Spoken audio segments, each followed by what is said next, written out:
I don't know if the Beyblade music's copyright. I guess we'll find out with Oh, this stream, eh?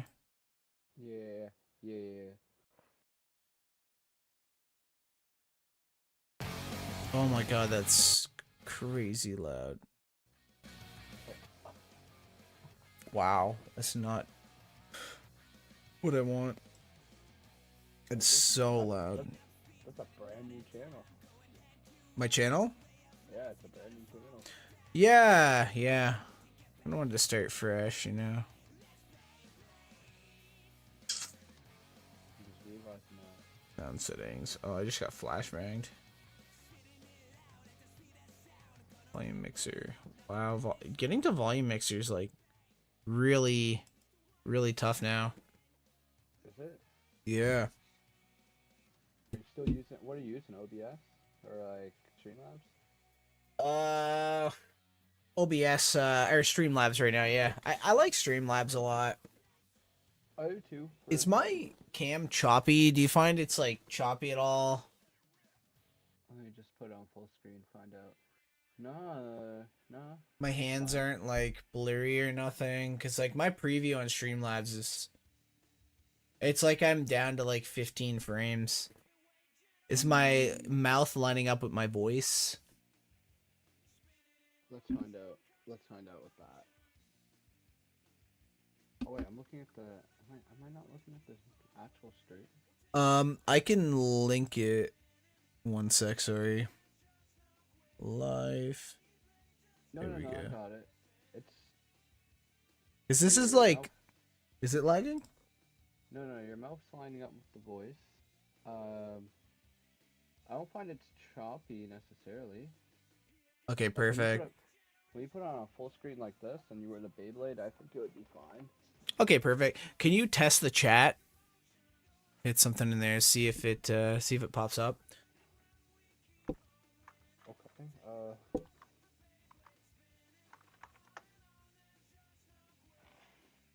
We'll find out if it does.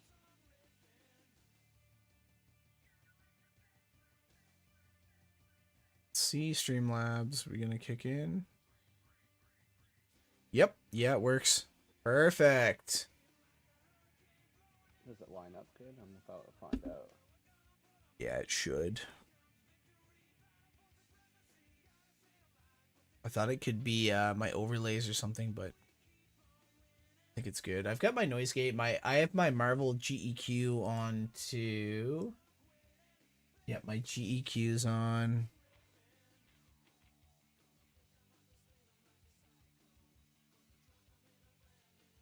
So this looks to be fine.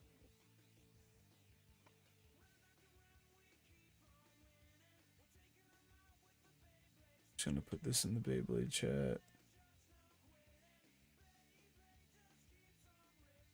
Is there any other channels that I should really worry about? Or like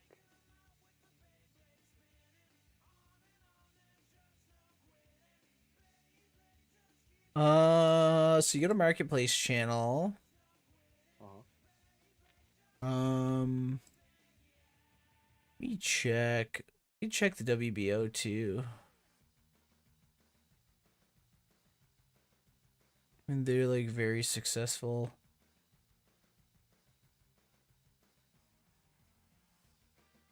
Ooh, I know what I can do.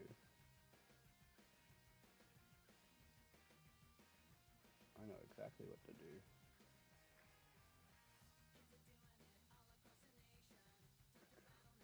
Take that. Go over here. Take that. Duplicate that.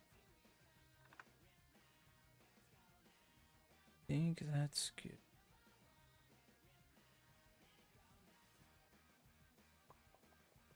What is that thing called again? Oh my god. Oh my This lord. should be good.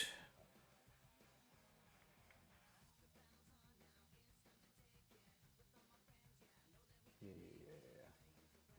Go here. Yeah. That's what I need to do.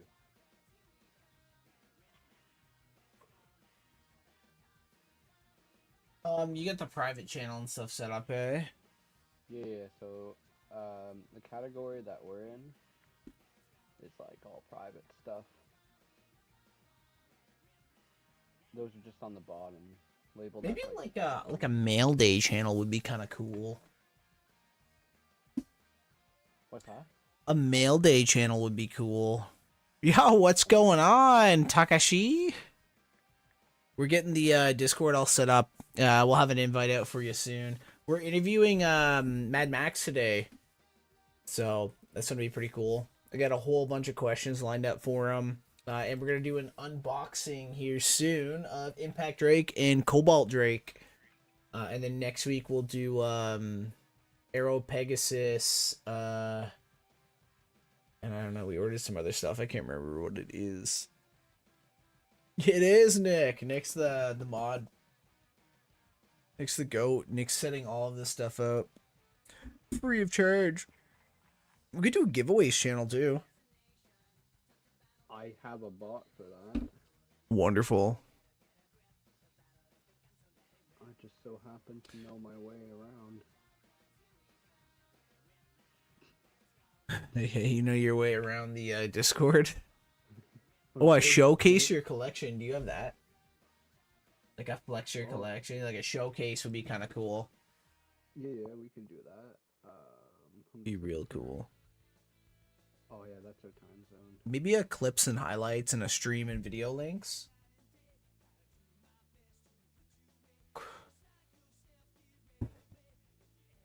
Yeah, this channel's gonna be like more tamed. Actually, it's gonna be a little unhinged in reality. So there's some satire. Oh yeah, like I'm vaping and I'm drinking a carbonated apple juice on stream right now. You know what I'm talking about? Yeah, one sec. I have to top up. I'll be right back. That's crazy.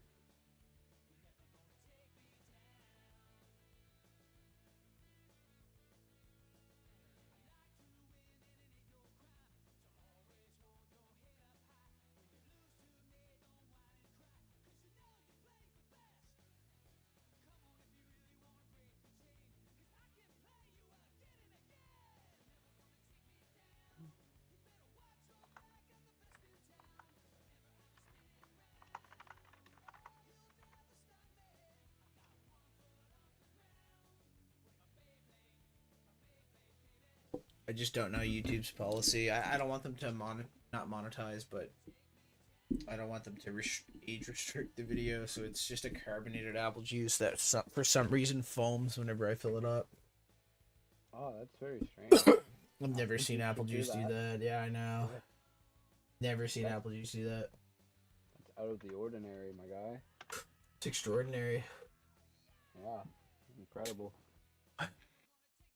Justin getting here too.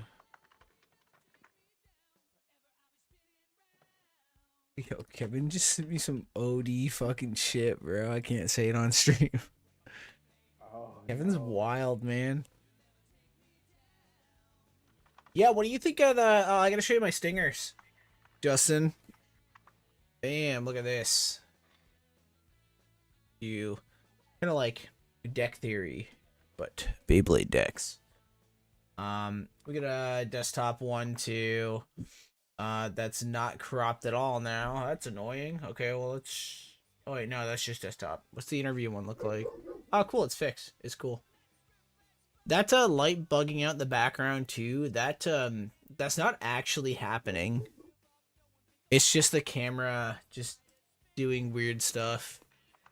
I don't know why. He's got lots of Discord kittens. Nick? Yeah, Nick does. I do not. One or two. I had to have like something Beyblade in the background, so I moved my display down here, and it also gave me like more room up top. I'll have like a multicam setup. We'll have cane cam set up again too, which is like, for those who don't know, it's a cam under my desk because my Rottweiler likes to sit under my desk and just chill with me and just rip ass. It's disgusting, but it's awesome. So we'll have like a cane cam down there. He'll just be in the corner somewheres. Then we'll have like the collection cam. It's a pretty big collection. It's not too crazy, but it's pretty big. We're gonna wait for probably Monica to come up, and we'll start unboxing some stuff. We got 4 viewers. Say hi if you're watching. If you're lurking, say hi. It's the first stream on the Utashi channel. For those of you who don't know, I am one of the founders of the NBBA. Oh, speaking of Kane, here he comes. Hey, buddy. Oh, yep, these are the Rottweilers. We have 2. Yeah. Oh. Hi, Dante. Hi, Dante. In the camera. Well, yeah, they're in the camera. We're gonna set up King Cam. No, you can't have carbonated apple juice. I see Chris. He's streaming. Be a good boy. So you can't.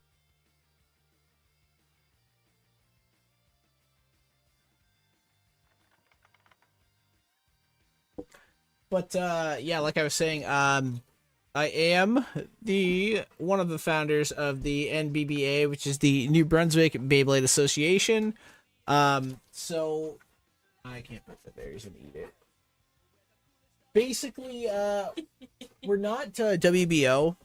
We will run some WBO events. But we're kind of our own thing. WBO limits you to how many events you can host. And we're gonna be having locals and stuff like that. Our own championship. Ow! Stop! Ow! Why did you punch me? Yeah. So we're gonna be having like our own events. Like we have 4 regionals a year in Moncton. We're looking at kind of expanding that to other areas in New Brunswick. Like we've got our provincial championship, which is gonna be the end of August. And it's gonna be top 8 of each regional, so we'll get their invite to it. We hosted a pretty big event before. Well, it wasn't that big. It was our first event. And we were going to include the top 8 of that, but the thing about that is it's just it was Hasbro only. So, and it Hasbro Stadium too. So now we've kind of expanded to like Takara, like all the Takara stuff. So it's gonna be a lot bigger. But yeah, I should probably add Beyblade to the title so people can see. We'll add first Beyblade. All in caps. There we go. We saved that. That's fixed. That is fixed. I'm just gonna fix the text box here. Here we go. Looks to be a better size. But yeah, we're doing regionals. That's gonna be streamed. It's gonna be streamed on a different channel. It's gonna be streamed on our NBBA channel, which we're gonna create. It's not created yet, but we will be creating that channel. And that'll be me and Ryan, who are kind of in charge of the channel. We'll just be uploading like probably weekly tournaments, strategies, stuff like that. I'll probably keep the interviews, stuff like that on this channel. Unboxings and stuff. It's pretty cool. I love streaming. You know, I used to stream Call of Duty, Yu-Gi-Oh, like remote duels and stuff on like different channels. Got another YouTube channel too. I actually have a few. A couple pretty successful. If you know what they are, then you know what they are. I'm not gonna link them here. We're gonna keep this as its own thing. I'm sure some of you watching right now know. But yeah, we'll keep it like that. Let's check out the yeah, Beyblade Battle versus Not So Good People channel. Okay, so this is our field cam. We're gonna have to deal with it today. It's garbage. It's a 720 Logi cam. I've got a nice cam. I also play music. It's at my jam space right now. I gotta pick it up. We forgot it because we streamed our last jam. Beyblade unboxing. You won't believe what we got. We got exactly what we paid for. I hope. I really hope. Let's check our desktop cam. That is working. We're golden there. Open the your interview cam. Beyblade. Oh, God. I don't even want to joke about it because like it happened to Dave. It did. It happened to Dave. He got the old wizard rod scam. Okay, Should have the light on. let's kick into the unboxing. Yeah, we'll keep the light on for the unboxing. What do we start with? Probably the impact rate because it's less impactful. I don't have something to open this, and I know they're a bitch. So another thing you guys are gonna hear all the time is my evil Rottweiler growling because he steals socks out of the laundry basket. This time it was either me or Monica's, or me or Kira's hair elastic. And he doesn't like to let go of stuff. But yeah, let's get into this little thing here. So for those of you watching, even if I know you, you know what? I actually don't know some of your guys' backstory on Beyblade. So put it in the comments. Let's keep the chats going. Let's fix this chat box here. Comment how you got into Beyblade. What made you get into it? What's nostalgic for it? Anybody watching? I want to hear everybody's story while we're unboxing this. By the way, this Cobalt Drake is probably going to beat my ass. Okay, here's the code, Monica.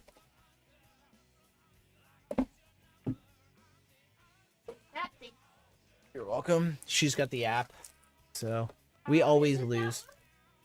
Yeah, it says scan. No, it's to get the app. Oh, to get the app? Yeah, the one you need that comes with a little. Oh, okay. That's not the one. Oh, you can't see my screen, can you, Nick? Oh, that's fine. Oh, I can see it on the stream. Okay.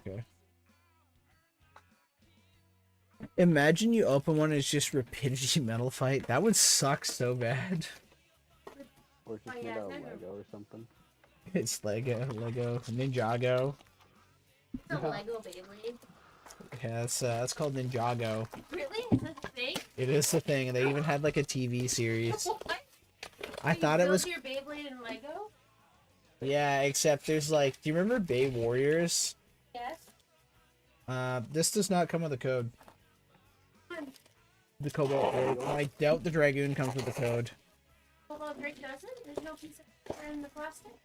Nope. Can you move your head? Open it, baby. That's stuff. Yeah, usually the code's like right in there. Dude, you're breathing on me and it's gross. Your breath is warm. I think he's more excited than you. Yeah, because Cobalt Drake is the heaviest Beyblade. And he's hyped about that because he knows that it's going to be on his team whenever we're like short. So like what we've been doing is whenever like we host like an event, like a little like locals or something for like testing, and like we're an uneven number, we just make Dante and Kane a deck, and like we take all like our meta blades and we like make them like boop whatever meta blade, like whatever blade there is, and they build the deck. Dante, Molly, and Kane. Okay, there's the Cobalt Drake. Let's look at the string launcher. I'm really hyped for this. This is pretty nice. This way. Really nice. It's like a gray and black, like a charcoal gray. I actually think it feels better than the Hasbro one. Here.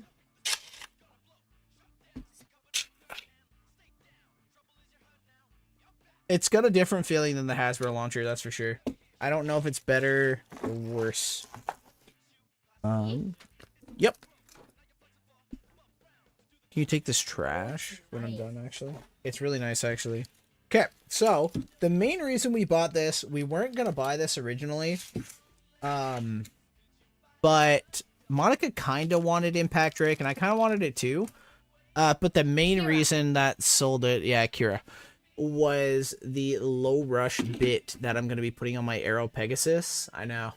I'm going to be trying an attack type. Yep. And also like 960. Who can complain about 960? I saw a combo with 9. It was nice. Makes sense. I can't remember the combo for this. I just know it's on. Oh, it's for 470 level. Can't remember which YouTuber I've seen. This is really cool. The rubber is really hard. Really hard on this guy. I know the camera quality's like, I know it's shit. That will change. It will change as of next week. Can you take this trash? I can just put it here, actually. Okay. Let's build the correct version. Do you have the level tip with you, Kira? My bag, I think. Yep.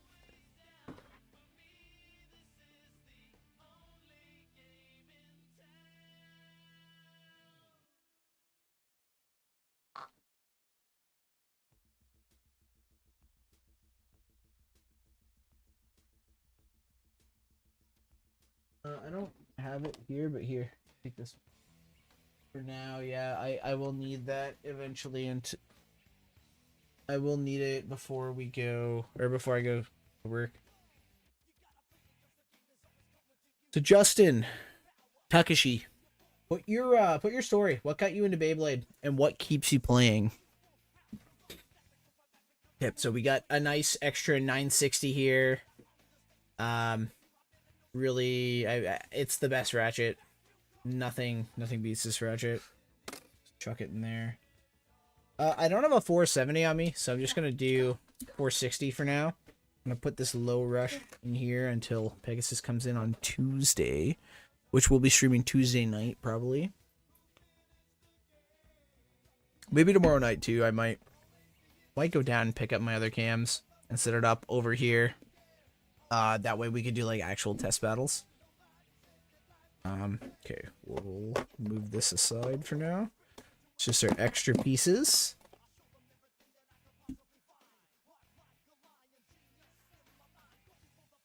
We're just waiting on level from Kira.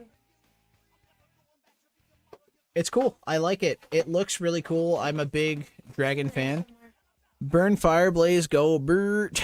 No story, just Burn Fireblaze. There's a story. Tell the story. You're here. Oh, do I even remember the story? I remember one day. Isn't there a girl? There you go. No. It's not even like that. It's not like that. I remember like the really cool moment when we came back and we had two people come down. I think you're aware of who they were. Yeah. Oh yeah. I do. I know exactly where we're going with this. Yeah, and we're either playing outside or in the garage, and they were both just Beyblade, and they were just ripping their fucking hearts out. Yeah, you had the Burn Fireblaze dead center. Dead I center. ripped it in there, yep. And I think I knocked them both out of the stage. They ripped in, and they came in, and you knocked them both out at the same time. That was really cool. I remember that. That was like an anime moment. I know. But cool. We're gonna clip this for like the Cobalt Dragon boxing. So I guess like I don't have the 470. I have 460. So don't do this. Put this as 460. But the best combo for it is going to be Impact Drake 470 level. This is apparently the best combo. I assume it's really good against Dragoon and other things. I've seen it extreme dashing and over finishing like everything basically. So if you guys are going to build this blade, use it in like this. We're gonna switch cams here. So that's gonna be the end of this clip, not the stream, obviously. We're just gonna clip this for the channel. Yeah, it's pretty cool. It looks really cool. It's rubber. The rubber is really hard. You know, if I had to compare it, I'd say it's a little harder than no, it might be the same. Do you guys remember Drain Fafnir? Yes. It's about the same as Drain Fafnir. But yeah, that's gonna end the clip. Timestamp is gonna be, I don't know. We'll figure it out after. But yeah. Alright, clip, and thanks for watching the video, guys. Leave a like, comment, and sub. And also, don't forget to check out the streams. Because we're doing that now. Do you want to see it? Do you want to see it before I put it in the shelf? I don't think you're gonna like it. My wires down. It's somewheres, yeah. Okay, No, I'm let's just catch up on noticing the chat here. display. I'm just noticing the display in the back. It's nice. Isn't that sick? Nice. Like, You're not gonna. Night Mail's better. is it? Oh yeah. This is more unpredictable. Because if you're on. Yeah, I could try it, but. Yeah, you can try it for sure. It's really cool. Here's your stuff. You don't have taper, do you? Taper? Taper. Low taper fade. When's taper? Let me see your stuff. You do?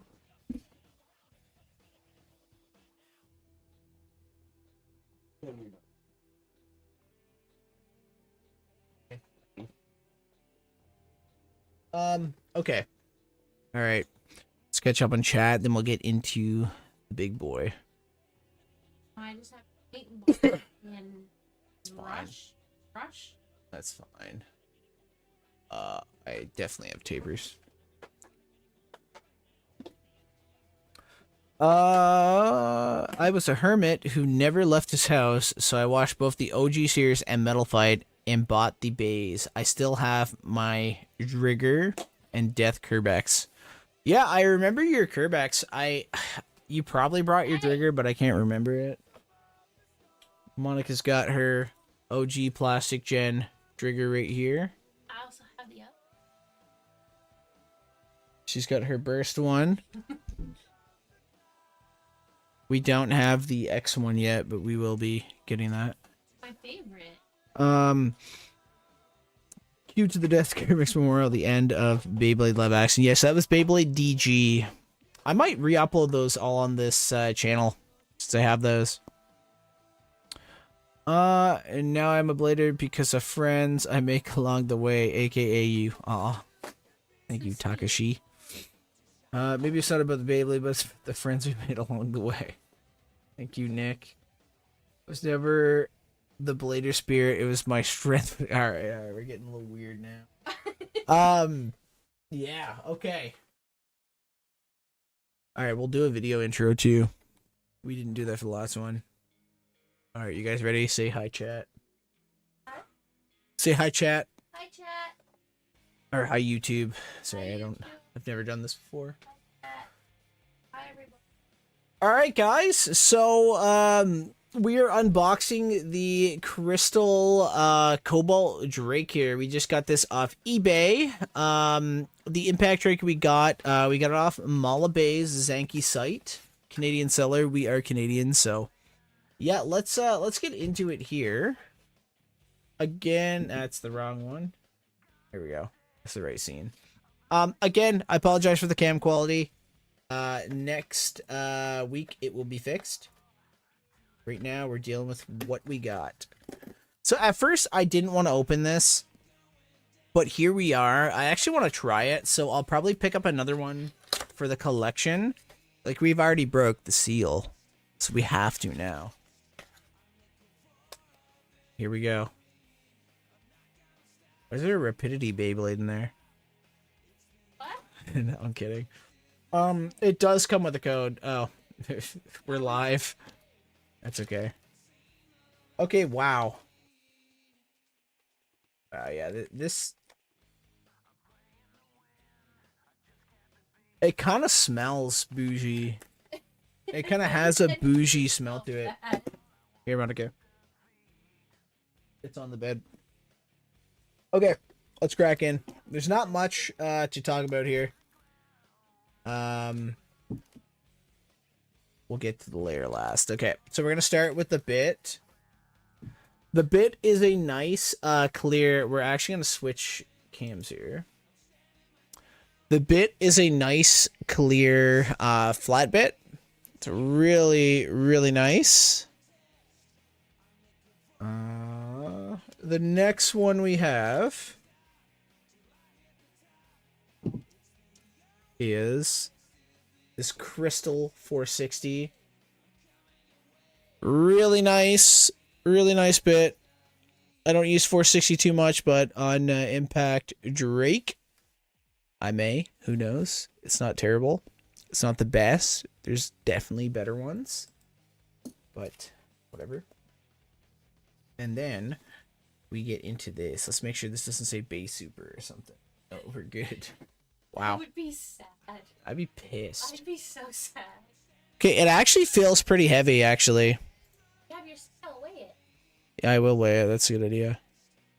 So yeah, this looks really like really cool.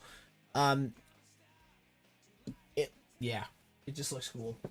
We're gonna weigh it.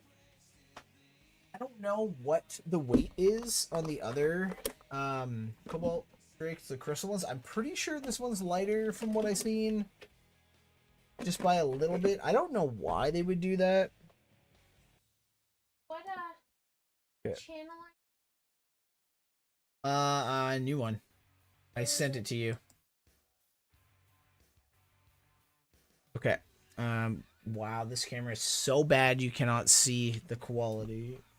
Okay, but it is 37.24. Take my word for it. Whatever, who cares? You win some, you lose some. Let's check the Cobalt Drake. We didn't do that. If anybody knows, comment some Cobalt Drake combos. I think I have a lighter Cobalt Drake or Cobalt. No, Impact Drake. 39.10. I'm pretty sure that's on the lighter scale. Pretty sure the average is 39.20 to 30. Which is like classic Itachi L. Everything I've gotten has been the lightest version of it. Let's weigh that again. 37.21. That's pretty good for my standards. I'm okay with that. I'm very okay with that. So I'm pretty sure this is good on taper, right? Is it good on taper? Full cam now.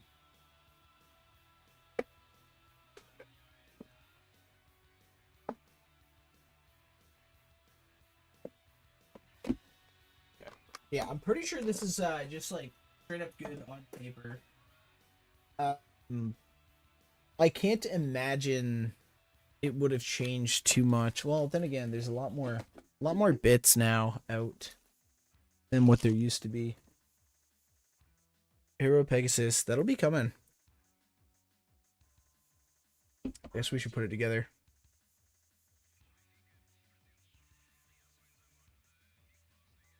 Oh, this 460 is horrible. Oh my god. Wow. This is not tight. I'm not gonna lie. This feels really bad. But it looks really cool. It looks extremely cool. So, will it be a shelf piece? Will I top regionals and then just play it for fun in the next one? Who knows? I'm probably going to play it for locals. But yeah, this feels really bad.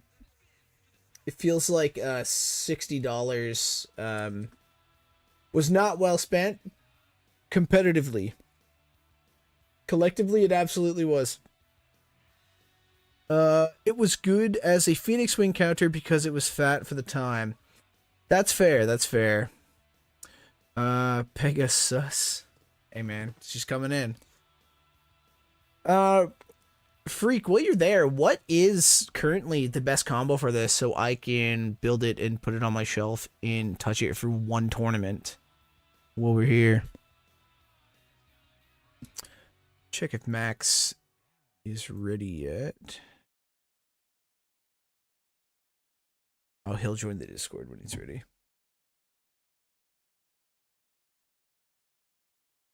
It's Apple Juice YouTube.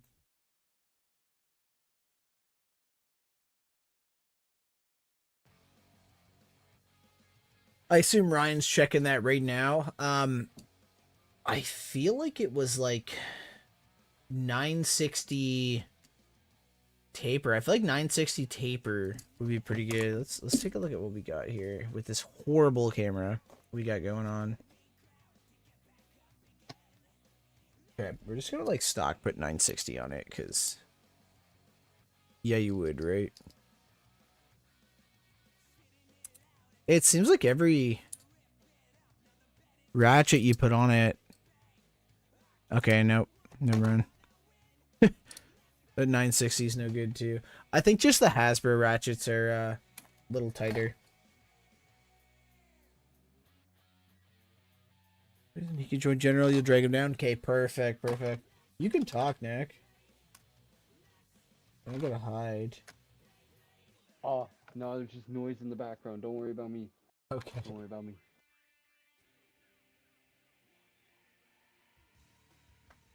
Hmm.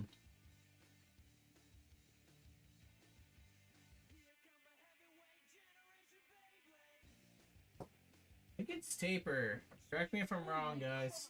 I think it's taper. Low 1,600 taper, points? Here. That's trash now.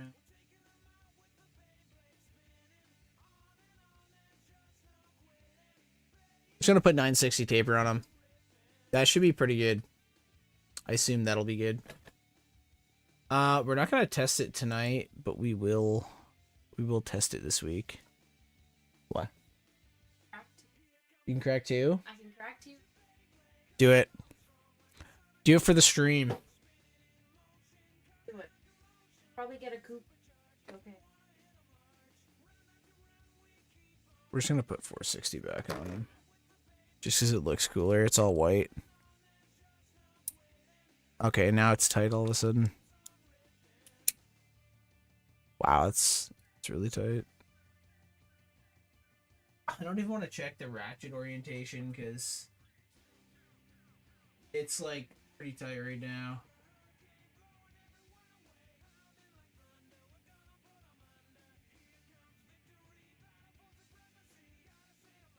Imagine you pack a Cobalt Drake. Try. That'd be like it would be the crystal. No, it's Drake. gold. Gold, so that's bad. That's a coop. Why's it gotta be coupons? I have one more try.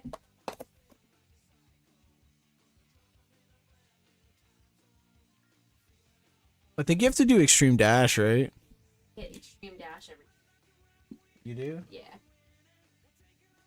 Team Cam's gonna be interesting now since he's doing weird things. Oh my god. What? Oh my god. You packed a fucking Cobalt Drake? What? Come, show. They're not gonna believe it. They're not gonna believe it. My heart. What the fuck? What the fuck, dude? Why couldn't it be Pegasus, man? No, we'll take this. We'll take this. How? This is the first thing we've ever packed, by the way. Wow. Okay, now we have to figure out. So Ryan's gonna be the guy. Ryan probably knows how to do this because he's fucking smart and shit. Oh my god, let's go. Can I keep it? Clickbait. But it didn't go rainbow. It went gold. I thought it was rainbow.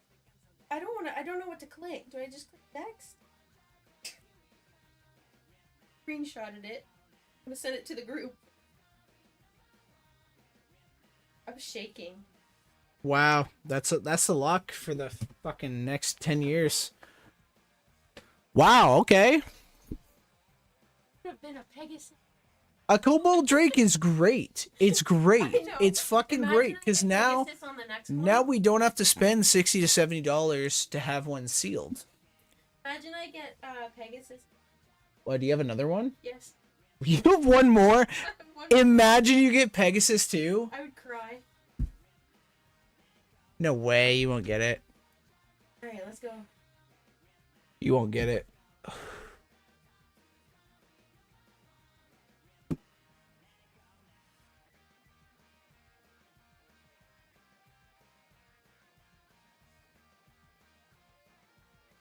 Wow, I don't even know what to say. I'm shaking still. That's crazy. Did you get it? She packed a Cobalt Drake. She's slamming her phone. I know, right? Do it. Do it. Oh, extreme dash. It's funny. Dash. It's funny because I said, imagine she packs a Cobalt Drake off a Cobalt Drake, and then she immediately does it. Come on. Burst it. Give me another one. Come on, give me another one. We have to figure out how to claim this.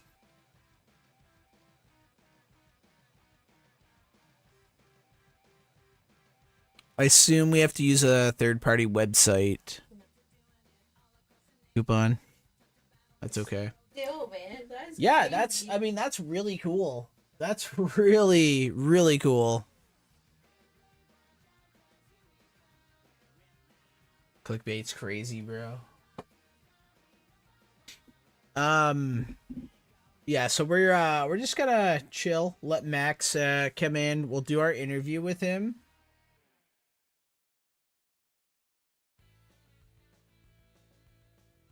I'm gonna send him the link.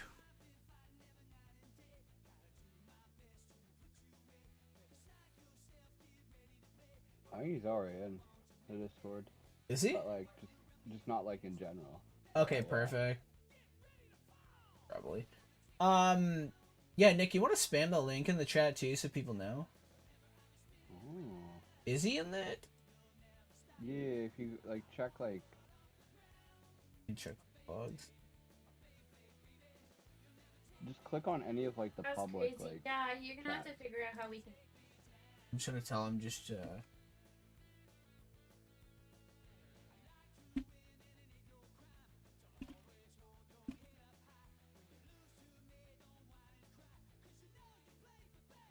I assume he has a cam.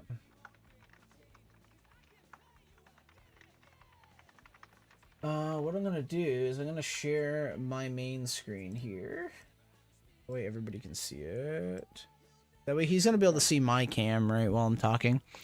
Can I have for free? You sound like a Zanky comment. It's crazy work. I remember when Zanky used to like get so mad. 'Cause people used to like always spam his stuff. I would be mad too, man. Wait, we used to go through that on the old Utashi channel. Well, now that you have a giveaway like channel set up, just wait until you start doing giveaways when you build a community. I'm still like flabbergasted. You're shaking up? We gotta figure out how to claim it. You should look into that. Yeah, I don't know. One thing we'll be doing on this channel too is we'll probably be doing a podcast, like an in-person one, not like just Discord, and we'll have a screen for whatever special guests we have on, whether it's Nick, we'll say Max, I don't know, Zanky, Takashi, anybody, like whoever we have that isn't like in person there, we'll have them on the screen. Wait, can I see the other one? Ooh. They're away Cobalt already? Drake, yeah, Yeah. it's right here. I just put taper on it. This is what we won? Yeah. She's loose. Yeah, I don't know. I think that's just Takara. Can I turn this light off now? Oh, yes, you can. Really cool. It's beautiful. Yeah.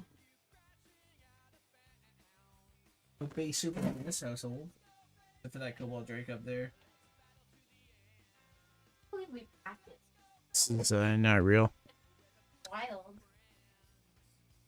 But you gotta think of it like one day we'll have that mint condition right there. You gotta like envision it, right? Channel it. Okay, this apple juice is running through me. I'm gonna run to the bathroom right quick. And we'll get an update on what's going on after that. I think worst case we make a tier list or we tell some stories or something. Tier list, tier list, tier list.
Tier list or I quit.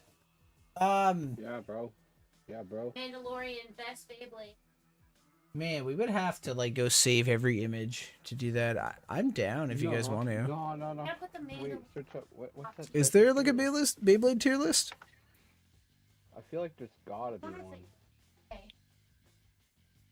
Yeah, like one that we can make. Oh, like that I'm in website that waifu you smasher pass. Waifu Yo. Smasher Pass. Beyblade waifus. We get Justin in here. Justin's the master. It's not that many. I'm just gonna search up Beyblade. Madoka. See what happens. Beyblade opening theme songs. You want to do that? I don't know them all. I don't know like many of the Bursa and the Shiaozetsu one and the one that Nate wants to battle sang. That Wait, Mariah. literally every Beyblade Like your X part. first like, girl. Who? Mariah? We've moved on from that topic. What do you mean? Oh. Go check staff only or staff chat. Maybe this might be something. I don't know if it has every part though. Not gonna lie to you.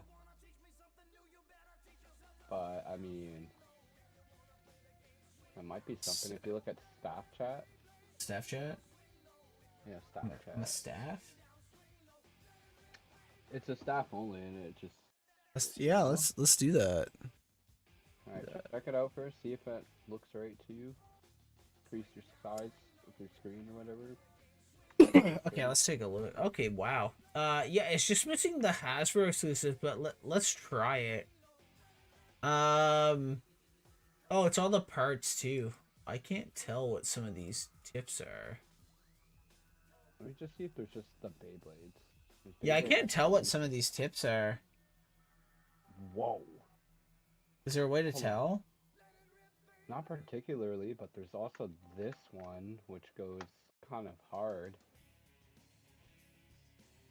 That has so much, I don't even know, like, some of these. Not gonna lie. Take a look here. Holy shit. Okay, these are just like layers or whatever they're called. Cool. Yeah, but We'll do imagine that, that's, yeah. like, the full stock, yeah. Yeah. Okay, we'll just start like here. Okay, so this is gonna be the first ever Utashi tier list. I just got back. Did somebody say waifu? We did. We've moved on though to greater things. Okay, drawn sword. Okay, so like let's do this as like a local to like regional meta, not like a no, we'll go all the way out. I'm gonna put drawn sword as B.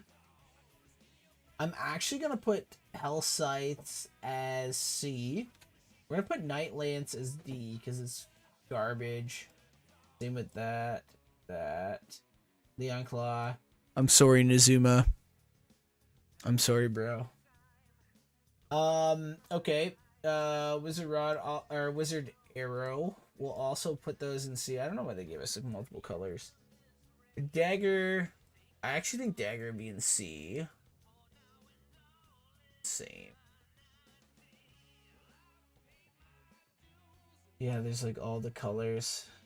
I don't want all those colors. Whatever. Oh, there is Hasbro exclusives in here. Okay. I'm gonna put Kill Shark at the top of B. And then at the end of this, we'll remove all the duplicates. Hell's Chain. I'm actually gonna put that in A. The only thing stopping this from being like considered an actual like top tier Beyblade is Wizard Rod. 100%. Because this thing can beat Silver Claw, or not Silver Claw. It can beat. Wow. It can beat Silver Wolf. I keep wanting to say Silver Fang, the Yu-Gi-Oh card, but it's not. It ain't. These lances here. Phoenix is S for sure. Rhino Horn, sorry Ryan. Sphinx Caval too, I'd say it's pretty trash. I want to say Viper Tail. Like, they're okay for stamina. I wouldn't bring it to a tournament unless I had to. Same with Wyvern. Dagger's gonna... Yeah, down here. Yeah, Dagger's gonna stay down there. Now this Hell's Chain, I don't know if this one... I guess this one's gonna weigh the same amount as that. It's the Black Hell's Chain that I wonder... It is probably technically better, because it probably weighs a little bit more. Like, if you want to get technical. Dark Edges there. Sphinx is there. Beat Tyranno, absolutely S tier. People actually fear this Beyblade. Unicorn, I'd put it in A. I think that this this thing can do its thing. Worst case, we put it like top of B. We'll leave it A for now. Can I just like delete some of these? Can't. Viper Tail again. Keep him down there. Waste Tiger. Sorry, bruh. Bear Claw, no good. Same with Black Shell. I'd put Black Shell probably put it down here. Cobalt Dragoon, absolutely S tier. Absolutely S tier. Garuda, I'd probably put it in D. Drawn Buster, I'd put it in B. Hammer, C, I guess. Phoenix also here. Just that unicorn. I'm gonna put Whale Wave at the top of A. Wizard Rod, definitely. Where are my other knights? I assume this one would be the best one. Cobalt Drake. We'll put it at the top of C tier, just because like C tier seems like it's all like wave 1 stuff. So it just kind of fits. Steel Samurai, I'll put it in D. Sorry, Nick. Dronzer, where it belongs. Ghost Circle. I don't know where I'd put this. I haven't seen too much testing. I'm gonna put it D above Leon Claw. I feel like it can be. Samurai S tier, don't like it. There is a Samurai that will be in A tier because it directly counters Cobalt Dragoon. And it is decent.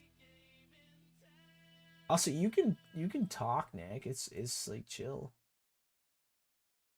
Impact Drake. Oh. The testing, I want to put it in A. I want to put it like just above that. Now here's the thing: you didn't define your column, so like S, I'm gonna assume it's like you would play this every tournament. S is, like, I wouldn't touch that with like a 50 pull or 50-foot pull.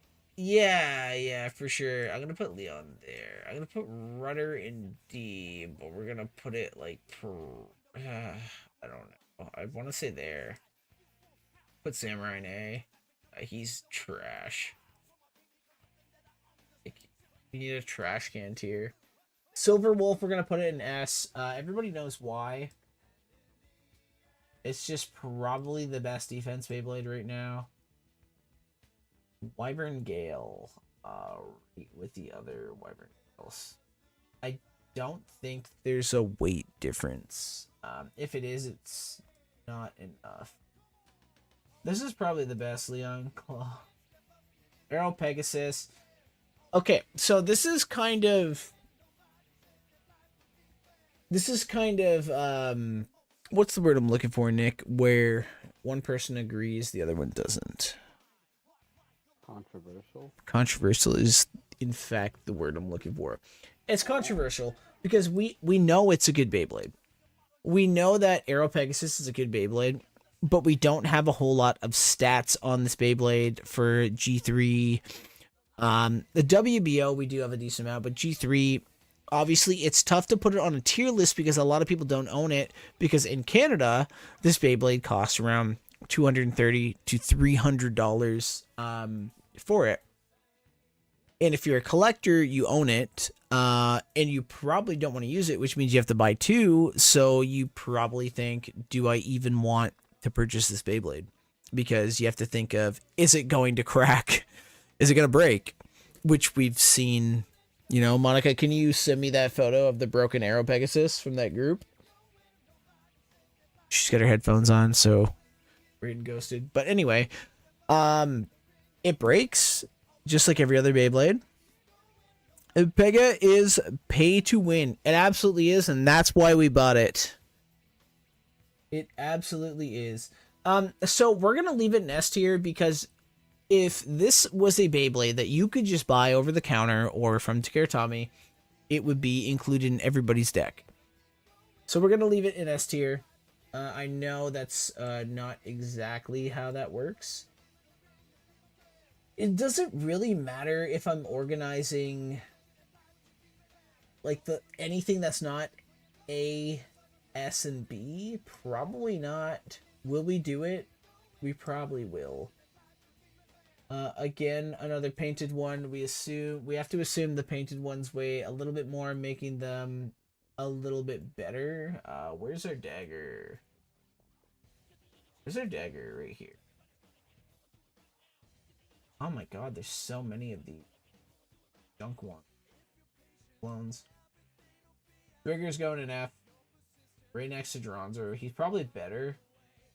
I would assume that this Hell's thing, whatever, is probably like tied with all of these, because it's just the layer. So we have to assume that like it's just as good. I've never once seen it in a tournament, including like the originals. We know that the El Dragos are trash. Technically, this Cobalt Dragoon should be better. We're gonna remove all the extra junk after. We'll move our shark up to here. Why can't I do that? Bite Croc. Okay. So, now we're getting into some of the Hasbro blades. And I know that a lot of events, a lot of people don't use them. But if we're being real, Bite Croc is absolutely as powerful as Shark Edge.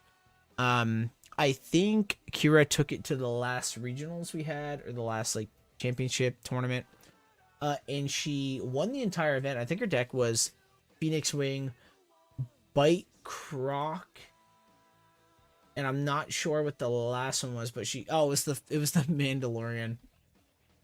But yeah, like it's just a carbon copy clone of Hell's Chain, or not Hell's Chain, Shark Edge. So it's got to be good. It was good. It's good in our testing. Dragoon, we're gonna leave it there because it's not out yet. I think if it is out,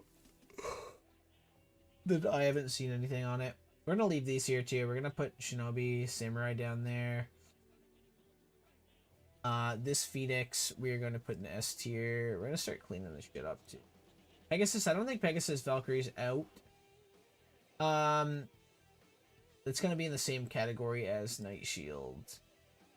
Maybe it's worse. I'm not sure. That's definitely not as good as Hell's Chain. I would put Beat Tyranno, or Roar Tyranno up at the top here. Put him down there. Spider-Man 1. Nah. I would put Talon definitely in B. Let's see. I don't know if I want to include some of these, because some of these are just like they're just like not worth it. Yeah, we're just gonna like stop the tier list here, and we're gonna like clean it up a little. Okay. Alright, so let's get rid of some of these whales. Can I just like drag them off screen? Nope. I think we just made a mistake bringing them in. Okay, let's clean it up a bit. Let's make it look a little more beautiful. the Cobalt Dragoon. They're around the same weight, painted or not. Barrel Pegasus 2. We're gonna have to clean up that kind of situation. Okay. So if we're including this, this Pegasus, or not Pegasus, this Phoenix is technically better.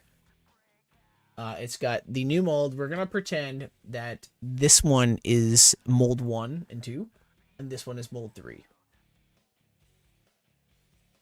Soon it'd be Tyranno. Okay, let's bring it.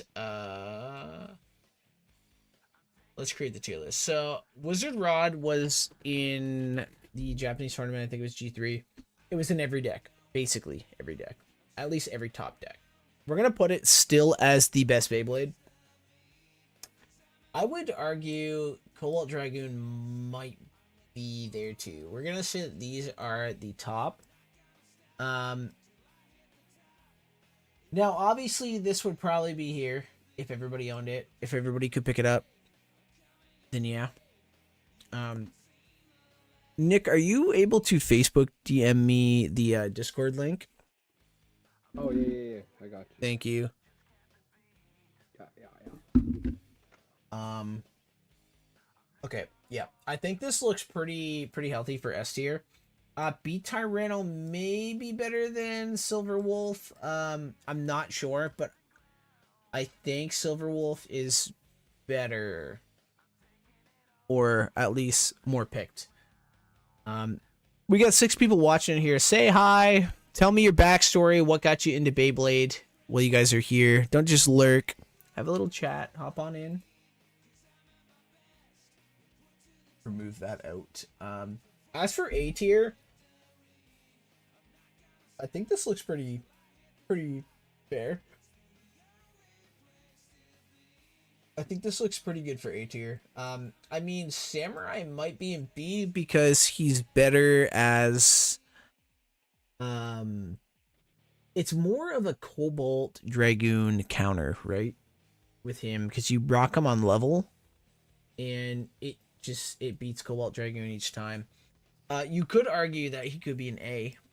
You certainly could. I think B is fair, but then again, he's better than Unicorn. So I think A is the correct spot for him.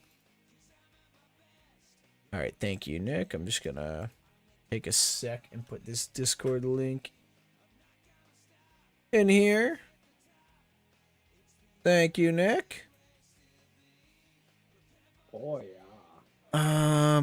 Yeah, I think this is a fair lucky tier list. I don't think anything really matters after S and A, but I know we'll have people being like, "Oh, hey, what the heck? Where's my favorite Beyblade?" Right? I think Drawn Buster's better than Drawn Sword. I also believe Talonterra is better than the Drawns. But then again, the thing about this Beyblade right here, this Drawn Sword, is it can perform absolutely terrible, and then some 13-year-old is going to buy it, right? And it's going to be completely stock. They're not going to change a single thing, and they're just going to whoop your ass with it. Because that's just what happens with Drawn Sword. And that's like kind of why it's cool too. Because it just like randomly wins events. Well, not like huge events, but it randomly wins locals. That's for sure.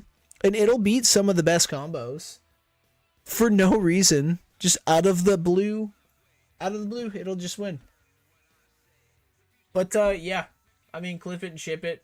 I guess this is the SRT list.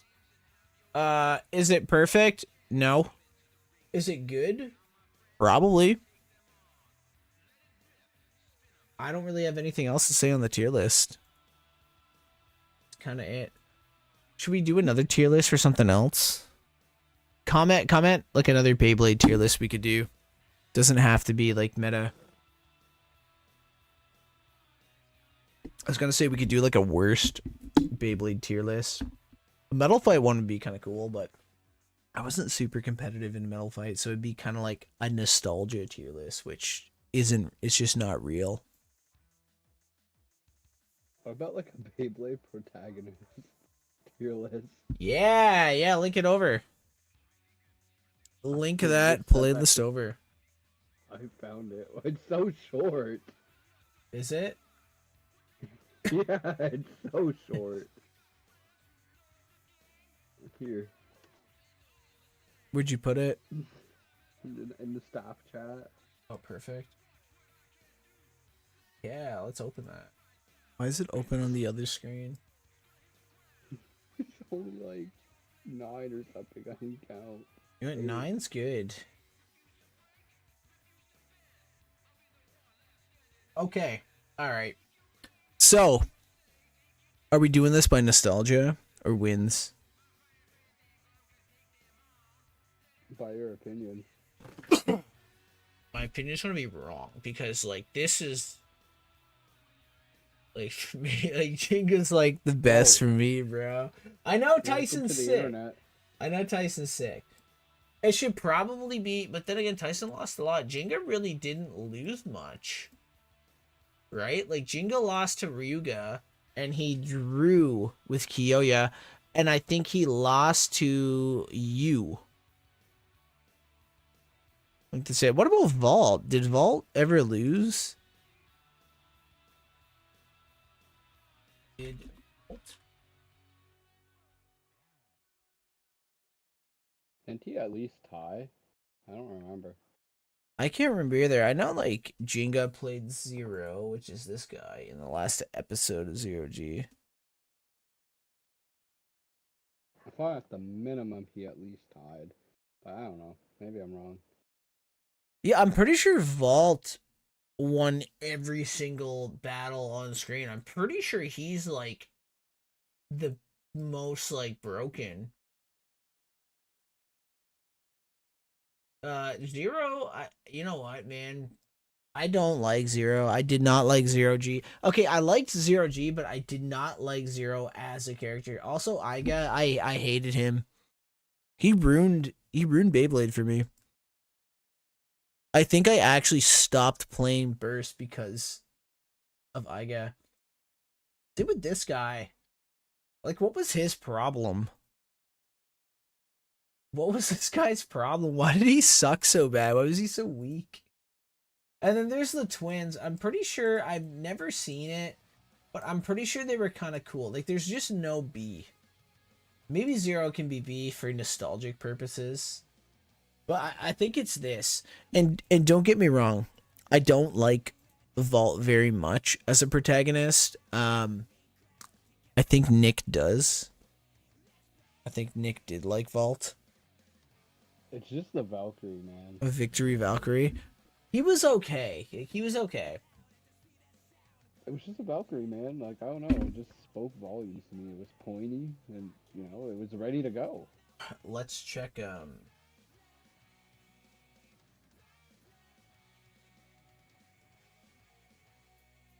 all Beyblade main protagonist. Wins, loss, Chio. Get ChatGPT to help us out here. This is my guess, okay? But let's see what ChatGPT says. Okay, so Vault Ahoy. Absolutely. In the Beyblade Burst GT series, Vault Ahoy achieved 100% win rate, indicating he won all of his Beyblade battles. He did lose a decent amount, but he's not Robin's level of bad. Who, Vault? Because Vault's right here. He has 100% win rate. Jenga Hagane. Well, specific stats for Jenga, Jenga's overall win/loss record aren't available. Well, that's not true. I mean, if they're bringing in off-screen stuff, I guess, but I wouldn't count off-screen stuff unless it's talked about. Such as Ryuga and Rago. Who is Rago? Beyblade Rago. Yes, we're using Bing. Chrome is defaulted. Oh, that's the dude with Diablo Nemesis. Okay. Okay. So technically it'd be Vault first, Jenga second. Um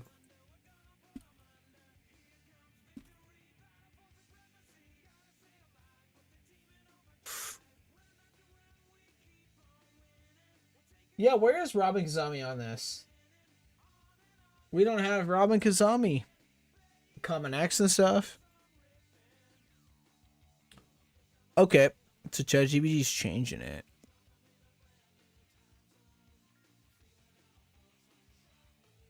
I only watched the first series of Burst. I remember him losing to like Shu or Longinus guy.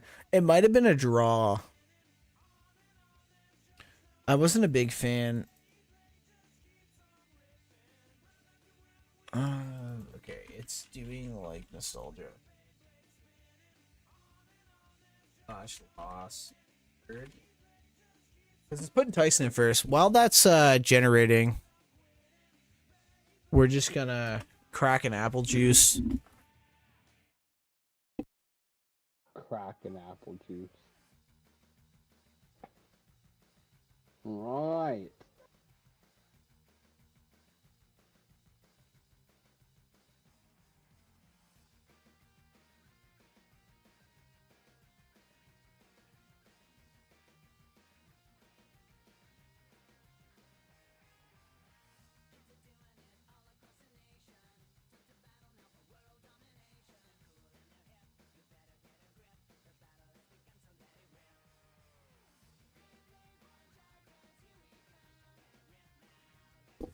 Okay, we're back. Okay. Alright, so based on performance, oh man, Iga is number one. Gross. Gotta sell that Achilles. Okay, so Iga Akabane, win rate 95 to 98%.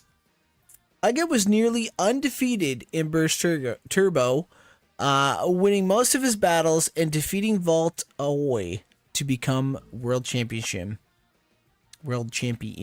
not championship. His later performances in Burst Rise lowered his dominance slightly. That would probably be because he was no longer the main character. Okay, in second place, we have Vault Oi, Beyblade Burst, obviously. Win rate, 85 to 90%, so Justin is right. Reason, Vault consistently wins critical battles and becomes a world championship in Burst Evolution. Was Evolution was season 2, right? Or season 1? Was just Beyblade Burst season 1? Does anybody remember? Anyway. Occasional losses earlier in his career overall lower his overall record slightly. Okay. So like yeah, so probably to like Shu or what was the Longinus guy's name? Leo or something like that. I can't remember. Okay, in third place, it's Tyson. So Tyson has a 90 to 95% win rate. Wouldn't that make him second place? Tyson rarely loses, dominating tournaments and becoming the world championship multiple times amongst the original trilogy. Losses typically occur in early arcs or against major rivals like Kai or Zio. Okay. Fourth, we've got Jinga Hagane. Win rate 80 to 85%, which is crazy because as a kid, I remember Jinga just always just shitting on everybody. Just always winning. But like thinking back, like maybe he didn't. Okay, so reason. Jinga's impressive victories against top-tier opponents like Ryuga and Rego define his legacy. Oh, excuse me. He does suffer more frequent losses than Tyson, Iger, especially during earlier mid-arcs. Okay. 5. Dante Kyoro, Beyblade Burst Rise. That's this guy.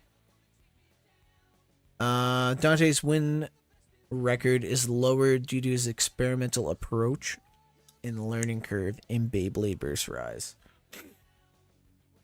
He wins significant battles, but isn't portrayed as an overwhelmingly dominant blader. I also feel like he was from... Okay, so Rise is GT. I feel like GT as a whole kind of just like lacked. It just didn't have that little extra thing. Wait, what? Kevin says Walmart stocked up. Okay, Kevin needs to send a pic of the aisle. So Kevin works at one of our local stores that carries Beyblades, and apparently they just stocked Beyblades because I was there today.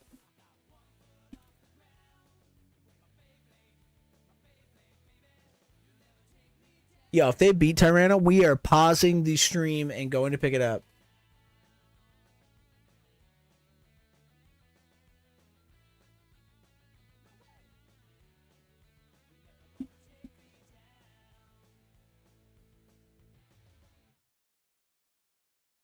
They literally put it out 5 minutes ago. I was going to piss.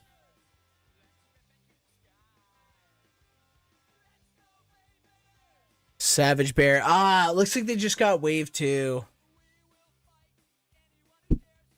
That's sad. Where is Wave 3?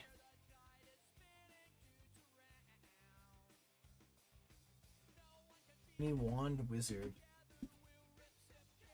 Let's send him a picture of our Wand Wizards. Scythe, Incendio. Oh, yeah. It looks like it's just Wave 2. Damn. Unfortunate. See, Kevin's the GOAT. Kevin's the GOAT, guys. He always lets us know. Okay. Back to the tier list. Yep, so Dante, yep, whatever. I feel like GT lacked a whole lot. Hyuga and Hikaru. Beyblade Burst Surge. That's these guys. Wow, is Zio really in the back? Oh no, they forgot about Zio.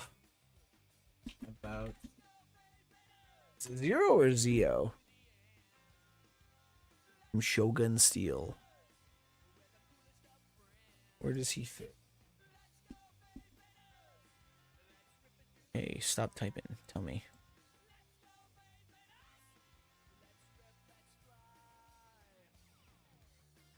Oh, I guess he's after Tyson. How is he ahead of Jenga? Ah, ChatGPT, you and your fucking logic and your stats.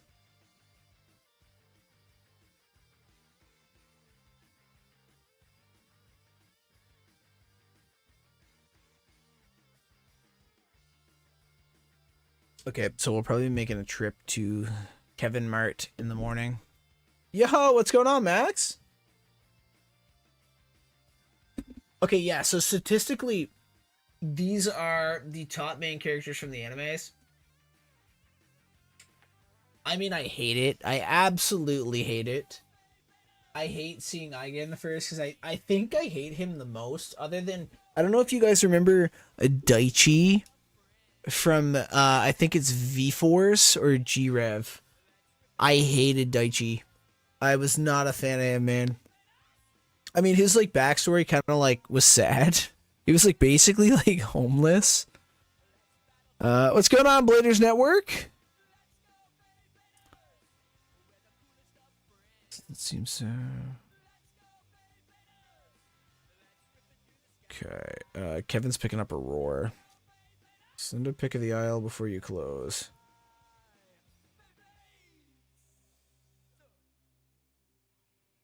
I know you guys in America, you guys probably already have Wave 3. Us, most stores just started stocking Wave 2. Yeah, so it's not too fun. But we got those connections. You're doing pretty good? Well, that's good, man. That's really good. Can you guys hear the music? Is that balanced very well? Should it go up? Should it go down? Probably should have checked that at the start. Wanted to stop by and check out what Beyblade streams were live. Yeah, so I've never really streamed Beyblade live. I've streamed other stuff like Call of Duty and card games. So a Beyblade stream is a little different because I don't have my proper, I'll show you how bad this cam is. I gotta go pick my other one up tomorrow. So I just didn't want to do actual battles and tests tonight just because the cam was so bad. We did unboxings and you could barely tell what I was unboxing. We unboxed Impact Drake and Cobalt Drake, and then we actually won. Kira over there won another Cobalt Drake off the app, off the Cobalt Drake itself. Okay, apparently Rob D and Kevin, they're checking out Walmart right now. Takashi, I'll let you know if Beat Tyranno's in. If so, I'll pick some up for you. All right, Max, are you ready, my friend? Ready to do this interview? Be pretty laid back. Oh.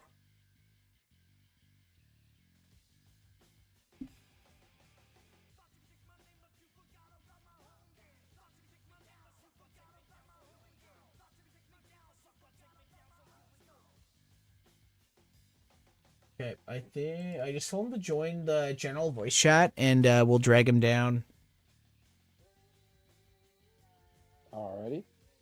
Perfect. This is gonna be fun. I'm pretty hyped. I don't think I've always been interviewed. I've never interviewed people. Mainly we're done tapings for our show Primetime Beyblade on our channel. That's awesome. We've been in the competitive community for a while. And Snowbird Game says Wave 3. What do you mean by Wave 3? Oh, that's awesome that you guys are in the competitive community. It's super cool. I'm having a lot of fun. So I've played Plastic Gen as a kid, like never like competitive. I played Metal Fight, very nostalgic. And then Burst, I played Burst very competitively. Oh, Max is down in general if you want to drag him down here. Alrighty, will do. Perfect. Could you guys hear my dog snoring? A mod dragged me over. Oh, here we are. Yo, hey, how's it going, man? What's going on? Not much. Let me know if you can see my cam, and if you have one, if you want to turn it on, I can include that too. Okay. I don't think I do. Or here, I can probably just do this. It's all good, man. If you don't have one, it's not a problem. No, you're good. I'm actually in practice, so I have a tripod in front of me, so I think I can get it going. Oh, perfect, perfect. Yeah, man. So how are you? How are you doing, bro? Oh, there we go. I'm good, man. It's the legend All right, himself. What's up, guys? Let me know if you can see me. Can you see me? Uh, Can you see me? Hold on. I We see got the camera someone. flipped right now. You see you. I was like, that's me on here. Let me try and flip it. No, that's camera off. Where are you at? What the hell? I said you're gonna have to probably do from the front end then. Yeah. You're on that there. What was it? This? So that turns it off.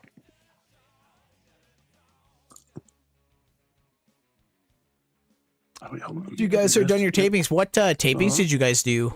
And then You guys like turn it film some on. tournaments or something? Is it just loading? Yeah, I think so. Sorry, we're having some technical difficulties. Oh, you take your time, bro. You take your time, my friend. What is going on? I don't know why it won't. Here, I'm gonna try to. It's a pretty we're a pretty relaxed channel here. Okay. Here, we can just do it here. We'll just do it without the camera. I don't know. Sorry, Yeah, guys. no, it's all good, bro. Whatever you want to do. It's all good. But yeah, man, thanks for having me on. I really appreciate it. No problem, man. It's the first stream, first video of the channel. So I figure we might as well start it with somebody who knows what they're talking about. Yeah. Yeah, so we can kick right into it, or do you wanna say anything first? You wanna set anything up first before we start? Yeah, so my name is Mad Maxi.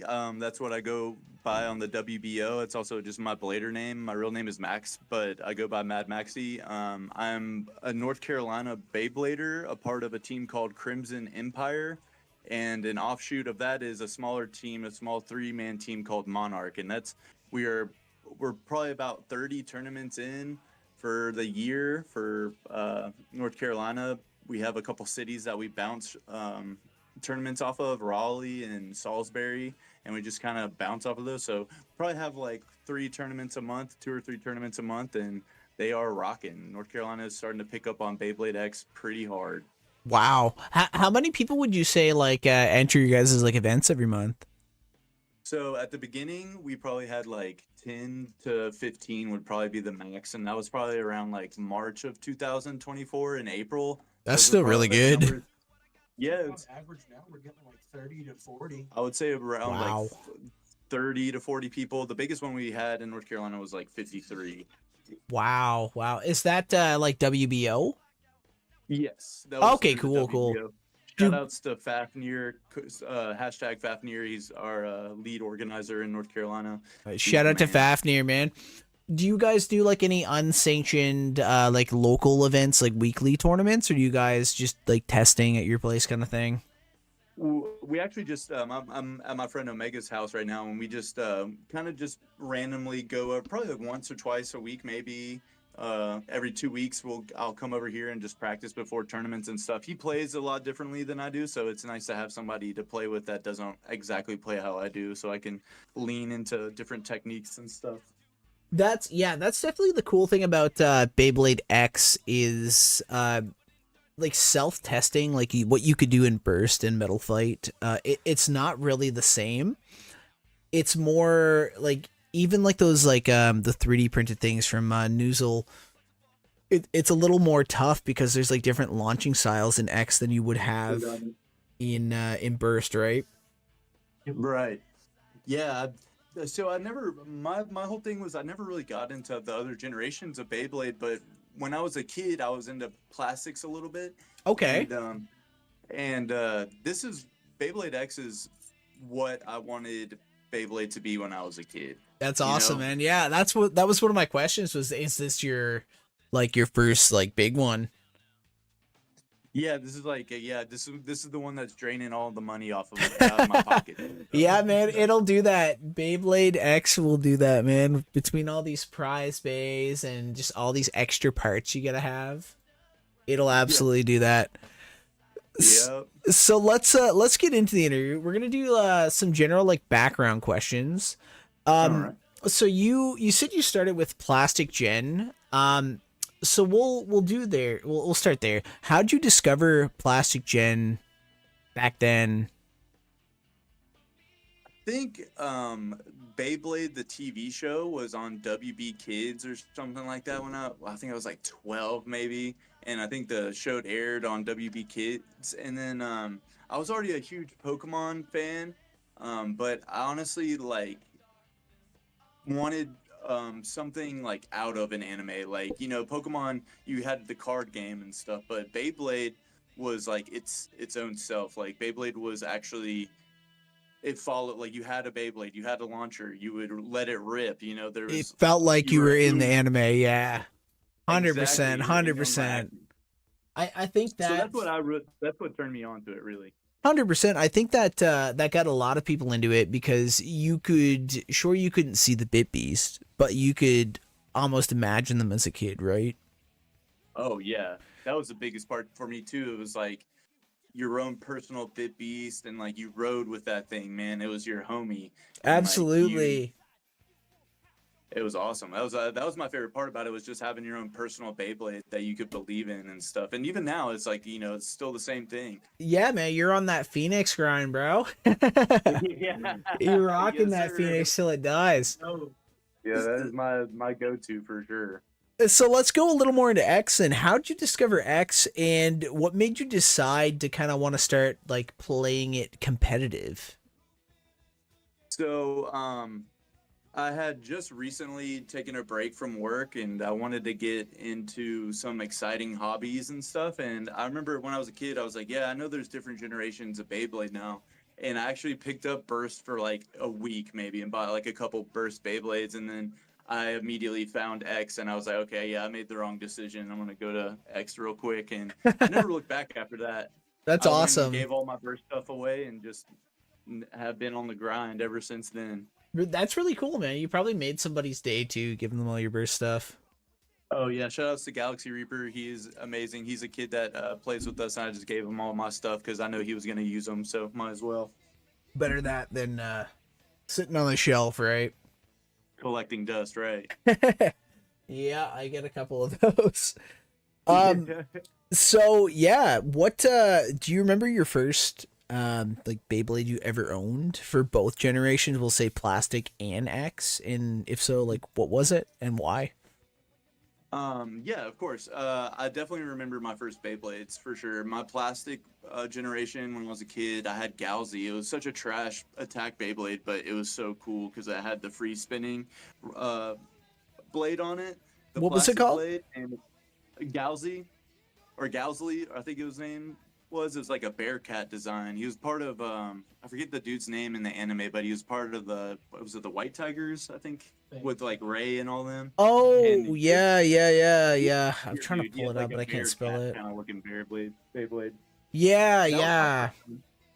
Wow. And then for X, Hellscythe was my favorite, or my first. Sorry, Hellscythe was my first because of the motif. I really like the motif, and I saw some people cooking with Hellscythe. This is when Hell's Ball was the meta. Hell's Ball, Yeah, 360. man, yeah. Hellscythe 360 ball. So did you play before it like came out to like America? Like were you playing like Takara only? Yeah. So before Hasbro released anything or anything like that, I was buying off of Bays and Bricks and Mall of Toys to get all my stuff, and then like probably a few months later, it was quite a bit later when Hasbro started coming out with some stuff. Yeah, I remember for us in Canada it was like September 11th or something like that.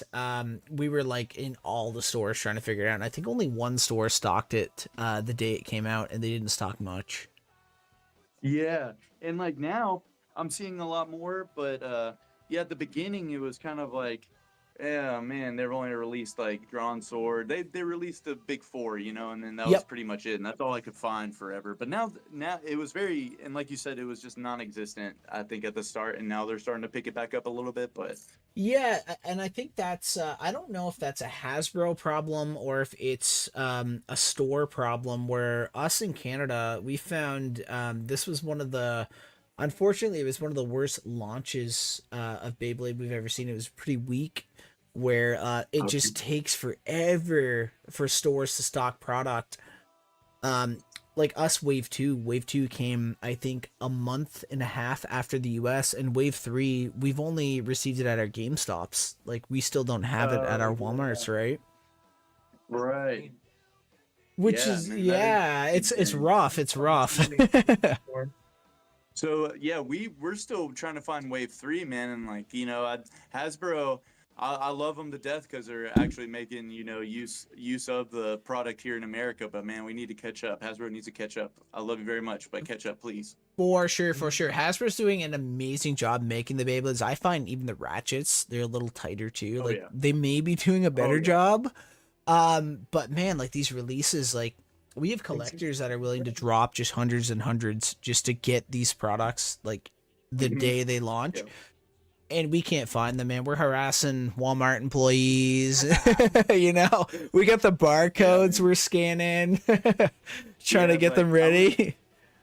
I went into GameStop and like this girl, I remember I was buying Beyblades and she was like, are these still like a thing? And I was like, bro, you have no idea. And I like broke it down for her and she was like, I had no idea about this. Like, I'm definitely gonna dive into it. I was like, you should. It's like a crazy competitive hobby that like not only for kids, it's for everybody now. And she was like, okay, I got you. I was like, That one guy that I was talking with about all the science like behind Beyblade Yeah. and launching Oh, it's so techniques, they were different, like, yeah. There's actually so much with that, and I was like, yeah, there's a lot of science in Beyblade. Yeah, we're trying to get into more of the science of stuff, like the physics of Beyblades. There's shout out to Dr. Blade Kid. I've been talking to him, and he's really funny, man. He takes Beyblade very seriously, just like us, and he's a little bit smarter than me, so he's able to break down some scientific stuff, some Bay theories. Well, he's just a true athlete, you know, because Beyblade's a sport now.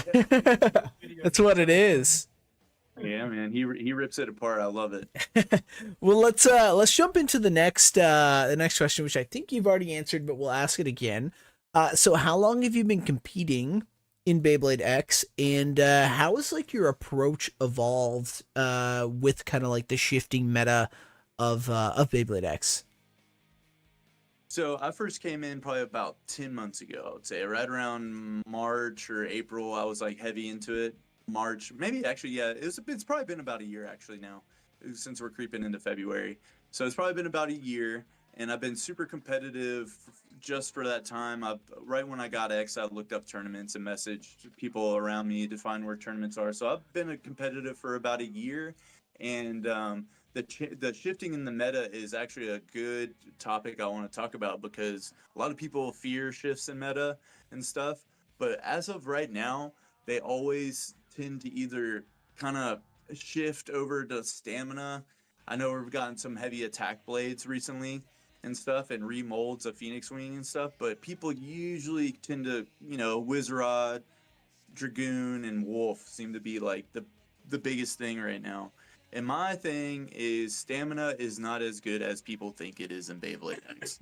A lot of people I'm are learning that the ducks. hard way. Yeah, a lot of people are sitting ducks when they play stamina. They're not as fast as they need to be, and don't play them as fast as they need to be. A lot of people self KO with stamina Beyblades too. Like Wizrod, I don't play it because I'm very bad with it. It's a massive target, and I think it just is something that can just be KO'd by yourself too much. So I tend to lean into heavy attack Beyblades that have like stamina buffs, like Phoenix Wing on point, Tyrant Beat on rush. Using those stamina based like attack bits will really help in the long run if you can kind of interchange with your deck. So I play 2 attack, 1 stamina, or 3 attack all the way through, and it always does me good. I will never say it's like ever flopped on me 100%. Stamina has, though. Like Wizard Rod has totally just lost me matches, so I've never used them anymore. That's fair. That's fair. I kind of feel the same way. I'm just not as good with attack types, which kind of brings me into my next question. How much luck do you think is involved in Beyblade X versus kind of skill? I think the luck is on the lower end of the diagram. I think like luck plays probably, I think it's 60-40 in the favor of skill and tech and combo building. Yeah, well, you've created some of like the craziest launches that my community uses. Oh, okay, nice. I'm glad you guys utilize them. Oh yeah, absolutely. So we'll get into the next question. Was there like a particular blader or like moment that kind of inspired you to push further? It could be from the anime, it could be real life. Or was it like a specific person where you're like, damn, this guy is cool, I want to do this?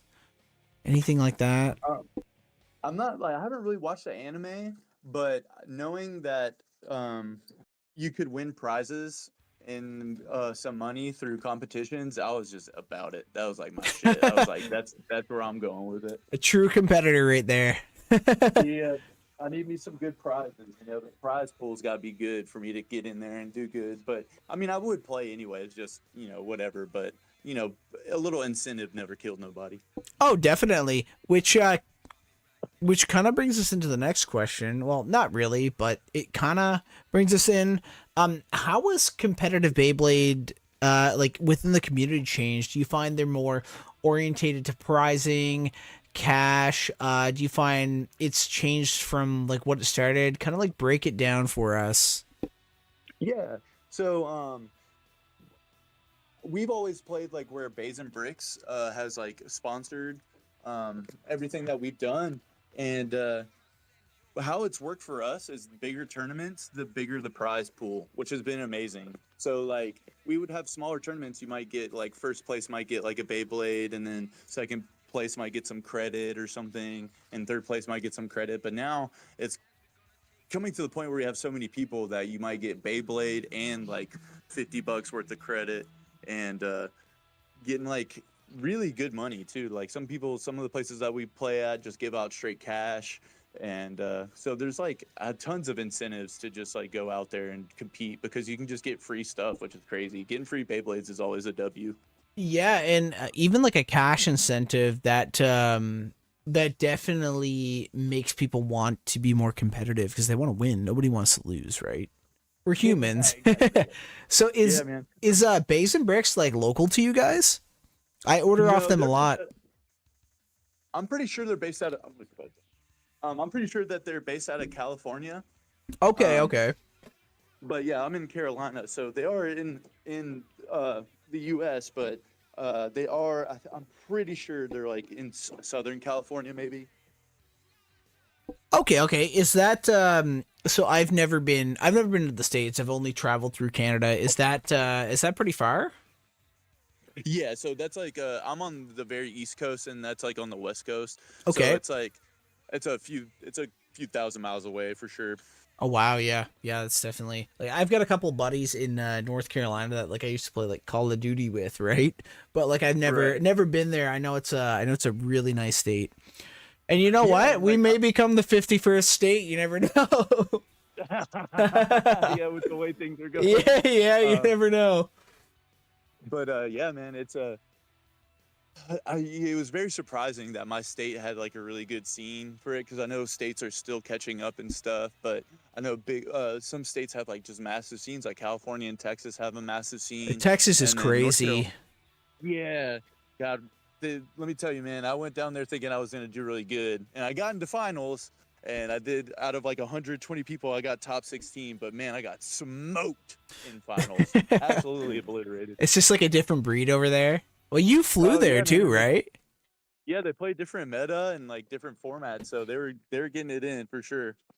And that's like another thing. Like you flew there, so like people got to understand like how serious you are about it. Like you were flying to another state to do this, to compete in this. Like that's like, man, that's pretty big. Like people complain about driving 15 minutes for an event. Oh yeah, I like it. Yeah, You're in it. yeah, Sazi and Bernessa hit me up once I won the regional invitational in North Carolina. They hit me up. They're like, "Oh, I know it's far away, but I hope you can make it." I was like, "I'm already there, dude." Like, like right when I won that thing, I bought my plane ticket. I did all that.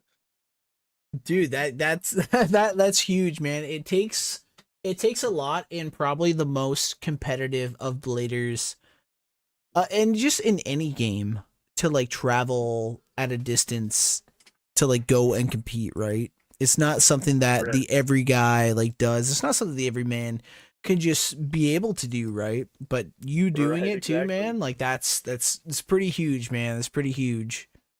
Yeah, I've always, I don't know. I think it's up to people like I think it's like up to people like us that are willing to travel to keep the community going, and be able to grow the community. Definitely.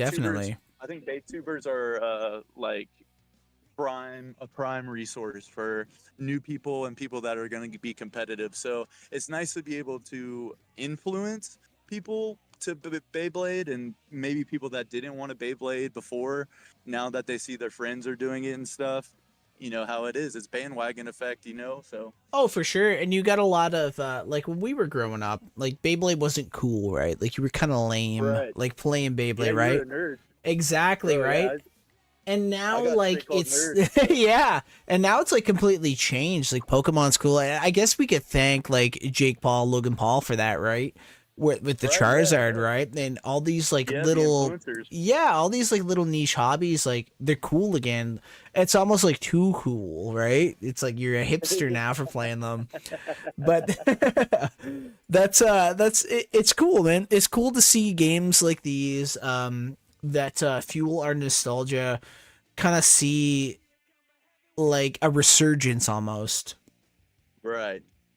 So let's get into some of the tournament and competitive play questions, and we'll start with, Sure. what was your first tournament victory like? Can you describe it? Was it like a crazy experience? Was your heart racing in the finals? What was it like? Yeah, man, I'm a sweaty MFer when I'm playing. I'm not gonna lie. I get all tense and sweaty and stuff. And Fair, bro, um, fair. yeah, so my first W was a while ago. It was like right when I first started playing, and it was very unexpected, and it like solidified. Okay, like I'm actually pretty good at this. I can like take this somewhere and do this, and then yeah, so it just kind of it really just gas pedaled me to keep competing and making every tournament that I can and trying to climb the ranks of our ranking system that we have in North Carolina and stuff. And because of that, like I've just always just been trying to do the best that I can and try as hard as I can. I'm a real big try hard. So You know what, man? Like that's fun. that's good. You gotta be like that because that kind of sets the level, right? Like Oh yeah. I top most of the Beyblade tournaments I play. I'm very competitive as well. Yes. Let's go. Before Beyblade, I was a huge Call of Duty nerd, right? From like COVID and on, like I played Call of Duty professionally for about 2 years, Oh wow. and that was like one of my like careers, right? Right. And I kind of like try to compare it to Beyblade almost, which is like crazy to say. But like I remember like my first like tournament, my first like $1,000 winning, right? First like couple $1,000 Oh, winning, man. right? And your heart's just racing in the moment. It's the same thing with Beyblade. Yeah. Even though you're playing for Take Tommy product, that's like maybe $100. It's the same thing where you're just like you're so locked in and in the moment that you just like you can't focus. It's just like you're clenched, right? It's you want your Yeah. Beyblade to win the battle, even though there's nothing you can do after you launch it. You're just like so locked in, right? Just waiting to Yeah, man. just win by that. Even that 1 point just gets it. But that's just Beyblade, man. You just get Yeah. it. No, I Yeah, just man, have and, to I just have a call. I just have to answer this right quick. Just one Oh, you're sec. fine. All good.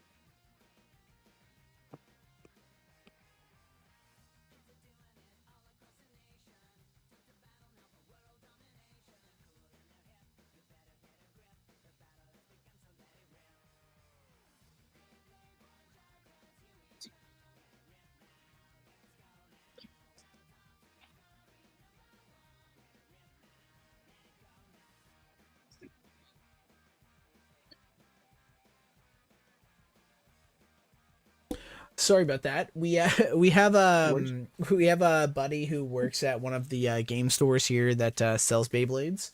And they literally Okay. just stocked up on stuff, and we're like just praying it's wave 3. It's wave 2. Of course, right? No. Of course, right? We Yeah. can never win. But okay. Yeah. So we just went over like your experience. Is there anything else you want to say in there? I kind of cut you off on it, but like, did you feel Oh, any no, you're like good. crazy with it? Were you like super hyped about it? Like, what? Kind of break it down a little. Yeah, so I've been like really working on my tech that I have called the drop launch and the Yep, slide that one's drop. really These good. are Yeah, man, and like I've been working on them so long, so it was intrinsically rewarding in like multiple ways because I only used that tech that tournament and I was like, okay, that did really well. And so being able like it being validated like that was really really good. And it like I said, it was more intrinsically because I was like, man, I don't know if my like tech is gonna work out like it has been in solo testing and stuff. Solo testing is not like a good representation of how an actual battle would go. And just because I was doing it in good in solo tests, I didn't know how it would perform. So once it did actually win a tournament, it was like, man, like I had my own technique that like won, and like I won with that like solo technique. Like it was crazy feeling, man. It was like a super validating and a rewarding kind of kind of thing that just hit me. I was like, man, I'm supposed to be Beyblading for sure. I mean, that's what it felt like. And that's gonna be a crazy feeling. Now, did your first tournament you played or whatever, did you go through that phase of fuck man, I suck? Did you go through that? I know a lot of people have. Yeah, so I went, yeah, like it definitely, my first tournament definitely didn't go as I was expecting, but more or less I came at it like with, okay, I know I could do better. It wasn't Okay, like, that's a good I know mindset. yeah, because it's like, I knew I wasn't where I wanted to be, but I know I wasn't bad either. Like I know I could do way better, and that's why I kept going at it, is because I knew I could do better, and I saw the flaws in the system that I was doing, and just gotta adapt and recreate stuff that you already know and start from scratch. And sometimes it's not bad starting from scratch, you know. Oh, for sure, for sure. Now, when you look at a Beyblade, since you don't watch the anime, you're not seeing it from, wow, like this character is really cool. You're seeing it from a parts, like a Right. competitive standpoint where you're like, is this blade good? Right? Yes. That's Based really off of cool. shape theory and like, yeah, based off of shape theory and like different like contact point theories and stuff like that. I just try to look at it from a broad spectrum and then narrow it down to the little inconsistencies and the little like little things that it's good at, and just try to break it down from there. That's really cool because I find a flaw with a lot of people who want to take the game competitively is a lot of them are also huge fans of the anime and they like certain characters or they like certain motifs or designs, right? And they Oh want yeah. to try to make it work and it just weakens their deck. Oh yeah. Believe me, man, I'm totally on that boat, because like there's people, you know, of course, like people matching colors is a huge thing. I have a Yes, true. Phoenix that has like I have a Cora Blue Phoenix that has a black and green 160 and then a red, like a bright red point on it. So it's ugly as hell looking. But It's that's what gets ugly, the but it wins, works. right? Yep. No, I Oh, feel dude, you, man. I could not change it. People get so mad at me. They're like, dude, that point is not looking good. I was like, I do not care. This thing's a max, and that's what that's what it's about. Well, you were the one that discovered the different molds with Yeah, the so points, right? Yeah, so that was like we discovered that together, me and the YouTube viewers, because while I was recording the video, I was like, oh shit, there's like a number and a letter associated with with each mold. So yeah, it was that was very surprising. I didn't know that, because not every bit has those numbers and letters on them. Yeah, no, that and the thing is like we tested that down here and it checked Oh, out. okay. It checked out, man. Yeah, isn't that wild? The whole time we're like, what the hell? No way. Why is this Right. one more aggro? It just completely checks out. Yeah, that I think being a huge point user, I think that like really a lot of people hit me up and they're like, holy shit, man, like this is like a really like helpful guide. Like it's I don't really know anything about the number and the letter associated with it. I'm still doing work to see if that like has any effect or anything, but there's definitely different molds. Oh, definitely. And it's cool because certain people like defense, certain people like stamina, certain people like attack, Yeah, right? And if you can guide them in the right exactly. direction for which version of point, which is crazy that we're at I guess no pun intended, but we're at the point where different molds gives you different performances. Like that's Exactly, crazy. man. But Yeah. we'll move on to the next question. And I'm gonna assume I know this one, but do you have like a routine or ritual that you kind of follow before like big tournaments? We'll say like the showdown or anything. Do you guys have like a handshake or anything cool? Do you guys go out for drinks or hang out, or what do you do before that? Yeah, so it's funny that you ask that, because I had somebody ask me this question before, and I do have a ritual. I'm like Okay, by blood, I'm Gypsy Irish. So like cool, I was man. born up. Me I'm too. like Well, not gypsy, but okay, I'm Irish.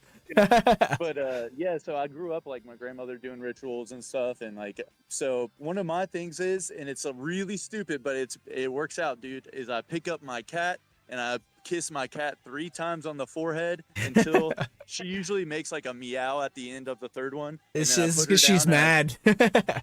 Yeah, yep, exactly. And I put her down, and then I'll win the tournament because of that. I believe. Dude, you know what? I've got a cat, man. I've got 3 dogs, man. I'm gonna have to find out which one's the lucky one. Yeah, you got to get that cat tech, dude. You got to pick up your cat, tell him, "Wish me good luck," and then kiss him 3 times. I swear to God, it's like it's the way. It works, man. It works. And you know what? Nobody can argue it because you've been slaying these tournaments. Exactly, man. So, what do you find? What was like the most challenging like matchup you've ever faced? I assume it was the recent tournament you played. And Yes. how did you overcome it if you could have? Or and is there maybe anything you could have done differently? You know, I think being a good Beyblader consists of you being able to play in different formats. Okay. Like, like Swiss round robin, whatever. That's not really a big factor of it, but like playing to 4 points in best of 3 rounds, or playing to 5 points best of 1 round. I think being able to adapt to every format, it makes you a good Beyblader, and that is my biggest thing. My takeaway is I only played like one format for a year, and I need to branch out and see some other formats. And a format could definitely depend on what you play.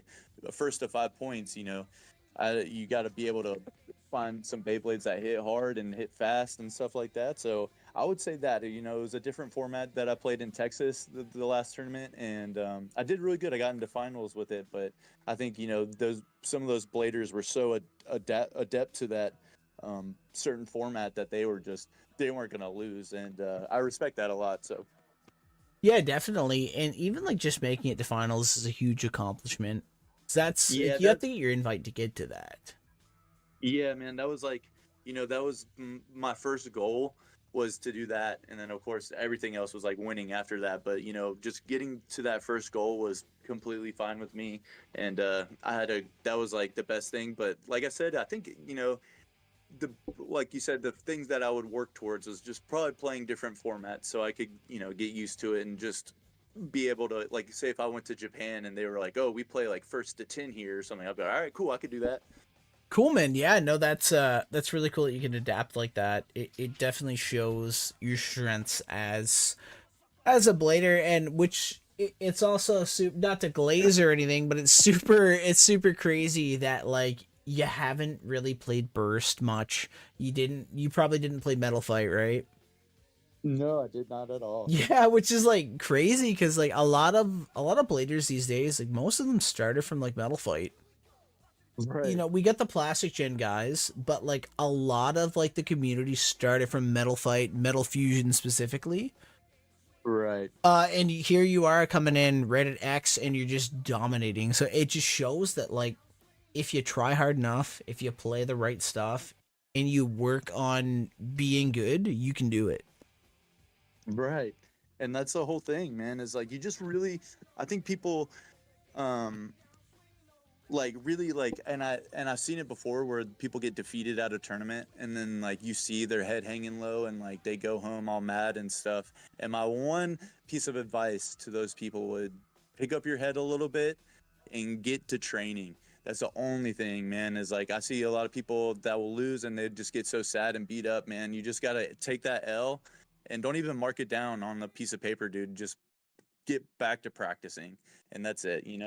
Don't be too hard on yourself if you ever get an L. I mean, I know it's hard. It was hard for me in Texas, but one of the things is somebody won that match, so you got to give them their props, and then try to get better and come at them next time. For sure, for sure. You see that in a lot of other card games too, and I'm guilty of it myself, losing at a regionals or something, and you're just like, you know what, fuck this game, I'm selling everything, I'm out, I'm moving on to another game, and you know what, it doesn't change because it's you, right? Like you have to be the one to do it, and you can get better. You just have to try a little harder, right? You got to put a little more time in. That's the thing with these games and anything else you want to do in life. You gotta just try. You can't. I mean, some people are naturally gifted, right? Like, let's be real. But like, if you're not, then you just gotta try a little harder. That's so true, man. I think I've been able to take like valuable lessons I've learned in life and just transform them into Beyblades and stuff. Hell So yeah, man. Hell yeah. you know, and I think it's great to see. There's a lot of kids that we play with too. I think the majority of it is adults, but we have a lot of kids that we play with. And man, it's like great because you quasi get to teach kids how to be good sportsmen and have good sportsmanship and being able to take a loss and congratulate the person that just beat you. And it's great being able to teach kids this, man. It's very intrinsically rewarding for that too. Oh yeah, and you're gonna see them grow too. Like when I was a Oh, kid, yeah. Beyblade tournaments weren't really a thing. There was nobody really organizing it. But we had other games. I was into Yu-Gi-Oh, very into Yu-Gi-Oh, and I Right. got my ass whooped so many times until one day I was like, I want to get good, and I talked to one of the best guys there, man, and I. I would skip school to get good, but like, but I ended up getting really good. So I mean, don't skip school. That's not the moral to take from this. Is take your own time, but you just got to put the time in and do it. Yeah, man, and it's time and effort. You know, if you half-ass Beyblade, you're never gonna get good results. You gotta actually pour your heart and soul into it. And there's a thing called Blader Spirit. It And it's is, the man. That's from Metal Fight. You got to watch it. Yeah. But Okay, yeah, definitely. that Go ahead, sorry. that'll bring us into our next one. How do you handle the pressure of competing? A lot of people get very anxious. They get jittery. Their hands shake. And you know Yes. what? That'll screw up their launches. How do you deal with it, and how can you give advice to somebody who goes through that? So what I do, like, I definitely get the shakes for sure, especially in finals and stuff. Like if I'm like breaking a sweat Beyblading or whatever, what I'll do is kind of just shake it out. Like I'll go up there, like do this like little shake of my hands real quick, try to get it out. Breathe is one of the best things you could teach somebody is to breathe and not to like breathe in while you're launching and breathe out after you launch. So it's like almost like sniper training, right? You want to launch with no interruption of your body. So breathe in and like breathe out like right before you go up there, take some deep breaths, but also get into a routine. If you breathe in and then focus in, you'll stop shaking, I swear. It's when you start getting all like when you start breathing fast and start getting all jittery and stuff is when you lose control. So you got to take that deep breath in, focus in, and you'll see that your hands stop shaking because you're just like locked pretty much in. Yeah, no, that's definitely. I never thought of it that way, but yeah, that totally makes sense. You just got to get out of your own head almost. Oh yeah, for sure, man. That's a whole nother thing, you know. Beyblade can teach you that, like, you know, it puts you in a stressful situation, and you have to make adjustments, and you have to remain calm under stressful situations. And you know that a lot of people might be like, "Oh man, that's crazy for Beyblade," but it is. It's a thing that you know, just like people in other sports, you know, golfing or whatever, you gotta Yep. actually maintain homeostasis within yourself in your brain and not mess your own self up. Yeah, You you can got to cope keep all your you want to. composure for sure. Yeah, you can cope all you want to, but at the end of the day, it's what you have to change, you know? So, Definitely, no, that makes sense, and I think that just that little tip right there, if they take anything from this interview, I think that is going to be a huge help for people who just want to win that match. yeah, man. And like, you know, like, I love playing Beyblade because if you win or lose, you have to shake the other person's hand. You If you gotta, don't, then you're yeah. pretty much Yeah, you're just a you're an dick. asshole, you Yeah, know, you're if you just a don't. fucking dick. Absolutely, man. Or you're So just like, you like the know, most saltiest motherfucker in the world. right? And like, if I don't get my handshake, dude, that's like offensive. I'm like, damn, Yeah. man, okay, like, You gotta touch the I gloves, need that. right? Yeah, man, I need even if it's just Nux or whatever, bro. Just like you know, I know like some of these tournaments are big and stuff like that, but it's not bigger than like us having a good time. For So sure. That's what it comes down to at the end of it. Like you're there to decompress from that stressful week you had. You're there to play some yeah, Beyblade, so have some fun, right? exactly, man. And like you know, I've seen it all too many times. You know, like where somebody gets like super pissed off or whatever, like after they lose or whatever, and it's it's never wrong to go up to that person and be like, hey man, like It's all good, dude. You're a great Beyblader. Like shit happens, and that's like I don't know. Beyblade's such a cool thing because you get the chances to do that and get the chances to help people out like that, and it's a big learning experience for everybody. I think. For sure, for sure. And the thing is, like, with like games like these, like we'll say like TCGs and Beyblade, it's a different community for sure. There's a lot of people that are very like anime orientated, right? Right. And they don't fit in with certain crowds, right? But being able to go in there and make people feel good still, Yeah. it's such a good feeling because we've all been there, you know. We've all been not fit in with a certain crowd, but with Oh. Beyblade and other card games, you get like other games, right? Where there's Yeah. certain groups that like bully, and I've never seen that in Beyblade. I've seen it in a lot of other games where there's certain groups and Right. they pick on, they're better than, but at the end of the day, you're here to play game. We Yeah. all enjoy the same thing, right? Yeah. And yeah, it's like you're right. You know, Beyblade is one of those things, like you said, it just brings so many people from all walks of life together. I played against a Exactly. dude I played like against a dude that was like 65 in a wheelchair at Holy Texas, and shit. I was like, yeah, it was Wow. wild, and I was like, that's sick, bro. And he like was good too. You know, Yeah, he well, won the he's in Invitational. He Texas, like made right? it He's in. got to be good. He's just So shredded, like bro. and like that's another thing too is like there is still some RNG in there that where for me, like I know some people get salty when kids like win tournaments, but I think that's like the coolest part of it is like I can get as sweaty as I want, put hours and hours of practice into it, but I'm gonna get swept by a 7-year-old. That's a beauty of Beyblade still. Is like you could do whatever you want, practice as hard as you can, but then there's this 7-year-old that has the Unga Bunga launch on deck and just wrecks your shit. And it's just that's how it is, man. You know, Man, that's it the just coolest part happens, about bro. Beyblade. It just happens, man. Sometimes they hit that extreme rail, man, and you just get wrecked. Yeah. It's like it's all too common, man. Like, I'll sit there and like the kid like literally put together his Beyblades through like his favorite colors. Like he doesn't even know the name of them. Bro, And then like I just know, man. It just smokes my shit. I got a funny story at a regionals. One of our buddies, I'll name him here. His name's Dante. His son, I think his son was 6, and I was undefeated, and then I played against his son, and I was like, oh man, like do I just like he's 6, like do I just go a little easy on him? And I went a little easy round 1, and he sweeped me. I swear to God, Yeah. this kid just shit on me. I've never experienced a loss like this, and after that, it was downhill. It was just downhill. I Yeah. think I made like 8th place or something. It was not good at like the event we had, man. He destroyed me and he ruined my confidence. It's just that's what it is, man. He put together his favorite colors, his favorite Beyblades, and he just shit on me. There's no other way of saying it. He just shit on me. I wasn't even I Yeah, don't man. even think I think I was like at the moment I was like, you know what, fuck it.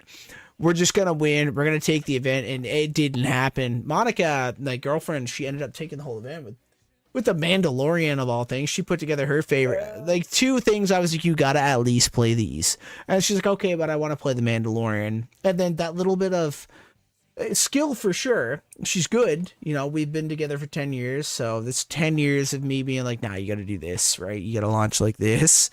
Right. But the Mandalorian is just the ace the whole tournament, and it Come on, made no Dad. sense. Made no sense. Proud of that Mandalorian. She's proud of it. It's on the Hall of Fame now. She's since retired it, but it is what it Hell is. It is a competition winner. That thing gets hung up, man. It got hung up, that's for sure. And now, is there any specific players or rivals that have kind of pushed you to go to your max that have been like, I need to try harder? I know that kind of ties in with our. Has there been anyone that influenced you? But like, we'll go a little deeper with it. So, rivalries, yeah, there is definitely a couple people that keep pushing me to do my best. And I also think that they just want to win against me really hard. And I think, a good rivalry, like you said, will push you to do better and stuff. And there's, the minimal trash talk and whatever. But at the end of the day, it's really fun to do that because you have to put up your combos. You can't just talk trash in Beyblade and not put up your combos, you know? Oh, for sure, man, for sure. And that's what I love seeing all these different ones. Like we've got Blade Bay X in the chat here. I watch his videos a lot. And he's from Shout a out to different Blade region Bay than I am. Oh, for sure, man. We've got Helene in here. We've got John. We've got a whole bunch of people in the chat here, man. They're all rooting you Oh, on. yeah, They're all dude. hyped to see you on this. And What's up, man, chat? there is so much like different regions, and you can just see the slightly different men. Obviously, the wizard rod's everywhere's right, like it's Right. everywhere's, but like there's always like slightly different metas to like every region, which is so cool to see, man. Like here, down here, we're a little behind in Canada on our combos. Like a lot of like the competitive stuff comes from like my group of 8 people, and a lot of it is like super like Hasbro and like the bare minimum Takara. So it's not like Right. crazy to get in, but it's that X-Rail, man, that little bit of luck that no matter how good Yeah, you man. are, it does not matter. It just gets you. Yep.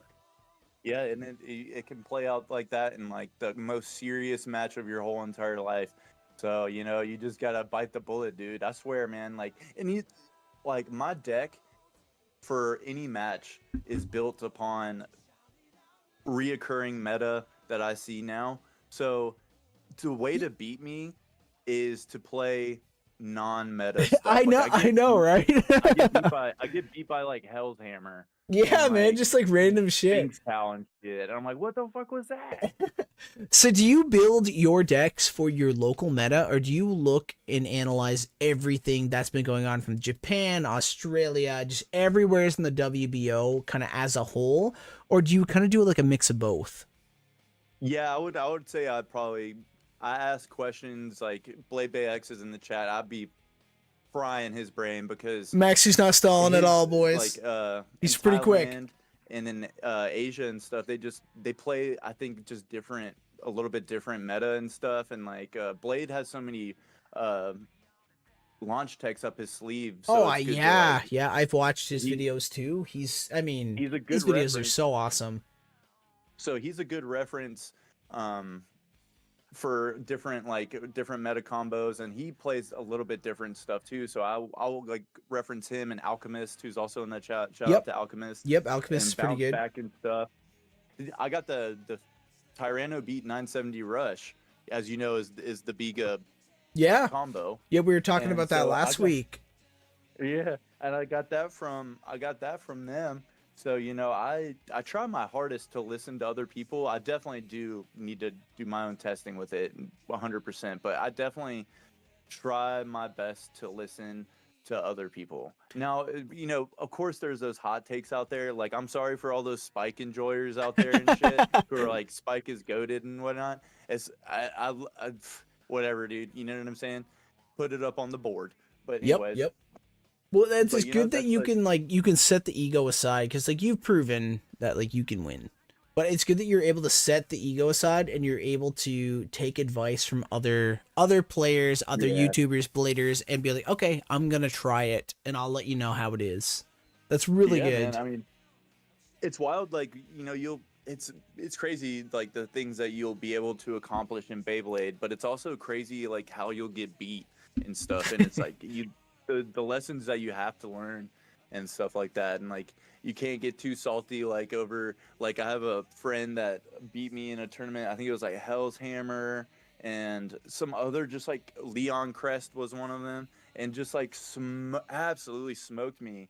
And he's just like a really good blader, man. You know, I was like salty as shit after that, but you know, afterwards I looked at him and I was like, bro, you were a crazy Beyblader if you're able to like whoop my ass with just like, I feel like it was just like a mixed match, man. You know, some people just got it like that. Man, and that's what it is, and that's like kind of the cool thing about Beyblade X is like you look at all the other formats. Like I guess Burst was a little different from Plastic and Metal Fight, where Metal Fight in Plastic were more you ring out or you win by stamina, and Burst kind of introduced, I guess, the burst mechanic. But it was Right. kind of random. There was certain launches you could do, but it was towards the end of burst. I'd say since Zetsu and on, it was more just stamina battles. It just they introduced the level chips, which lock them basically. And with X, it's like it doesn't matter. You could burst, you can get extreme finish, you can get over finish, you can stadium out, and that it just makes it the sport that it is. Yep. But I like, you know, oh go no, ahead, I'm continue. sorry. No, continue. No, I just it's as much as I like put up that I win and a lot of like that. I just want to let people know that I'd be losing too. I'd be losing like hell sometimes, and it's just like I put up my W's just because they're exciting and I think people want to say it. But I definitely do be losing. I just want to put that out there. I am a loser. We all do, and that's the part of the learning curve, right? Is learning Right, how exactly. you got to lose to learn how to win. And that's facts, man. And you know, I really like losing too because I think it's like a massive learning experience, man. Like you could sit there and just like, you know, spout off all these meta combos and non-meta combos that you win with and stuff, and like I could do that all day, but I just like once you get beat, it makes the game exciting again. For sure, If that makes any sense. It's a big learning curve, and the main thing is it's a big ego check, man. Getting your ass beat. It's a big. I love it. It really is. But okay, so have you ever faced like we'll say a combo like in a tournament that you're like, fuck, this is just gonna wreck me? And if so, like, have you changed your launch specifically for that match? Have you changed anything? Walk me through it if you have. So everybody knows the dreaded Dragoon on E is if you've ever followed up on me, I just don't like that combo. I play it, but I just don't like it.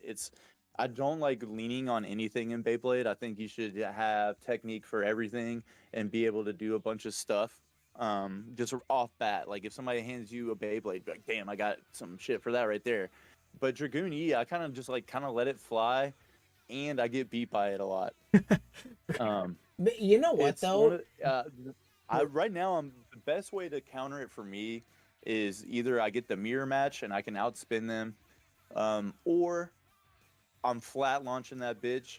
I'm flat launching 39-gram Korokoro Phoenix and hoping I'm sending that Dragoon into the stratosphere. Right into the pocket. It took me about 2 weeks to like really master Cobalt Dragoon. I was just in every pocket. I tried every combination. I was like 560's not for me. I'm trying 5-6 or I'm trying 760, and then I was bursting on the rail. And I ended up talking to somebody in the WBO, and he's like, "Do this," and I did it.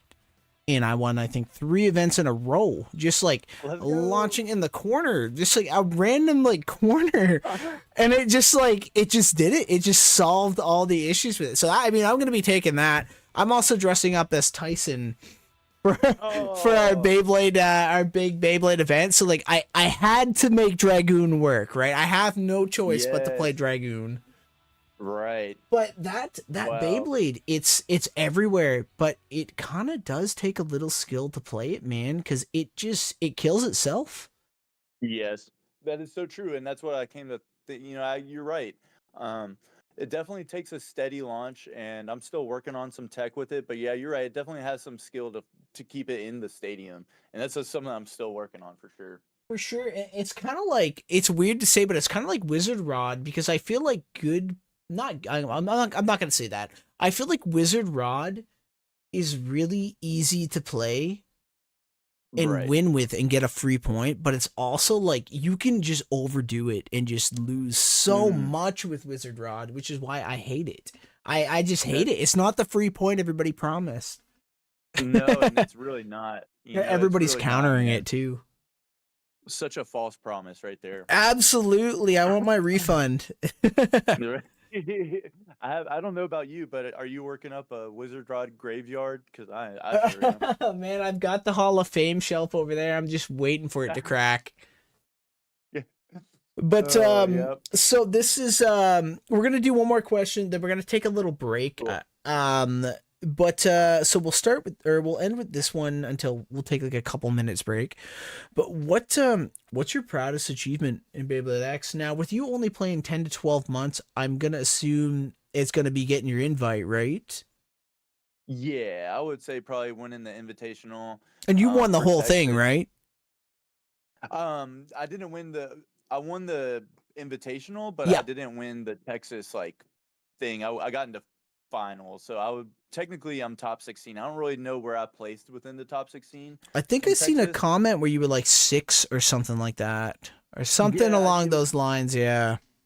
yeah, there's a number next to my name that like didn't make much sense to me, so I didn't like want to put it out there because people would be like, "Oh, you didn't get that," you know. So I just say I got top 16, and if I got top 8, that's even better, I guess. But I don't really Yeah, I'm know. pretty sure you got top 8, but that's still really humble of you. Yeah, I try, man, because you can be unhumbled, you know, you could be sat down real quick in Beyblade, and Oh, for I sure. haven't had that experience yet, but I've seen it happen to somebody where they like almost quit the whole entire thing because they got their ass handed to them, and I was like, "Ooh, shit, I ain't doing that." Oh my god. Yeah, yeah, no, you don't want that. What Yeah. okay then, what was the difference in your, we'll say, your invitational your deck there, and did you change it, and if so, why did you change it for the actual like Southern Championship? That's what it was, right? Yeah, it was Beyblade South. So yeah, it's the Southern Championship, yeah. So And yeah, what was your original sorry. combo to get your invite, and why did you change it if you did? All right, my original my deck was Phoenix Wing 160 point, which is of course, if you know me, I'm playing that. Yep, yep. And then Tyranno Beat 970 Rush, shoutouts Biga combo, big time. Biga Bladers, the goatest of the goats. And then Dragoon, I had it on 570 Elevate for the Invitational. I was bursting like a maniac though, man. I could not keep the bit inside of Dragoon. That's a big pause moment, that sounds like, but I just could not keep the bit like attached to him, dude. And Dude, so I feel you, bro. I feel you. like, and it was a great combo, I'm not gonna lie. Like, it definitely had like some equalization, spin stealing, and you could also, what is it called, destabilize some people too. So that's why I played it. Now I was getting bursted like a maniac, and then when I went to Texas the first day I was there, I was doing some testing with some bladers there. Shout out to Blader Union and Iskander from WBO. But they were like, "Bro, why do you have that thing on 570, bro?" And I was like, "It'd be working for me, man. I don't know." And then they just proceeded to absolutely smoke my shit in practice. So I was like, "Help me out, guys!" And they were like, "Yeah, you should have put that 960 on it," and I did. And my 960 came from Roar Tyranno, and That when I one's put it tighter, on there, bro. bro, dude, it was super fucking tight. It was like I super glued that bitch in there, and it started working perfectly fine after that. Jeez. So that's the only. I think that was the only switch up I made was 570 to 960 on Dragoon Elevate. That was the only. I kept everything else pretty much the same. Play what I know. For sure, for sure. Okay, so what we're gonna do is we're gonna take a quick 5 minutes. I'm gonna run to the bathroom and then we'll check on the chat. It's been popping off, and then we'll hop back into it if you still have time. Yes, I still have time, my friend. Awesome, man. All right, I will be right back. All right.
What's up, chat?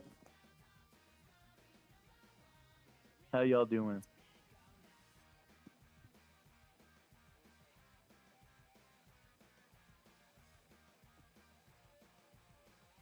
I think you can hear me. I'm not sure. Beyblade about to do some wrestling?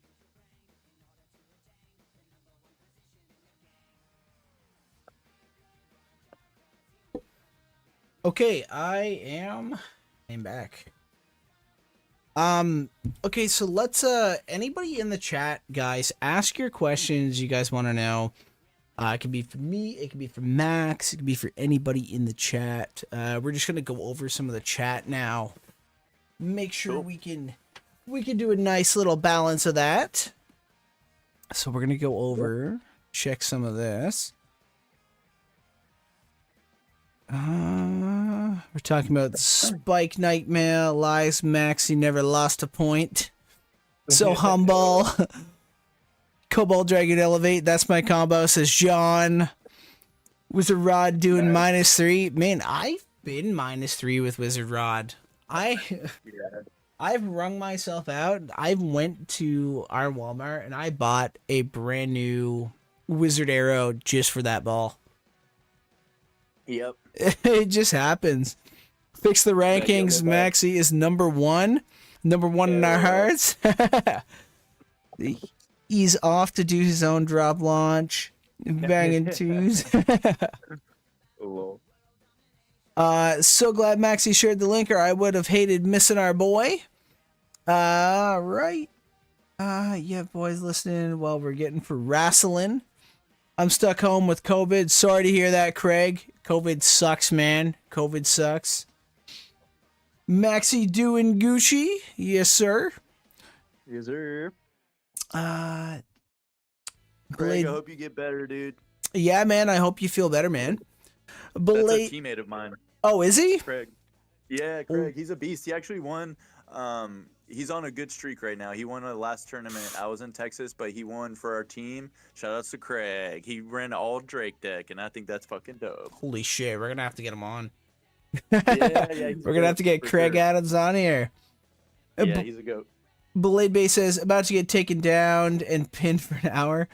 What are we talking about? Oh yeah, he's wrestling. He's about. Oh, okay, all right. So we're talking about that. Yeah. He knows what's up. All right. Pinned down by other men. I wasn't sure if it was going to be that or it was going to be the music. I wasn't sure if it was Beyblade music. I wasn't sure if it was something else. You never know, man. What's the most memorable point Maxi has won, and what's the most memorable point he's lost? That's from Beyblade or Blade Bay X. Yes. Let's see. Oh, God, that's a tough one. I hate to say this. One of the most memorable ones is probably, and this is another great Beyblader, and it's most memorable to me because I hated doing it, and I like didn't mean to do it at all, but I broke my friend H2 Obama. We call him the Mr. President. He's the man. But I broke his Black Hell's chain. Like he can't. You couldn't even put it on. You couldn't even put it on a launcher. Like it wouldn't go on the launcher. It broke like the center, and that was probably the most memorable one, just because like it was a stab to my heart, because like, whoo, that's a nice Beyblade, you know. Yep, and it's a flex using it, man. But that's the thing with these flex blades, right? You gotta go into it knowing they're gonna get chipped and they're probably gonna get broken. That's why I bought two Arrow Pegasuses, because one's going on the shelf, man. One I'm gonna use. Shout outs to him because he was so cool about it, man. And I still owe him one because he went ahead and bought one already, but I still owe him one. I think he deserved that. You know, I felt so bad, and he was so cool about it too that I feel like I owe him it. But, man, that's cool though. That's cool that you're cool about it like that. I mean, he was like, yeah. I mean, it broke because I played with it, you know. And I was like, okay, at least you get fair, it, like, man, you know, fair. You're like not mad. Fair, yeah. Like anybody else, man, you know they'd be salty. Yeah. So Craig says 46-man tourney Saturday. I hope I'm better by then. My birthday. Well, happy birthday, Craig, and I hope you do good, man. I hope you do good. 46 people. That's a really big tournament. That's a really big. After a couple of days, and I am Oh, Not you're prepared, but we're gonna prepare. We're gonna. Oh, you're prepare playing for in it too. Oh yeah, for sure. Craig's coming for my crown right now. He's working his way up there. Oh So we'll see if he can shit. claim it. Are you guys recording it? Oh yeah, we'll definitely get some matches recorded. Fuck yeah, fuck yeah. Shout out to Craig. Maxi is our goat though. Takashi, aka a volatile Volcarona, asks, question for Maxi. I don't know if I missed it or not. Well, what does he think is the best type of Beyblade for competitive? Like he said, stamina isn't as good as people think. Right. Definitely attack. The better Beyblades that I think the best Beyblades that you can get are rounded off attackers. Not like completely round, but like you're gonna have like a good 3 sides to it, which doesn't really make sense for roundness. But like, you know, Phoenix Wing is kind of, you can get it to where if you play with it enough, it's pretty round. Tyranno be pretty much 2-sided, but Yep, but also it's very pretty rounded round. off. Yeah, Tyranno beats crazy. Yeah. So that's like, I would say attack is probably the best in X right now, given the circumstances like that happen in the stadium. Like, it's meant to go. The stadium is meant for bays to go really fast. So if you're gonna play slow, I think you just have a disadvantage. Yeah, definitely. Which means you gotta practice that attack launch, man. Gotta practice it. Yep. Shout out to H2O Obama, another great Yeah. blader. Amazing Blader. Give us a follow. Maxi's combos end up there too. Yes, give John a follow, guys. Okay, great. Yeah, for sure. Definitely do that. Everybody follow and sub. A playground bully. Thoughts on Night Mail? That is from my girlfriend who's sitting in the corner behind us, who was testing it on Monday and doing really well with it. You know, Nightmail is a great Beyblade. I think it's a very balanced Beyblade. It could have some defensive hits. It has countery hits. It has great attack. I think the gimmick is really cool. I don't know if it like necessarily like works or not, but like I just think it's cool that it has some jingle bells in there. And, it's heavy enough definitely to do some damage and do some work. If you can put it on some, I think the lower bits are probably going to be your go-to with it. Maybe like low rush, low flat. Even like maybe flat would do. But yeah, those bits, I think using it for big old smash attacks is probably Nightmail's biggest advantage, I think. No, But Oh, yep. But I know somebody that cooks with it with like on defensive shit, like Dot, like Nightmail on Dot, or like On Dot. I guess that would. Yeah. So She's the you're sticking tack. Okay, What she's looking for is a Mandalorian replacement.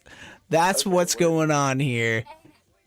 She's playing Rod and she's playing Phoenix. She can't put them down. She cannot find that third Beyblade, so she is in all the chats everywhere trying to find something.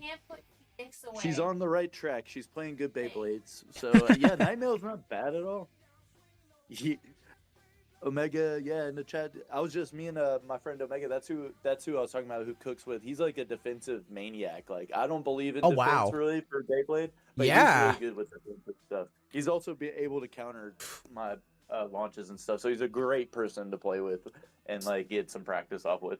So he knows like watch the hand, watch where they're gonna launch, right? Yep, that seems to be the trick nowadays. Okay, so we got some people wishing Craig a happy birthday. Craig says we're both chasing first at the moment. I feel like that's what it comes down to. When you get so good to the point where it's first or last, right? You want that first. Exactly. Second just doesn't sit, right? Yeah, Craig is hungry, man. He's coming. You gotta be. You gotta stay hungry, bro. You gotta stay starving out here. Alchemist says, yeah, Maxi, 20 footage. MK30B says, Hell Scythe, gotcha. I think he was replying to your first blade. He might be a little behind on the stream. Alchemist says, think Shelter Drake is going to be good, Maxi, based on your blade philosophy. You know, I don't know, dude. It's so crazy because I keep looking at it. I'm like, it could be good. Like, I don't even know, dude. Usually I have like a kind of cut and dry answer for like when blades come out, like, oh, that looks like shit or whatever, or like whatever. But I 100%. can't tell, man. Yeah, I think we gotta wait for the weight. See how much Yeah, I it weighs. think But so then too, again, because- Cobalt Drake bamboozled us. It did. Sorry, Impact Drake. Impact Drake, yeah. Yeah, that did, it did. that bamboozled me at 39 grams, and it's just like, eh. Right. Not the best. Question for Maxi. Ask him about what kinds of launches he feels can counter his drop launch, because a lot of people tend to think it's an unbeatable launch. Yeah, it's definitely beatable. Definitely beatable. It's really, if you want to counter the drop launch, a slide drop is probably your best chance, or anything that you can shoot over. If you're on the X side and I'm doing just a regular drop launch, anything that can shoot your bay up into that left pocket that's immediately towards me, anything that can get there before I can or kind of creep up behind me, getting there before I can is a big deal, because it would just totally just wreck my whole philosophy of what's going on. So yeah, if you can get a launch, a slide drop is a good one for the drop launch to counter it. It kind of counters itself. And then if you're trying to counter a slide drop, you just do a drop. It's weird, they just counter each other. But Yeah, because they kind of go yeah, towards the same place, right? yeah, try to beat me to that spot is pretty much what it's about. Fair. And would you And I- say X side or B side would be more preferred to beat that launch? To beat a drop launch, Mhm. you would want to be on the X side, and then for it, like, if Be you coming wanna in beat me- second, right? Yeah, so like, I'm sorry, I don't think I understand what you're saying.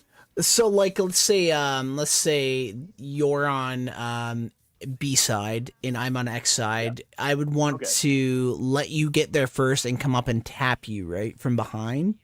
Yes, you can do that. That's a great way to do it. That's probably going to end up happening because I'm probably going to get to that spot first anyways. So if you Yeah. are able to chase me and tag me out of that so I don't drop down and get my rotations in, anything that can just throw me out of that stall is a good tactic. So like, if you could just, some people just straight up throw their Beyblade at my shit. Like, it's crazy. Like, they like just see it, that pocket, and just throw the Beyblade there. And it works sometimes. I mean, consistency is key, right? So like, if I have yet to meet somebody that can do a counter as consistent as I can drop launch. So, it's just whether or not you are practicing enough to get it down. For is sure. probably the thing. And I think that comes down to the group you play with. They all got to Right, be on the exactly. same page of like hunger to get there, right? Right. So we've got Omega in the chat. Yeah, Def, get that info out of him. You hear that, Kira? Omega is in the chat, so if you want that nightmail sauce, I would ask him now. Blade Bay X says, what's most likely to win every round by extreme finish? Phoenix Wing 160 point or Knife Shinobi 360 L? And I feel like there's a story behind this. Yes, there is, for sure. And for the meme, I want to say Knife Shinobi because it's on level and it's just going to do random shit. So I'm going to say Knife Shinobi just for the meme. Right. I think there was like a stream that I did Knife Shinobi 360 level, and it won by extreme finish 5 times or something What like the that. fuck? Yeah, it was fucking wild, dude. That And, is like, wild. I think that's what he was referring to. What the fuck? Yeah. We've been doing more testing tonight, and I've been getting better at the drop pop. Good, John. Good. The drop up. Oh yeah, that's my boy right there. That's Omega. Oh, that's Omega. Okay. That's There Omega. we go. John Sonifra. That's the boy right there. He is the man. So, He's a good Beyblader because, playing with somebody that just plays like you could probably be at a disadvantage, but he plays completely different than me. He launches completely different. He plays different combos than me. Like, I don't think we've ever matched up on the same combo before. So that's really nice wow. too. That's really refreshing. that's good because that can like emulate tournament, right? Like what you're gonna go against. Now, Exactly. John, also known as Omega, It says Impact Drake 960 dot, Nightmail 770 Spike, Silver Wolf 080 Hexa. Okay. That's his defense. He's a big defensive player, so that's probably his defensive deck that he's running right now. Sorry, he had Nightmail on Spike, not Dot. That was my fault. Oh, okay, yeah, that makes sense. Alchemist skipping over Golem after seeing the weight. Did we get the weight for Golem yet? Yeah, it was like 34.5. Oh, that's right. That's not terrible. Not terrible. But I don't know, like, as a defense blade, I almost want it to be like 36, like, as like a good weight, right? But then again, wand. Or rod, I guess. Pass up blade. Slide versus drop feels 50-50. I'm not sure. I like the drop. Slide drop is still getting worked on for me, really. It's like I want to get it down. I can do it almost like 70% of the time. I need to get it down where I have like the other drop launches still. And I have like if you've ever watched me do it, like I have a video of me like setting up my body posture for a slide drop, and it's probably the weirdest thing you can. So I don't know. It just might need some tinkering with. It's not really good for body posture and like how you rip and stuff. So I gotta get some stuff going on it.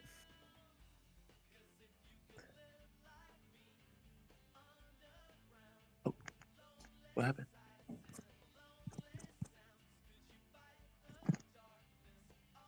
Are you still there? I don't know what happened. Oh, my bad. I hit the mute button on my mic. My bad. Okay, no, you're good. I thought I fell off there for a second. No, that's me. I've got a button that I hit. So like I was saying, I believe, there's a lot of different launches. And was it Blade Bay that goes barefoot? In it? Yeah, man. And there's some theory to that, man. Like there's some martial arts to that you know what, man? Like people ground their beds, man. I was about to just say plug that shit in. Exactly, man. And that it's real. Thank you, just Max John. I counter the drop launch with my catch launch. That's OD, bro. Galactic Base says, let's go. Galactic Goat. 34 is high end. I mean, I'm going to say this. It's heavier than Ghost Circle.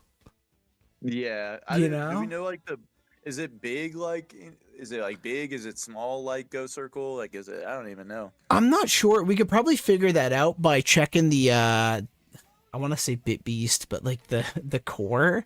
And, like, just kind of, like, checking that in, like, Photoshop or something to really see what its size is. We can't hear Max. Elliot, you can't hear Max? Can anybody else not hear Max? Oh, no. No, everybody else is saying they can hear you. Okay. That's how do you, okay, Elliot says, how do you X-side drop launch? I think that was a video that you said that you may do in the future. Yeah, I think that's an important video. For sure. There's a video on my channel. It's called the Drop Launch Guide, and it will teach you how to slide drop. I need to just do a video of it singling itself out, but you'll see me. I'll like tell you how to set it up and the body position and stuff and how to get up there. But it's called the Drop Launch Guide on my channel, and I need to be able to. I got it. It's not really. I didn't come up with it organically. Shout outs to I think it was MK from the Blade Bay chat that posted the slide drop, but I think it was from a Japanese player that I originally got it from, and I just kind of tweaked it a little bit to fit my needs and stuff. So and that's smart out there for the taking. That's smart. Shinzu, are you still here? Are you still muted? If so, if you're here, are you able to link Max's drop shot video in the chat just for anybody who hasn't seen it? I think he is still AFK. That's okay. Okay. Golem shape looks bad to me from Crisis Crusher 07. I think it's too aggressive for a defensive bay and not aggressive enough for an attack type. That's Yeah, I don't know. fair. It looks really strange to me. I'm not gonna lie. I don't Yeah, really like the new releases coming up. I don't have much to say about them because it's just like the shapes are kind of like they're they're a different. little bit different, right? Yeah, like when I So see defense, like I think I go back to Metal Fight, right? Where all the right. weird like defense, like they weren't really weird. They were all kind of symmetrical and like very. I find like Golem Rock isn't as symmetrical, but I don't know because like Right. Takara had to have tested it, right? Yeah, they must have, right? I mean, I don't know. They gave us Metal Needle though. Yeah, that's true. That's true. They did do that to us, which is crazy that like needle, like the spike tips in this are um defense, but in Metal Fight, like they were stamina, right? Like you had like spike in Metal Fight, which was just metal needle, and like that was like a stamina tip back then. It's crazy how that Right. changed just because the shape of the stadium. Exactly. I know. Wild, man.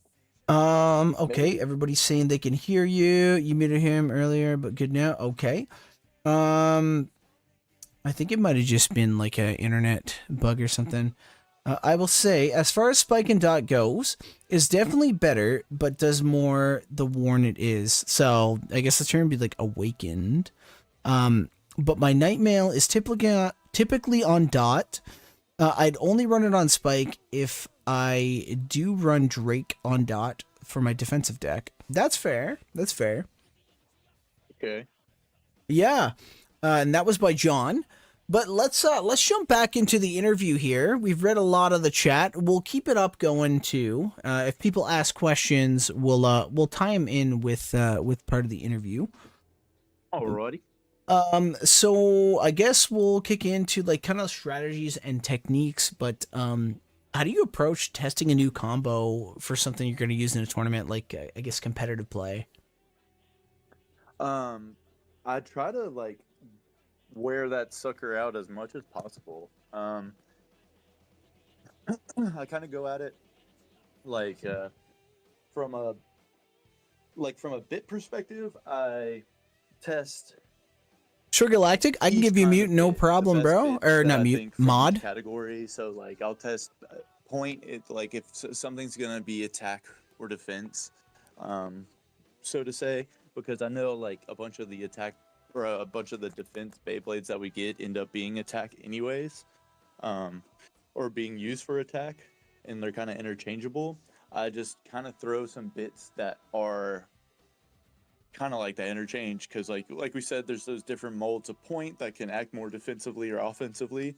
So I try to play like Nightmail. The first thing I did with Nightmail is put it on point because I saw it as like attack slash defense, and it's good and stuff like that. But if it's like a stamina release, I usually try to throw it up on ball, and then I just throw every heavy attack Beyblade at it. That's what I did with Wolf, Wizrod, of course. Um, but yeah, I just try to literally throw the kitchen sink at that motherfucker and see if it can handle it or if it has some type of abilities to counter the heavy attack blades or if it has enough stamina to get through like a Wizrod matchup or anything. So that's why I just really just throw the kitchen sink at it and just make sure it can hold up Yeah, you to test pretty much everything. the whole thing, which Oh is yeah. like super cool because a lot of people will do like their standard 10 battles and they're like, oh, it's good, it's bad, and then they'll like take it to a big event and they're like, wow, I suck. And it's like, no, Right. you just probably should have tested a little more. Yep. And that's what it is. It really just comes down to if you're testing the right way, I guess. And like if you're solo Thank you, testing, Galactic just Base. know that your results are going to be skewed quite a bit from just solo testing. Like a lot of people give me flack because of my videos for solo testing, and they're like, "Oh, that's not like battle specific." I'm like, well, dude, I'm not really trying to get battle specific one player battles. I'm looking for what the Beyblade can do. I'm looking for how it can hit, and what hits work the best, what Have a launches good work one, the best. Craig. It's not Thanks for really coming battle by, bro. accurate, but you can definitely test stuff in one player situations. And I think that like I said, that's how I figured out like TB 970 Rush was good, was because I tested it myself. I love going off of what people say, but I have to test it myself, and sure enough, it was good. So now it's in my deck. Definitely, definitely. And again, that's the best thing. You can put the ego aside. You can test other people's combinations, right? Doesn't matter who it is. You just got to test Right. it. Now, can you explain kind of the process of like perfecting your launches? Like, how do you do it, and how did you discover that that was good? You kind of talked a little bit about finding it from somebody from Japan, but how did Right. you kind of change that to alter your own kind of style? Yeah, so the drop launch came super organic for me. I was just solo testing. I think it was like Night Lance on Orb. It was like way back in Oh the day wow, when, yeah. yeah, it's like back like when the meta was still Hell's Ball, and I noticed like I just like I was like, man, there's got to be a way to finesse a launch that you can get it consistently to do like a few things in the first few seconds of the match. And I had, I was just tweaking my wrist and stuff everywhere to see what would work. And then I finally kind of like looked at the stadium, looked at how the bits ride on the stadium and what angle should be specific for that.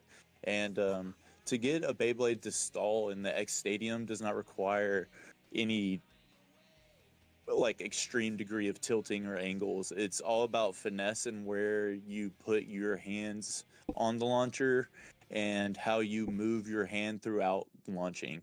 And the angles and stuff are like necessary, of course, but people Oh, for often sure think they that work, like, right? Like what you're yeah, doing works. people often think, I think like the drop launch needs a massive angle, but it's not really that as much as it is finesse and how Yeah. your body flows through a launch and how to get there. And then after that just becomes repetition and then muscle memory, and then your mechanics can just automatically line up like wherever you're at, and then boom, you'll start dreaming about it. You'll start dreaming in drop launches and drop launching on presidents and stuff and all kinds of crazy shit. Which is like super cool because it's cool that you took that from somewhere else, and I'm sure like other people have done it, right? Like everybody does everything, right? You know, but for you to kind of I feel like you revolutionized it, or you at least modernized it and brought it to people.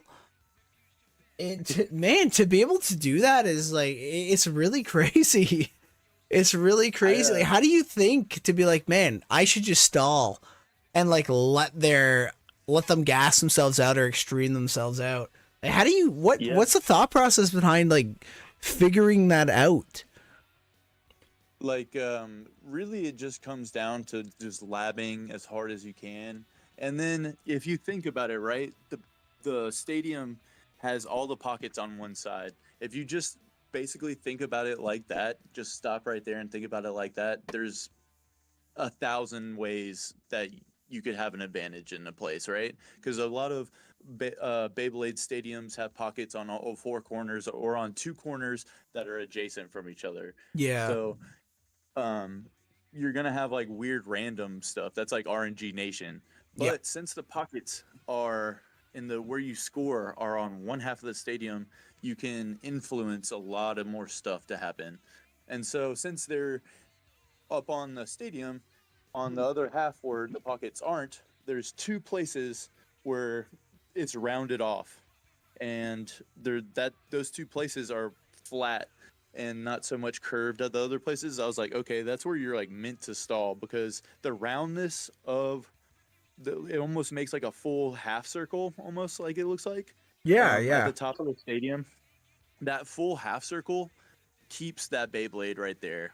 If you have an angle, it just keeps it just riding on the rail, and it doesn't go anywhere anymore. It just stalls, so it's just going to keep hitting back and forth between the rails without catching because of the angle. And then once the angle decreases even more is when the drop happens, and that's That's when the Beyblade starts to drop. So it does take some RPMs to get it to settle at the top of the stadium in that half moon kind of thing. And but once you get it there, it's all about the feel.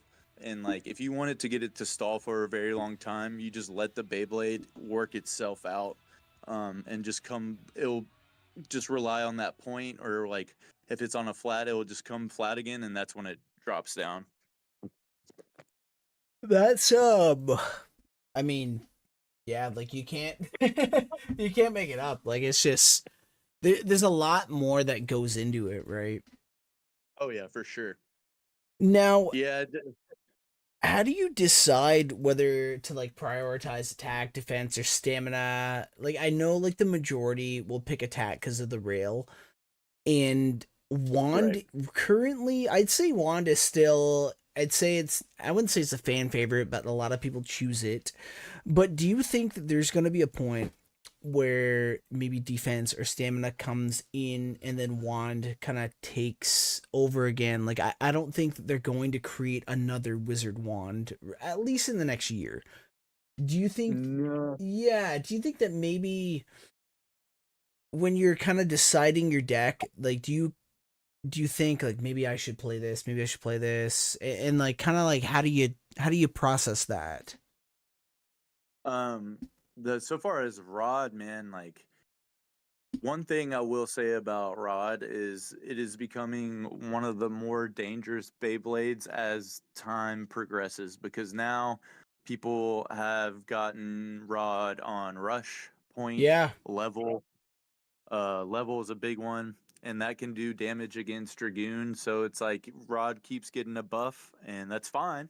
He's still beatable, but those Rod lovers are keep getting a little buff. So Well, it's so um, big too. It's I don't. And again, yeah, I know you haven't played Burst, but it's a cracked out version of Maximum Garuda. For anybody in the okay, chat who's played Burst, it's the exact same shape. It was banned actually in I believe the oh, Hasbro okay, Championship. It's the same shape. So I don't know what they were thinking when they made it, but they fucking made it. They did. yeah, And and it's been terrorizing communities for the last year. right, and here's the thing. I think a lot of people, when they go up to pick a deck, they're like, they often pick safeties Yep. for for their three, which I do too. I mean, Phoenix Wing is considered a safety pick in my eyes just because it is a Oh, for more sure. controlled Beyblade and stuff. So I think a lot of people pick those safety picks, and it's really good to work at which the safety picks are going to be the meta. So you're going to automatically come up against people that are going to play those decks just immediately, and I think that's how I build my deck is around the meta.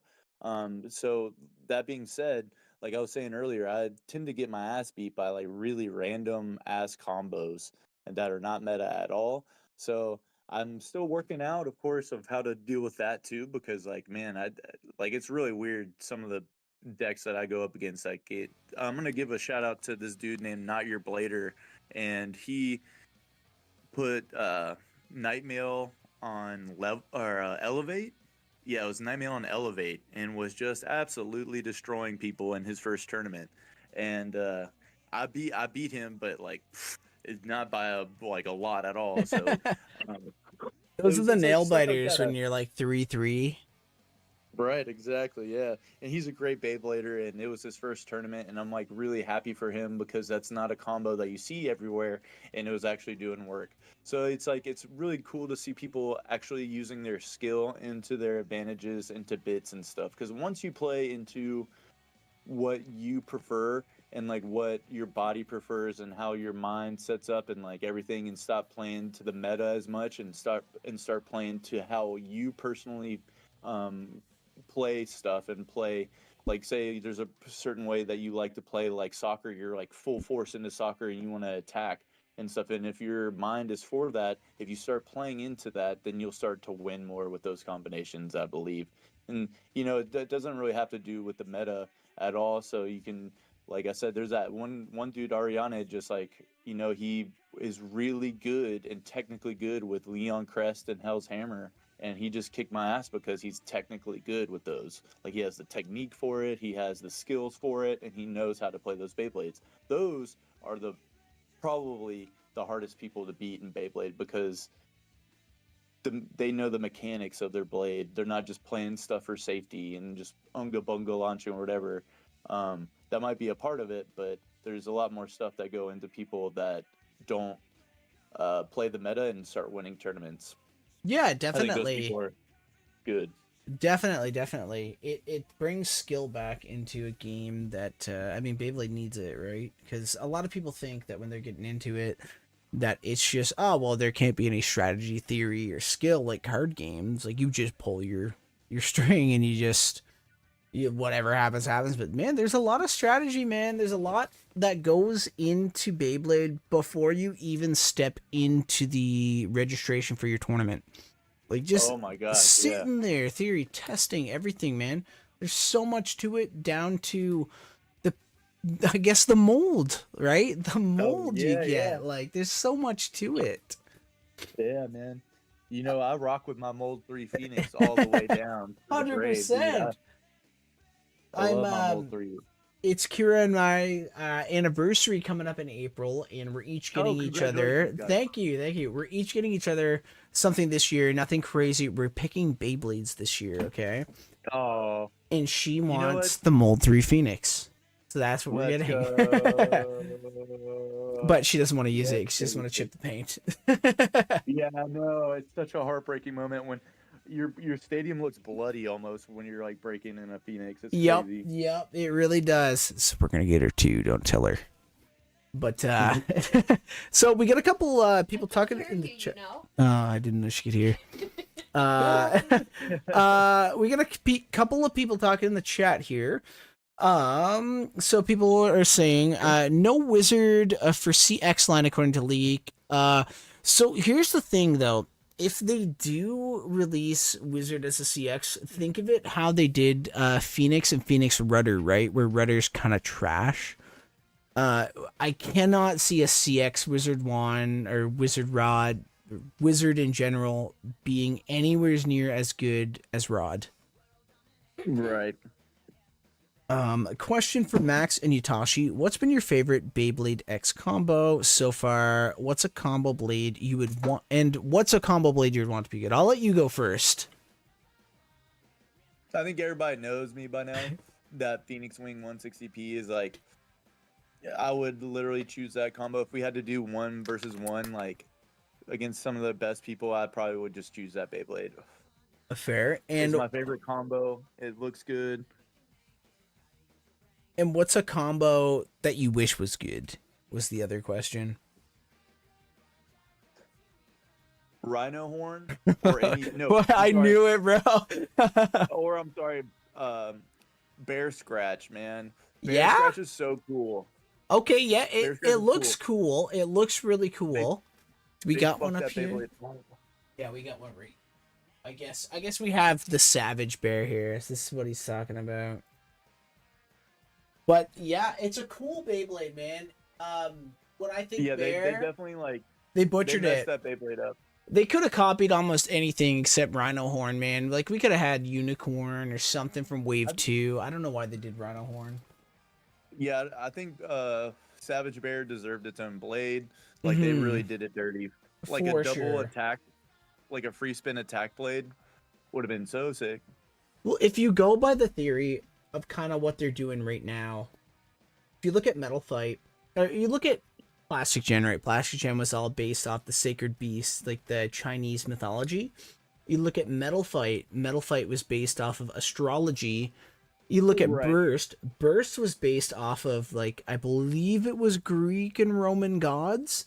Right, yeah, because you have like Spryzen and stuff. Exactly, like Zeus and all this stuff. And you look at X, and X was kind of its own thing, but it's starting to go more in the astrology kind of path. Like, we have multiple Drakes in, I believe, Metal Fight, it was El Drago, but it was the astrology sign Drake. And Okay. we have a lot more astrology than random stuff, and even some of the random Okay. stuff fits into the astrology.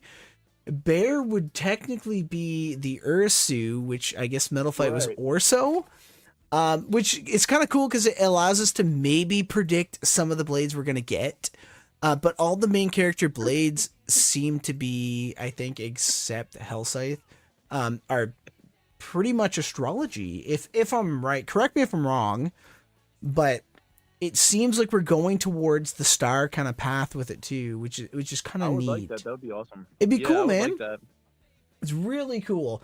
Which I guess whatever Diablos was in Metal Fight could technically be the same thing. Same with Phantom Orion. I guess Orion could technically be Right. classified as Hellscythe. Right. Yeah. But yeah, I don't know. Maybe I'm just wearing my tinfoil hat. No, I mean, it's always cool to like daydream about it too. I mean, I know Oh, so for many sure. people, like so many people like discussions about what's up and what's coming up next and what people want and stuff. It's really cool to see that because there are so many just like some really like big fans of it that have predicted certain blades coming out and stuff. So that's got to be like a cool kind of concept, is to play the guessing game, and then of course you got your random booster gambling that happens throughout. Yeah. Volatile Volcarno says, I love the shark constellation. Hey, you remember Thermal Pisces? It was a shark. It was a shark. Yeah. That's nulled right there. But my favorite combination, it has to be Silver Wolf 360 free ball.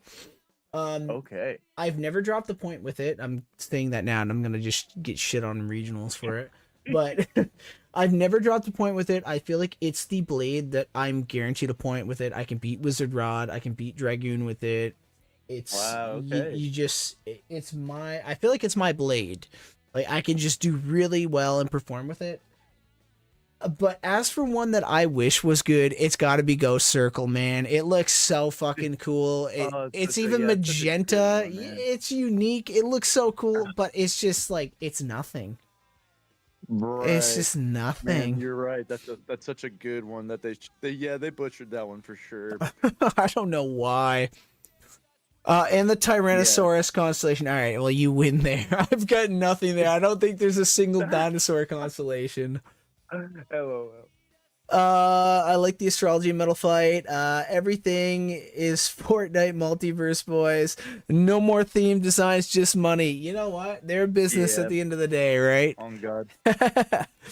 But okay, so my next question for you, do you have any tips for players looking to counter the attack kind of meta we've got right now? Any Wizard Rod fiends, or I guess Silver Wolf fiends, or defense or stamina? Any tips for these guys like me? Yeah, turn that Wizard Rod into an attack Beyblade. Turn that Wizard Rod, put it on level, and you'll beat any attack Beyblade probably. So Okay. that's a good one. I guess it The doesn't stamina tilt that on thing- level, right? No, if you put that thing on 960 level or 360 level, you're just a big bumper car. And you're bumping all around and bumping people into pockets and stuff. Yeah, that's like a big one, man. That's like my best advice is try to utilize Wizrod. If you're like a stamina player and if you really do like Wizrod on ball, try to put that sucker on level, and then people think that they got you figured out and stuff like that, but oops, you change that shit. You change your Wizrod to level real quick, and then you're beating like everybody's attack stuff, so you don't even have to worry about getting BPO'd because you're doing the BPOing. Do you lose the mirror though if they're on 960 ball? No, I mean you could potentially you get a really clean hit off of them because now you're playing with two big bumpers, right? True. You got one big Wizrod and then you're playing with yours, so that's a lot of space that you're taking up and occupying.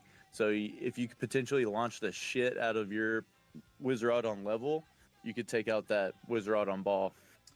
And I find my rod, it never gets knocked out the first like 15 seconds. It's always the last little bit of hits that just shits crazy? on it every single time. I think I'm gonna win, and then it's always a Phoenix too. That's why I always tell people when you're playing against Phoenix, you can never predict if you're gonna beat it because those last couple hits, man, they always shoot me in that extreme zone every single time.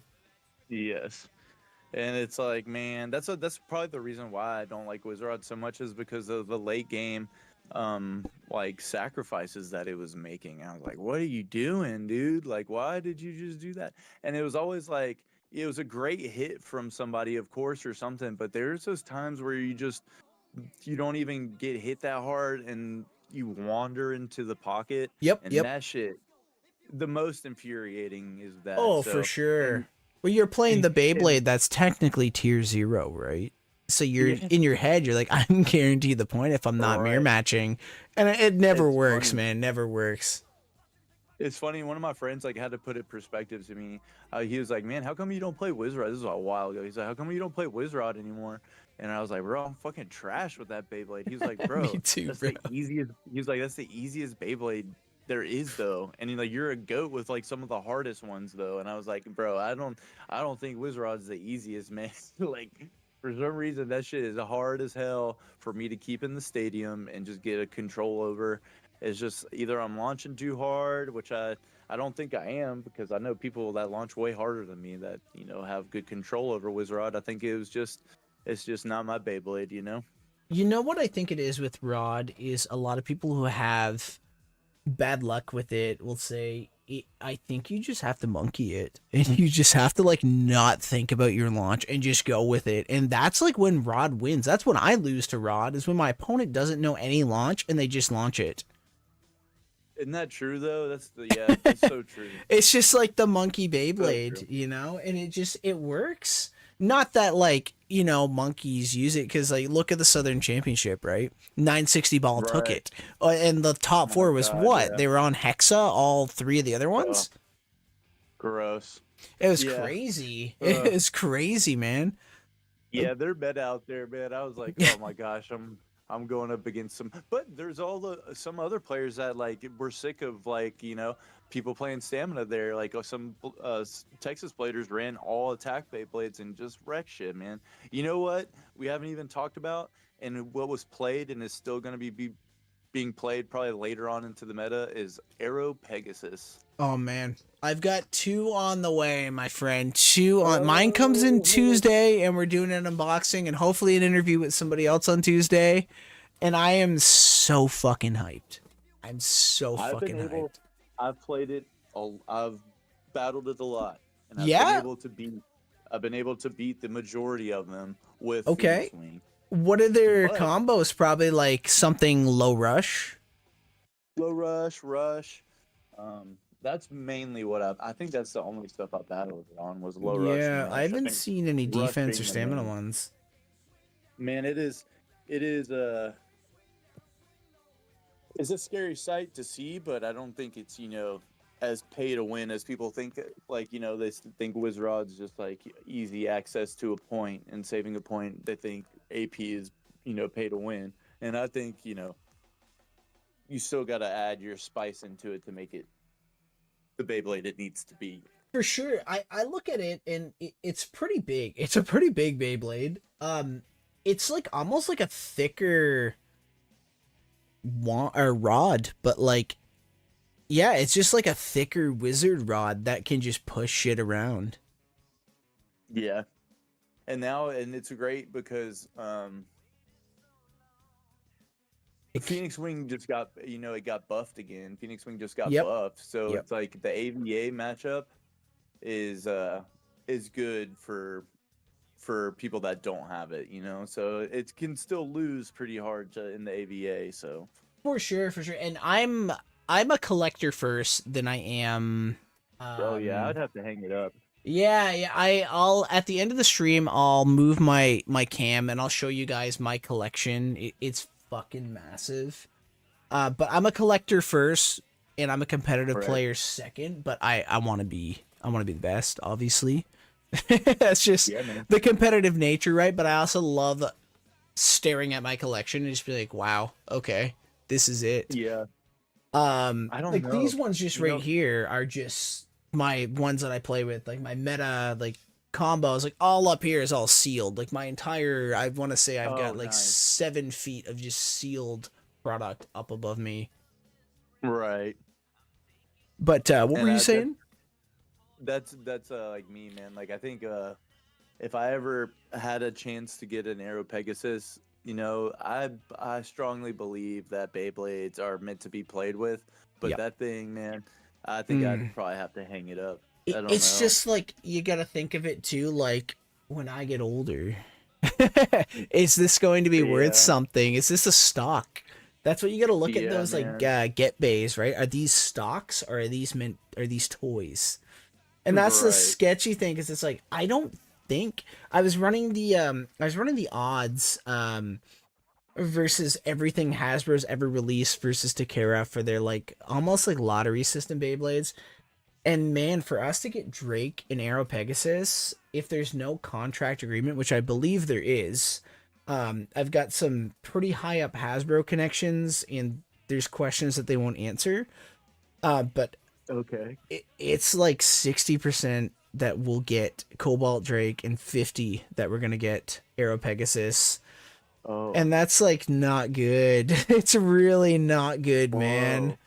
Yeah, so it's like if you want it, man, you get it now, or you hope Takara gives it the Cobalt Drake treatment.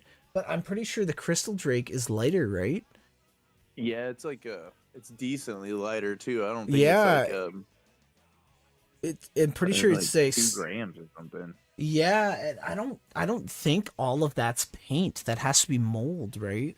Oh, for sure. Yeah, I don't think because if you took, yeah, because like if they took the paint off of Phoenix Wing and that blue Phoenix Wing, and it wasn't that drastic of a weight difference. I don't think at all actually with some of them. Yeah, like you even look at some of like Takara's, like we'll look at the Hell Scythe, right? Or the Hell's Chain. It's like really not that much of a difference between the black painted one versus the just the stock Right. one. It's like really like Yep. what, half a gram if that. You know what? You want to know something crazy? Is I got, and I didn't think that this was a thing, but I got my Black Dragoon, Yep. and it was zero point 0.5 lighter than my OG one, and I was so upset. Wow. But yeah, I didn't think that was a thing. I was like, oh shit, that Yeah, what the sucks. hell? Yeah, That's crazy. so it's chilling in a case right now. John says Cobalt Drake is about a gram to a gram and a half lighter. That's crazy.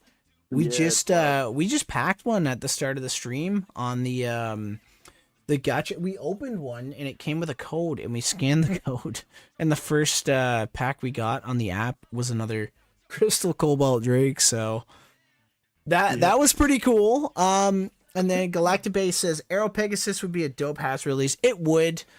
The only way I can see it is towards the end of X, and we get a Legends, kind of like when Hasbro started releasing some of the Takara stuff. Like we got Sol Blaze, we got Proto Nemesis and Diablo, I'm pretty sure.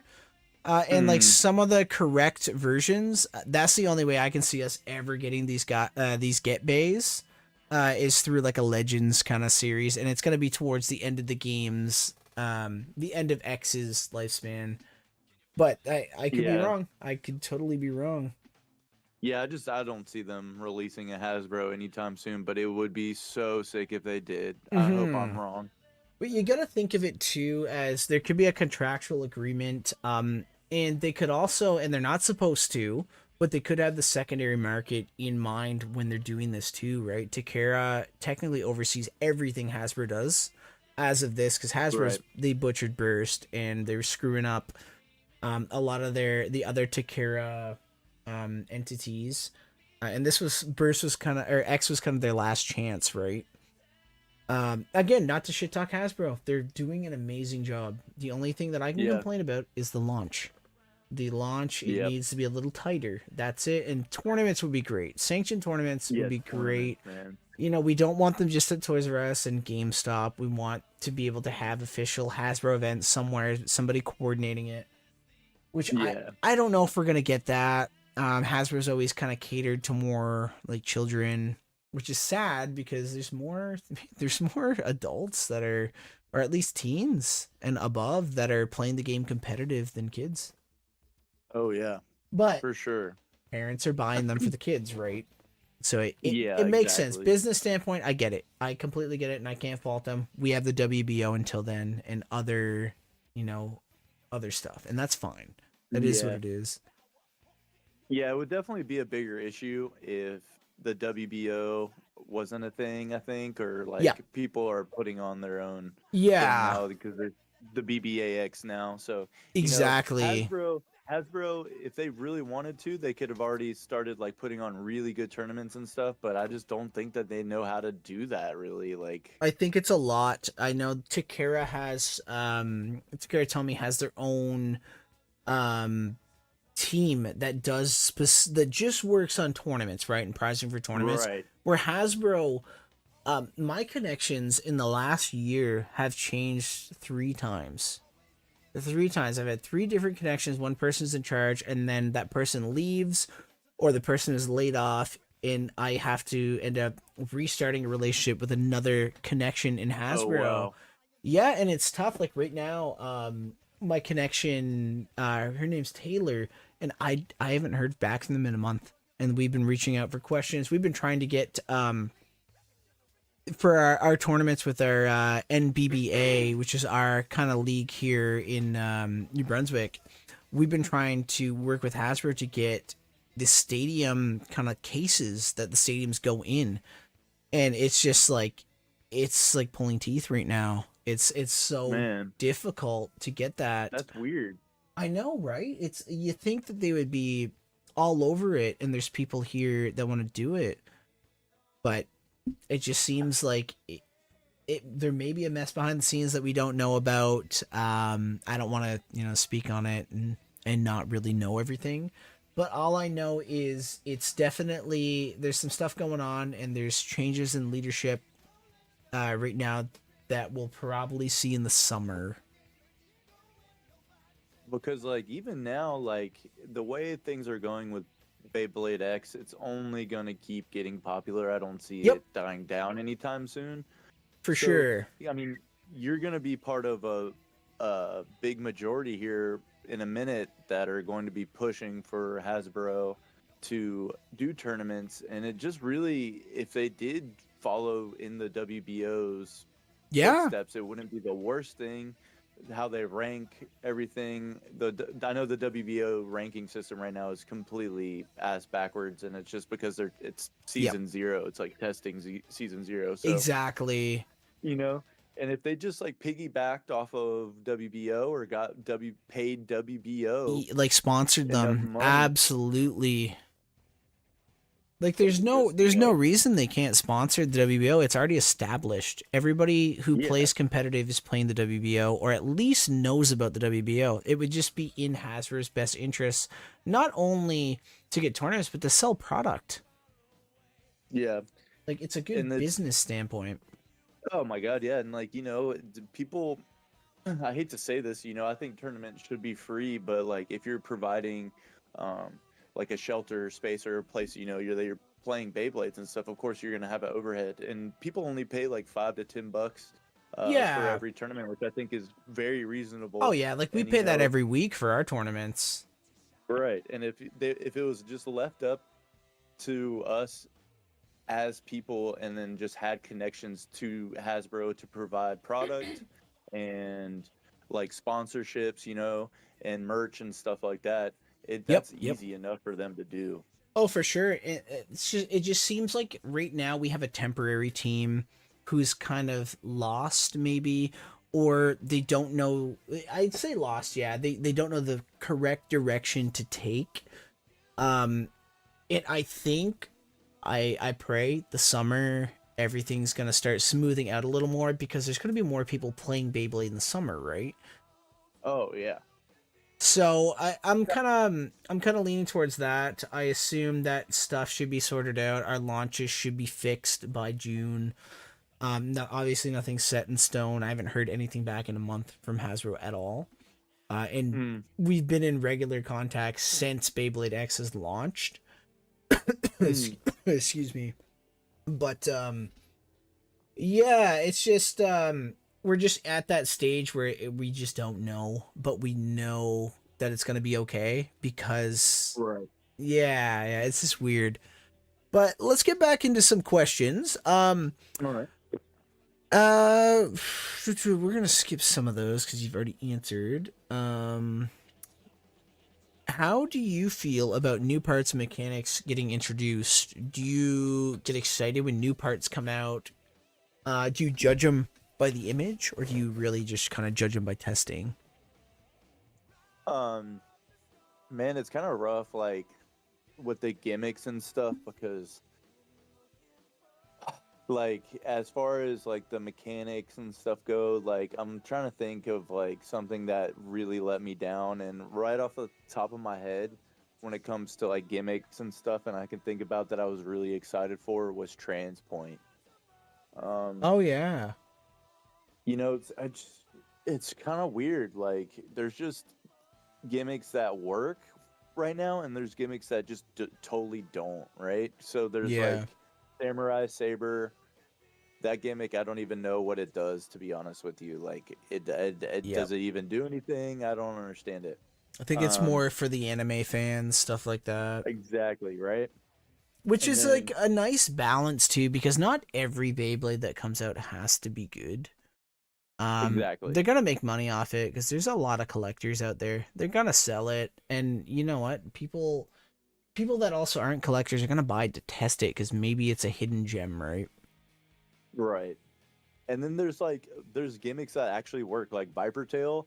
Hmm. Like its whole thing is like its whole blade is the gimmick. So it's like it's like one of the best ratchet eaters in the whole entire game still.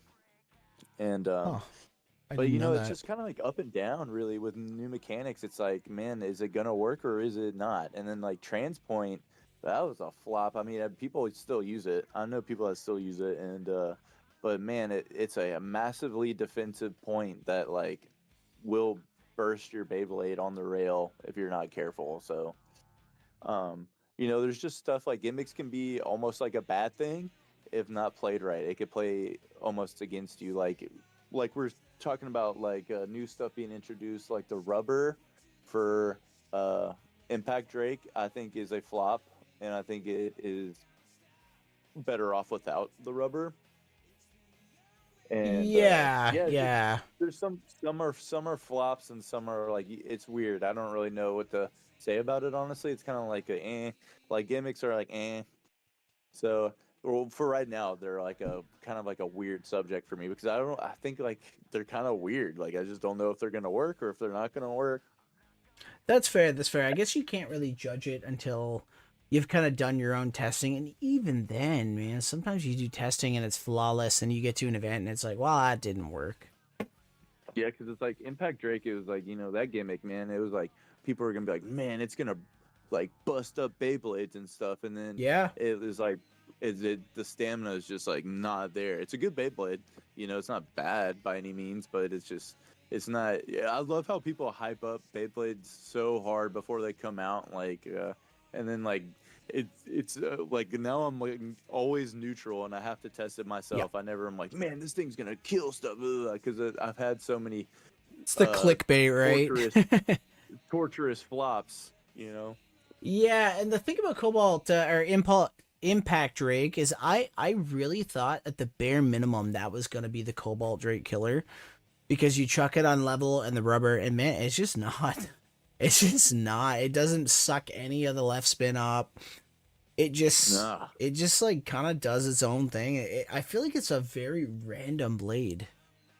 Yeah, and then like you got Rubber Cell, which like Yeah, that's yeah, like kind of that. it's kind of like a meme in itself. And I know Yep. people that are like, man, I cook with Rubber Cell, and I'm like, I'm sure you do. I'm sure Yeah. you're cooking with it, but Yeah, just not man, like here. yeah, it's like I don't know about you know if it can't even it's bad against AVA, it's bad against everything really. I don't know.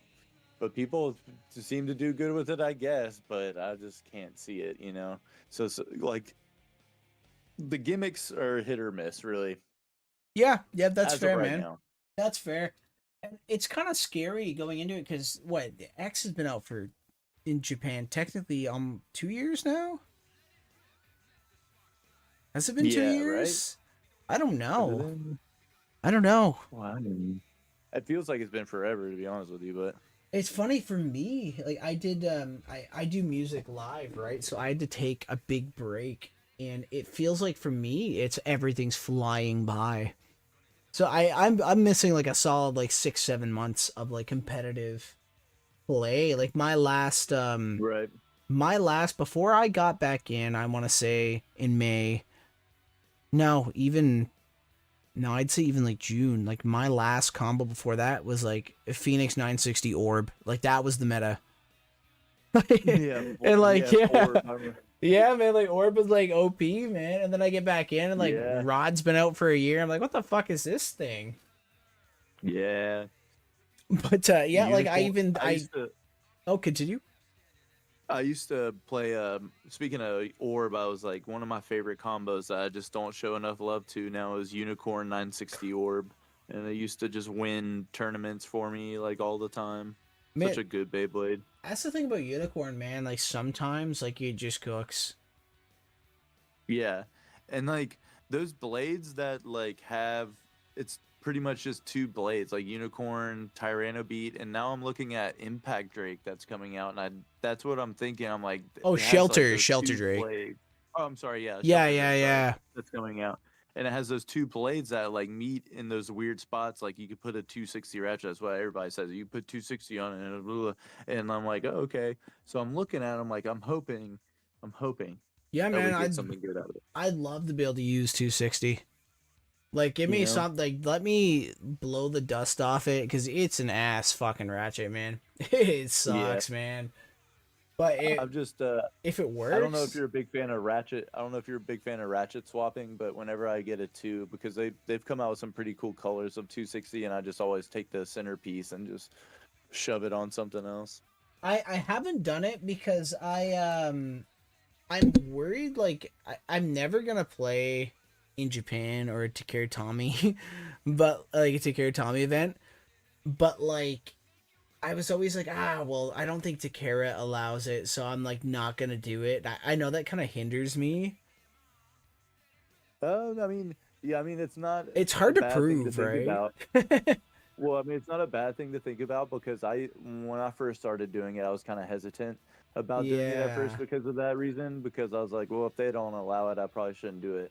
But then it was just fun, so I started doing it. But I mean, it's very valid to think like that, though. By the way, like to think like, oh, because like if we did, bro, if I pulled up my Beyblades to Japan for a tournament, they'd probably arrest me because like I have like overlays on mine and shit. I have like Stickers and shit. My launchers are full of yeah, and stickers, like man. all this kinds of shit. They'd be like, "Get the hell out of here!" Yeah, Man. who do you So think you are? it is something to think about. I guess yeah, we have the Noozle 3D the grip thing. Like that. I mean, man, that's a game changer, by the way. Yeah, Dude, that is a absolute game changer, man. Anybody who doesn't have that, like, you gotta get that, man. It's like what, $6? $6 Canadian. That's gotta be what, like $1 American. yeah, man. That's gotta be like what, like Yeah. $3 or $4 American. Like that's It like, is, yeah. man, like you put that on your string launcher, man. You're not gonna break them. You're Yeah. not gonna have to worry about getting blisters on your thumbs. Is that, man? Like they Yeah. grabbing it from like the edge, man. Like that hurts.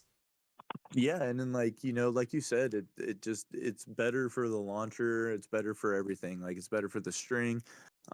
Your fingers just slide right off of it, and it's just so nice. And you don't have to worry about. It's more or less for control, right? So like you don't have to Absolutely. jerk your hand back and stuff. So it's just a noozle. Is goaded. Yep. Yep. Just for that, and then like man, like all the other stuff that they make has really helped us out a lot too. So shout out to Noodle. Absolutely, man.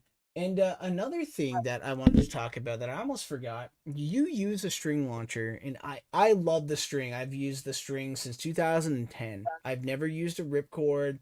I find with the string, you get so much more control out of it, and the ripcord is just so much power that I can't control. I can't control the ripcord. But if I'm playing a Yeah. Wizard Rod Mirror, you bet your ass I'm pulling that ripcord out. Yeah. for But sure. why the string? Getting into X, a lot of people that I've known that have just got into it from, we'll say, from Plastic Gen or Metal Fight, they've always picked the ripcord. Every single one of them. They can't control the string. How did you master that string launcher, and why did you pick that over the ripcord?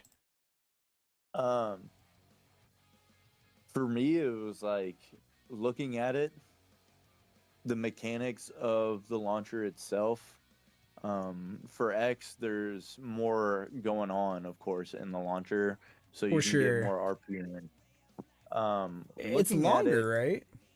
yeah, it's and there's I think for older generations they only had like one of the gear systems the inside the launcher, and now they have like a there's if you open up the launcher there's a couple that help it Yep. achieve the maximum RPM that it can, I guess. But like looking how it lines up and everything, the gears are for the string, you're pulling on something that like the string is wrapped around something and you're pulling a spring Yeah, it's off a of that. For a coil. winder, you're pulling the gears itself, right? So there's a lot more fluidity that happens inside of the string launcher when it comes down because it's just brute force that pulls those gears. But in for string, it's more of like a finesse thing when the string is wrapped around and then a spring pulls those gears. So more or less, it's just like how you're pulling on something.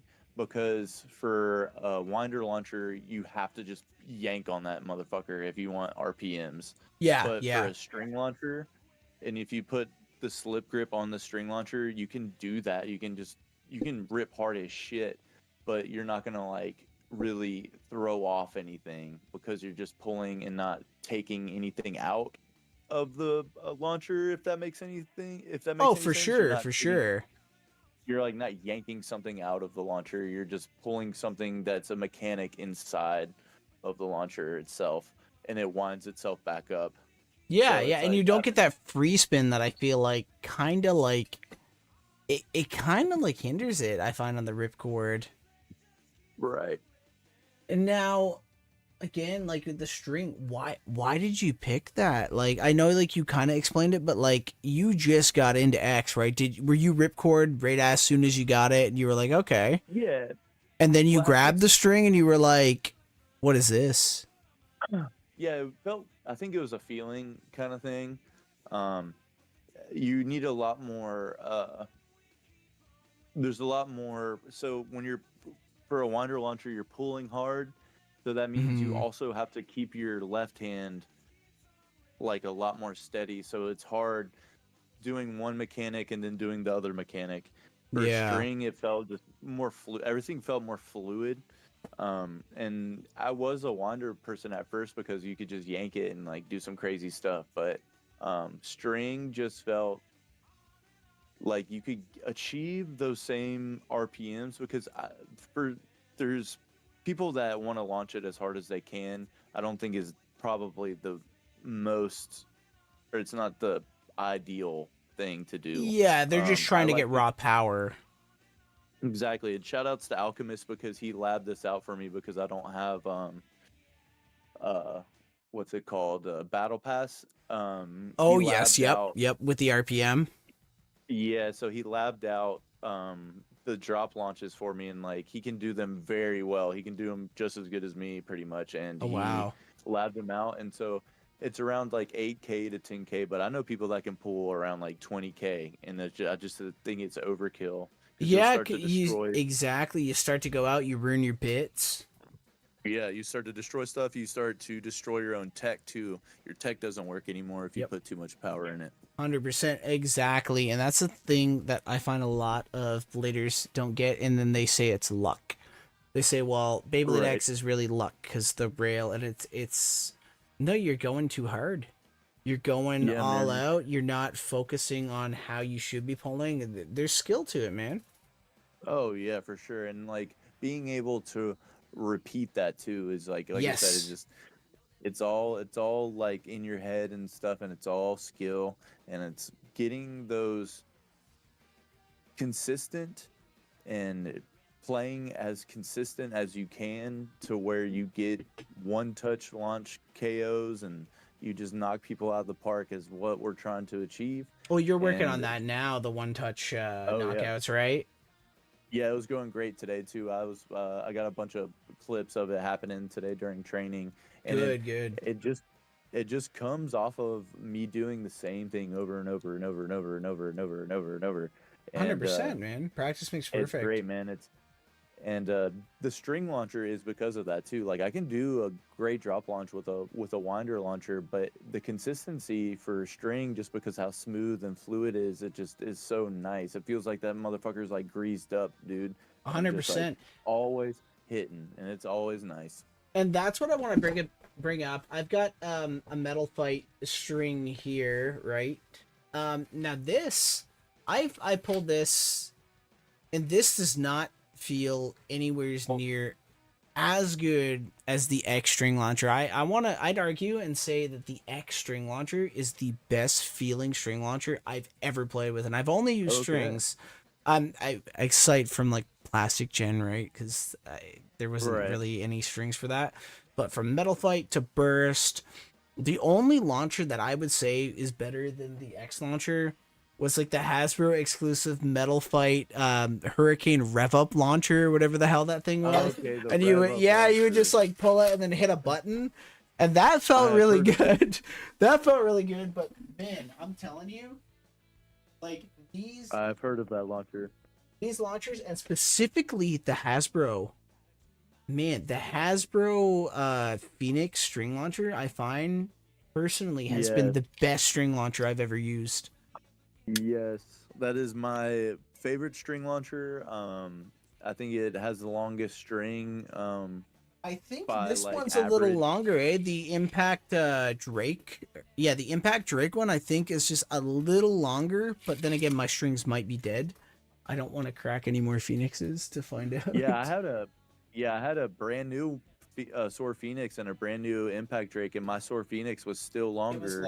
But I know it's got a but I different know a lot of feeling when you move the string. It's like, I don't know if it's smoother or the coil is a different type of metal. Something in it just feels better.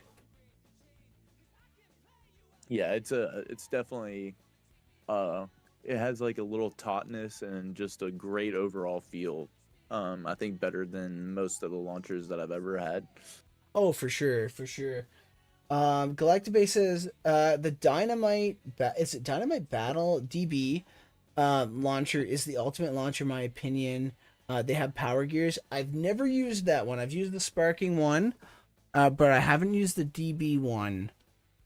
I don't think they're the same thing. If they are the same thing, I did not like the Sparking launcher very much. And I know like there was some burst launchers like the LR launcher where you could just shift it from left to right. That one sucked, man. I was going through those like once a week. Man, but it's been great talking to you, dude. I got to Yes. head out, Oh, for and, sure, man. For sure. Thank you for coming by, man. I really appreciate you hopping on this little interview podcast thing, man. Anytime you want to do it again, you let me know. Yeah, whenever you're getting back on, just hit me up, dude. I'll definitely join. It was nice Absolutely, talking to bro. you, chat. Thank you, guys. Yes, thank you guys for showing up. And Max is peacing, so I'm probably gonna peace out soon too. But thank you so Thanks, much, bro. man. See you guys later. See you, bro. Let it rip. Okay. I think Nick is still gone right now. Thank you so much. I'm not leaving just yet. I'll chill for a little bit here. Yo, what's up, Gorgoth? You just missed the interview, but you can still go back and you can still watch it. We'll full cam here. But yeah, guys, anybody watching, what's your guys' favorite? You're late as usual. That's okay. There's still a rewatch feature on this. What's your guys' favorite combos from, give me one from every generation. The ones that you're comfortable with, of course. Let me know what you guys cook up. It can be competitive if you want. That's fine. It can be fun. It can be nostalgic. Whatever you think. Just let me know in this chat here. We're just going to do me and you time here.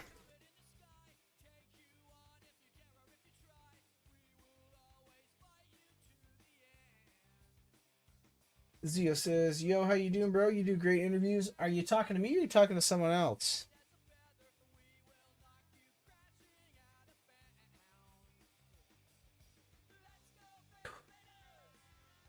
I've ran out of apple juice. That's what we call it for YouTube. A night mail is a cool bay. Night mail is really cool. So I take the approach when I see it, when I see these Beyblades, since I'm so used to the other generations, I'm not an attack guy.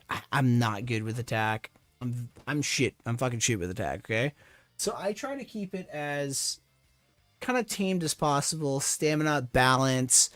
I wish defense. You guys know how defense is. Just doesn't work. It does, but it's not as good. Clearly we've seen it. There's people in this chat who are rocking defense, and they're just shitting on the meta with defense. I can't get it to work for myself, unless you consider Silver Wolf a defense bay, which I could say it is with its little gimmick there.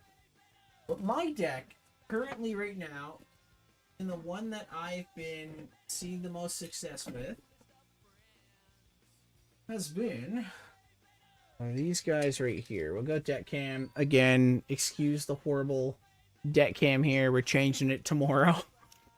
But oh wow, this is really bad quality. I hope you guys can see what this is still. But I've been testing Max's Phoenix 160 point here. Been testing that. I think I won 3 events with this on my team, and I think I didn't drop a single point with this thing. In that same team, I was playing Silver Wolf, obviously 360 free ball. Didn't drop a single point with that. Now the blade I was dropping points with was Wizard Wand or Wizard Rod, however you want to call it. I don't know. I'm not a big fan of Rod, but I feel like it's a necessary evil in the meta, because bladers of all ages, anybody can kind of pick it up, right? And they can at least score a point with it. Me, I found out that my ball bit was grinded down, so I ended up replacing it, and now it's performing like a stamina type and not an attack type, not ringing itself out. So it's okay now. I find that if I'm losing points, it's usually wand. And last week, we tested the Cobalt Dragoon 560 Elevate. And this was my deck last week, and then the week before that was this. And I've went undefeated in the last 6 events that I played, obviously, with all the YouTube, just like you guys, all the YouTube, practicing my launches. But I'd say that these are my favorite Beyblades right now. We've got Pegasus coming in the mail, so we're gonna be testing that. We've got our Tyrannos coming in the mail.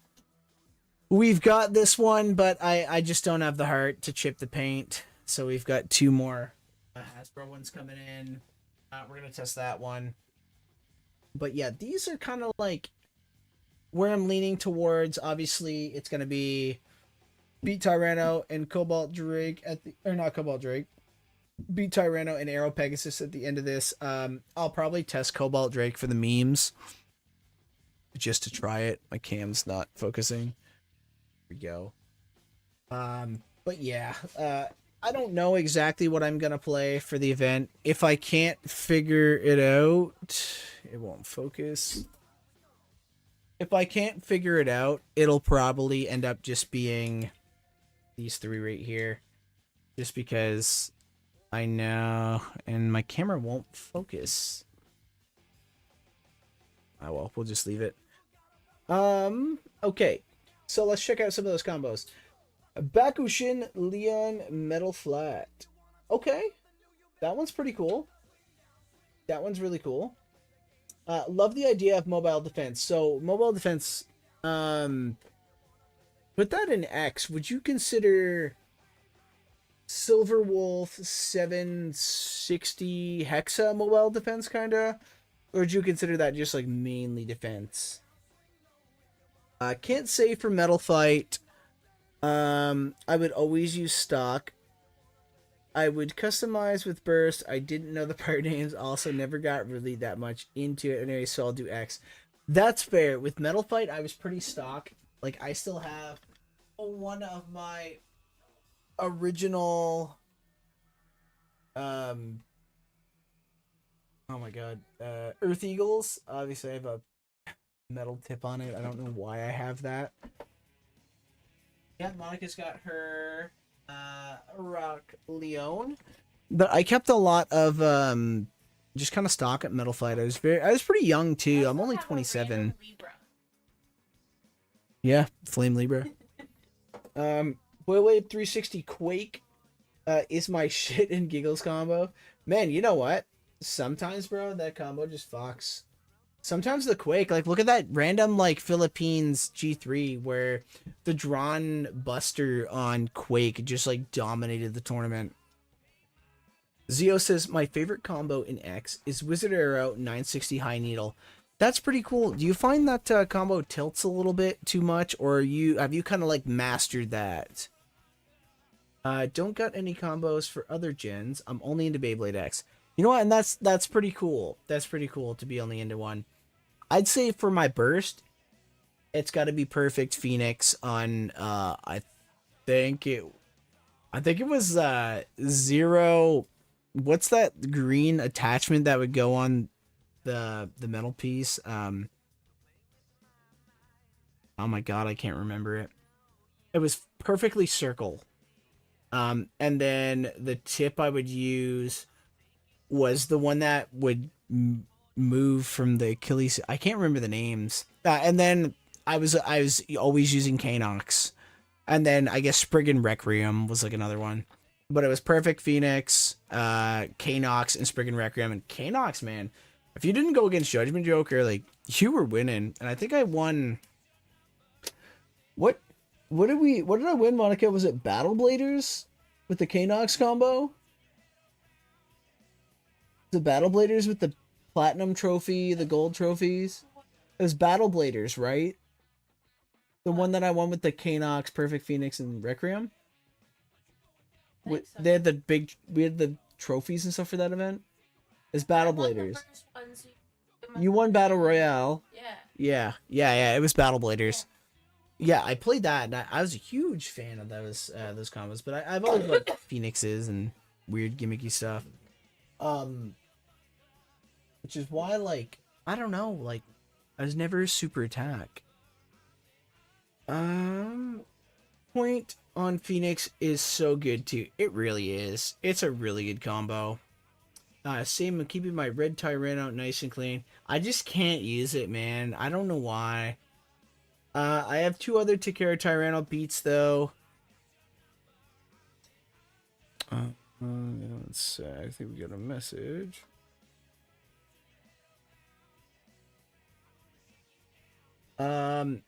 Yeah, Tyranno beat, man. Tyranno beats it.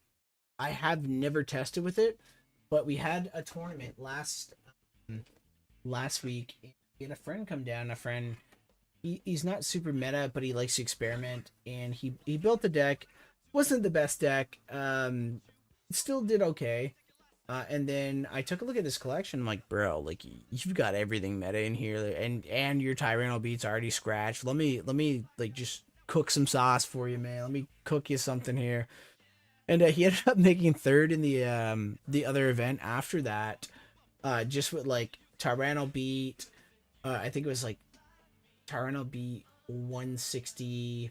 I think he had it on Rush or Point, one or the other, and then he had the Phoenix. It was either on Point or Rush, and then just 960 ball was a rod. But he ended up coming up from that, and now he's just gonna play that deck at regional. So, it's pretty cool. More defense because Hexa stays center. Okay, so it's not mobile. Wolf 760 level / elevate is the closest. Okay, so you'd consider like elevate more like mobile. That makes sense. Zio says, I'm a master at tilting. I beat a Silver Wolf on Hexa at a free play 2 times on the same set with a stock Rhino. Once by overfinish, the other one was by spin finish. I mean, man, both of those are still pretty impressive. Like a spin finish on a stock Rhino is it's pretty crazy.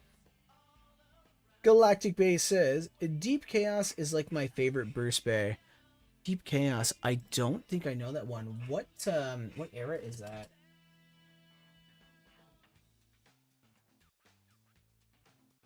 Let's go in. Oh, my bad. That's Kanox. Okay, yeah. Man, I love this Beyblade. And the bearing on this thing was fucking awesome, man. I love just this guy. I think it was this guy, Heavy Bearing. I think was just the combo with him, right? Or was it 00? I can't remember. But this guy is fucking awesome, man. The only time I would ever lose with this guy was against Judgment Joker, and just Judgment Joker just destroyed it. Zio says, tilts are single-handedly my most practice. That's something I have to practice more, my tilts. I'm really good with all the max launching, you know. I work at a good job where I am able to bring my full stand-up stadium and just kind of spend hours and hours testing. I'll bring my collection usually, and I will build decks. I'll run little tournaments against myself until I've mastered it. Speaking of that, I did promise you guys I would show you guys my collection. Are you guys ready? It's not that impressive. It's cool, but it's not crazy. It's sealed, okay? Let me just come here and go full screen. Okay. See if I can get my collection frame here. This is my sealed collection. Yeah, it's not like crazy. We got like some stuff up here, some Takara stuff, some launchers. We have every Hasbro release that I can get. Only stuff for Wave 3 that I have at the moment are... Yeah, the only stuff that I have for Wave 3 right now are just the 2 Busters, 2 Wands, and then I've got 2 Beat Tyrannos on the way. Those will be in, I think, Thursday.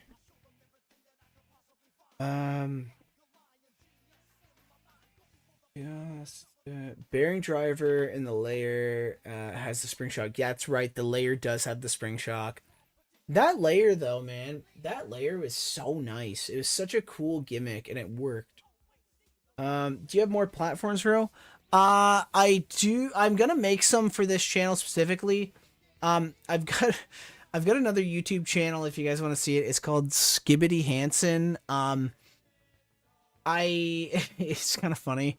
I would catch child predators on there. It was kind of like Vitaly style, but we had an episode where we Beyblade battled a predator for his freedom. And we got like social medias and like it's a pretty big channel for that, but I'd like to make separate stuff for this, just kind of make like a Utashi page. I'll be making an Instagram, a Facebook page, all that stuff. But yeah, if you guys want to check out that channel, if you guys want to see more content that I've uploaded, it is called Skibbity Hansen. Yeah, you guys won't be able to miss it. Bearing driver, I'm always drilling with an aggro balance or a stamina, an aggro balance or an attack versus defense or stamina when I'm playing by myself. It's a good way to do it, man. It helps launching. I find attack versus attack is really hard to solo practice. Unless I'm using string, I'm more comfortable playing 2 aggro base. Yeah, definitely. I find like when I'm doing testing, and if I don't have that like my launchers together, like with the 3D piece, the second like I go to launch the other one, it just falls off the launcher every single time. Gorgas says, "Damn, that's a lot." Zia says, "Nothing crazy, bro. You put my collection to shame." It's been a long time I've been collecting Beyblades. My Metal Fight collection was nice. But here's the thing, is I've always wanted to have all of everything, right? So I just put the money aside each pay. If I go out, I'll just pick one up, you know, every now and then. It's just the collection I've always wanted as a kid, and I'm working at a job where I'm able to do that. So, you know, don't feel like my collection is bigger than yours or anything like that. It's just it's just a collection. None of this will ever get opened. So it's just your collection. If you're using it, it's a lot better than mine. So just think of it that way. Galactibase says, wow, looks awesome. Thank you, my friend. Can't wait to get my hands on wand. I've never owned one. If you have a GameStop, check your GameStop. Those have been like the only locations we've known that have had them. I don't want to get too used to it though. You just gotta go in, you just gotta monkey launch it and not care. That's how you're gonna win with wand. If you do anything crazy with it, then you're just gonna get wrecked by it. Sec here. Just gonna answer this message here.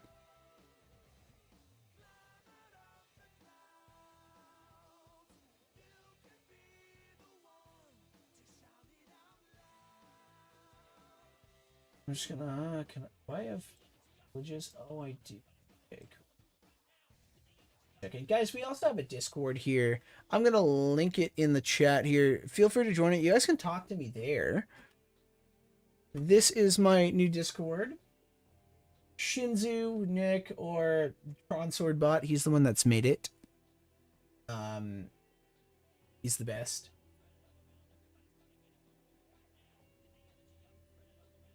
Yeah, feel free to join that, guys. That is like, it's perfect. You know, you guys, we can keep up in there. There's a whole bunch of stuff in there. Let's keep going with this. A zero-G system was amazing. It can be played in 2 weight classes. Yes, it was really cool with the chrome wheels. I remember when it first came out. So Metal Fight to me was kind of on the way out. Yeah, it was on the way out because Hasbro just butchered the 4D system, Metal Fury. Like, we got Cosmic Pegasus, which is like morphed together, and I think that just like as a kid, that just like made me just like not want to play it. And then 4D or not 4D, 0G came out, and that was called what was it called, guys, in Hasbro? It wasn't 0G, was it? Maybe it was. Maybe it was 0G, yeah. I can't remember. But they released the Dragoon Bay, and like I love Tyson, guys. Like, I literally have my costume right here. I've got the red jacket. I've got the hat. I'm wearing the hat right now. Got the white shirt. Got the pants. Here's the hat, boys. Wearing it. Huge Tyson fanboy. So I love Dragoon. Absolutely love Dragoon. So I seen that and I was like, I think it was Dark Knight Dragoon, that's what it was called.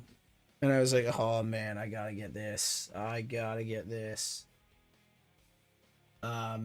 Yeah. That got me back in. But like, the problem was like Beyblade was kinda on the way out with 0G.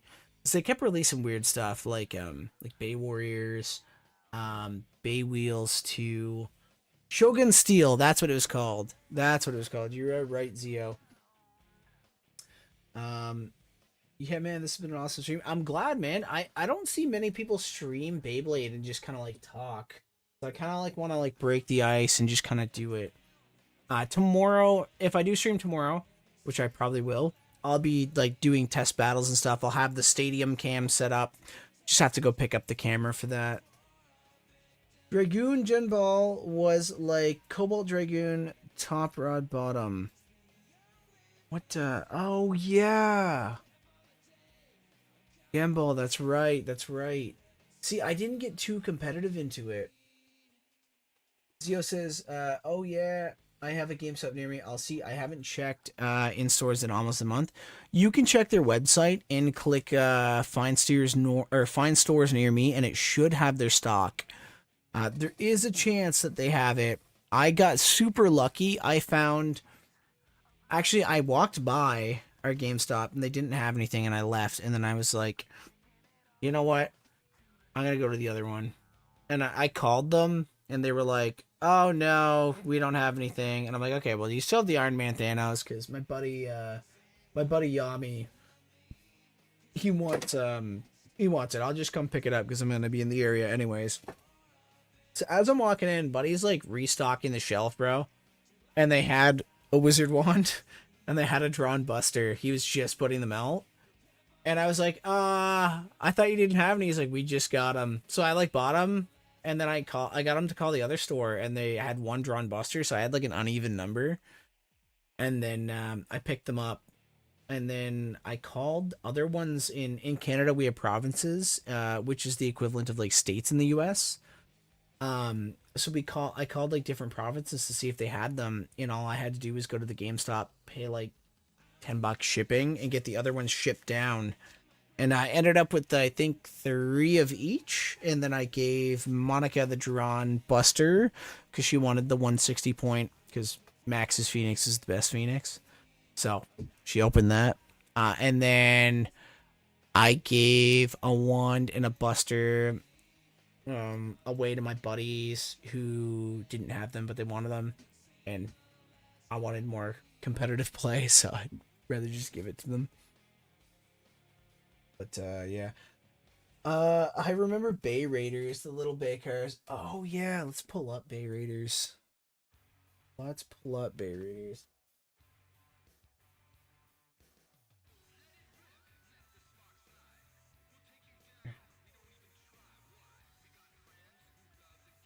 Bay Raider. So weird, man. It doesn't even look like Beyblade. Like the characters, like they just don't have that like metal fight era. Oh, I'm on the wrong. Am I on the wrong thing? No, I'm on the right thing. Okay, there we go. I was on the interview cam, my bad. Yeah, that like doesn't even look like Beyblade. I remember seeing these at like the dollar store. Same with these guys. Oh, okay, yeah. Um they didn't look like this. It was more like this. Is this like a different season? This is Bay Warrior Shogun Steel. Well, now I'm confused. Okay, this must be the brand. Okay, I see, I see. That's the brand. Okay, that makes more sense. Yeah, I remember seeing these and being like, what the hell? And then there was Bay Wheels. Do you guys remember? Do you guys watch Beyblade Geek? I assume it's a Z like all of them. Yeah, it is. Oh, it's the same characters. I never watched the anime for this. Okay. Yeah, do you guys remember Beyblade Geeks when they ended up trying a Bay Wheels and they accidentally launched it into their flat screen TV and they like fucking just shattered their flat screen? That would have been over, guys, that would have been over 10 years ago. Wow. If you don't feel old, you do now. Tornado Bays. Yes. Tornado Bays was kind of cool. I think I only owned the Eagle one. Yeah, I owned this one. Is there a bigger picture? Yeah. Because I love Earth Eagle and I am a huge Tsubasa Otori fanboy. I changed my Facebook when I was a kid to Tsubasa Otori, and I could not change my name back for like 5 years, and I got made fun of for it. But hey man, mistakes we make makes us to who we are. What a weird generation. They were just trying anything, right? Because this isn't Takara. This is Hasbro exclusive. They were just trying anything. Anything to rock in that dough. That's right, there was an El Drago. Bay Raiders was a sequel to Bay Wheels, but I don't think Bay Warriors toy was ever animated. Maybe not, yeah. Let's check. Yeah, I think you are correct. Yes.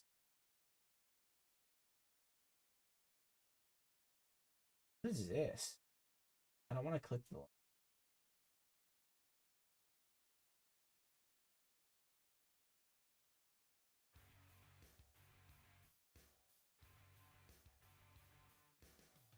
Yeah, I don't know what that is. Bay Warrior Cyborg Special 2. I mean, this is something. Maybe it is, guys. Maybe it actually is. If this is a thing, then they did not promote this whatsoever. Oh, this is the car one. Okay.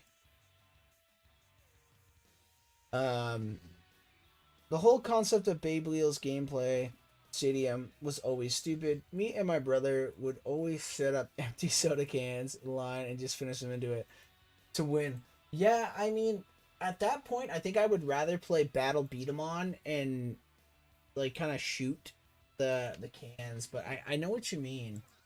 Yeah, this is weird. I mean, this is Jackie Chan: The Adventures. This is not Beyblade, but I think you get it. It's crazy that they spent money on that. Cyborg wasn't even streamed in America. I don't remember where it was made. It was so weird. I think Ilanuk made a video on the Sub-Series. Yeah, he probably did. I watched his video not too long ago on the Saw Blaze movie, the weirdest Beyblade movie. That guy puts out such good content with his how perfect his camera is, his editing, just how comfortable he is on the camera. That guy puts out amazing content. My Rottweiler just flopping around back here. Wanna say hi? Just flopping around on the bed.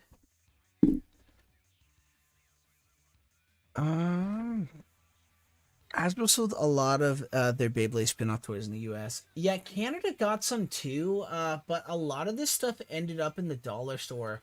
Like, do you guys remember the Beyblade Metal Fusion website?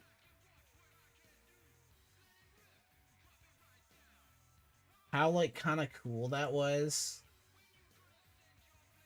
The layout for it.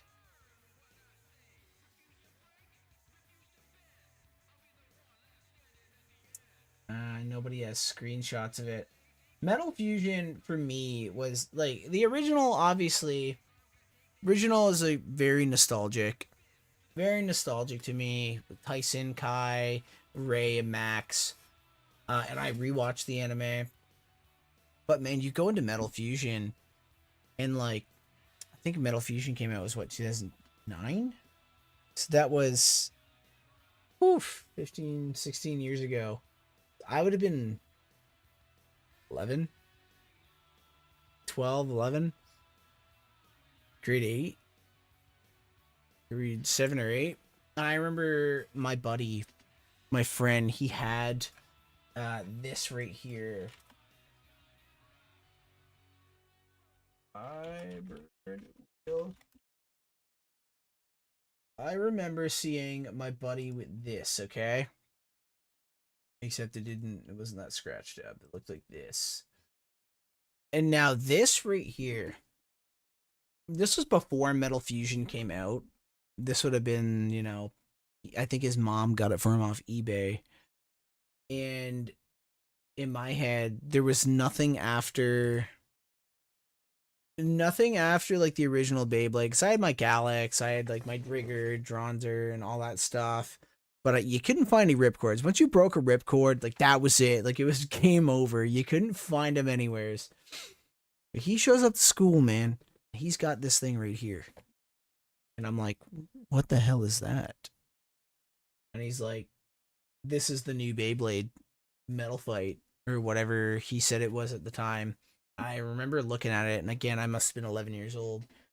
And I went to class, and I was like, just like drooling, just dreaming of it.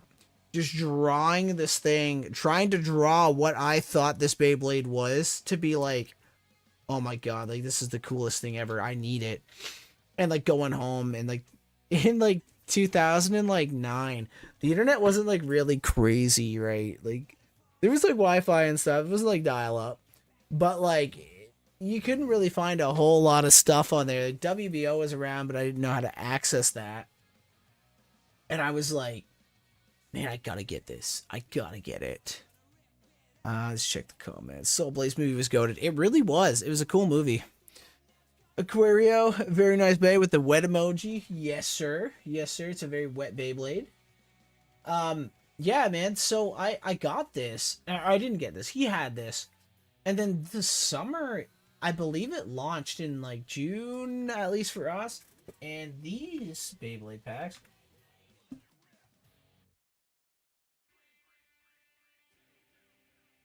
This is my first double pack right here. How do we blow this up more? Oh, looks like shit. Let's see if we can find a non. Okay, that's not a bad size. So we go to, I think it was Toys R Us, and whenever we would visit my uncle would give us $20, right? Because he was just, we didn't see our uncle much, but he would always give me and my brother $20 whenever we seen him. He'd slip it in our hand and give us a hug. And that was fucking Beyblade money right there. That's what that was. As an 11-year-old boy, that was Beyblade money. And my grandfather drove us from our uncle's. We went to Toys R Us and we were like, man, what are the odds, right? Bam. It was fucking right there. They were right here in our face. So I bought this one because Storm Pegasus, right? I seen the main character. I think I seen like a trailer. And Aquario green and blue. Like, as like an 11-year-old boy, like green and blue sick. Like, it was just the coolest shit. And then my brother got Rock Leon and Flame Bull.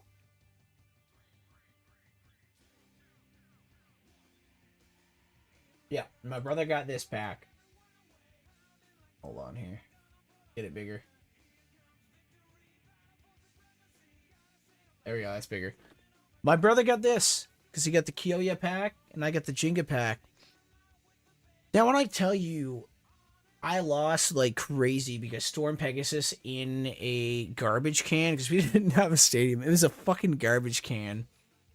And like, how do you knock your opponent out of the garbage can, right? You can't. You just can't. So I was losing, and then I swapped the tip on the Pegasus for the Aquario one. The Aquario one was whatever the equivalent of fusion is in burst. It's like a thin tip. It looks like point, basically. It's basically point. And then I started winning, and I was like, okay, I figured it out. But like deep down, I was like, I can't change the customization. Like, this is it. It's stock. I have to keep it stock. So I just kind of kept it stock. But whenever I wanted to win, I would change it.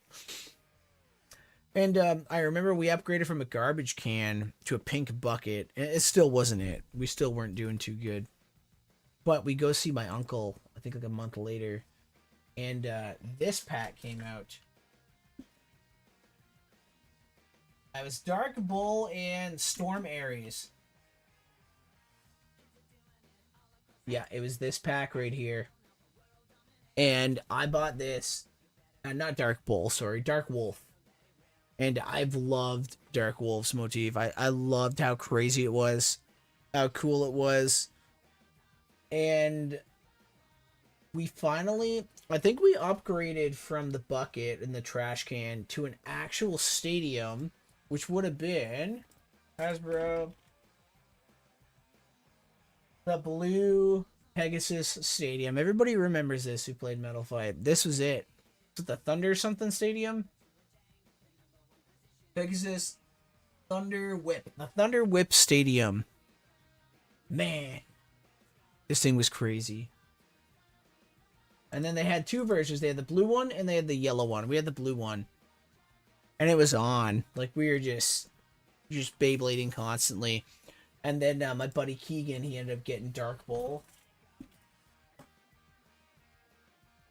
Right here, the Benkei. And I remember, like, some point they stopped including, like, the pictures on them. They just put the Beyblade on them for some reason. I don't know why. If it was a different wave. If it was how you could tell first edition versus unlimited. It's probably what it was.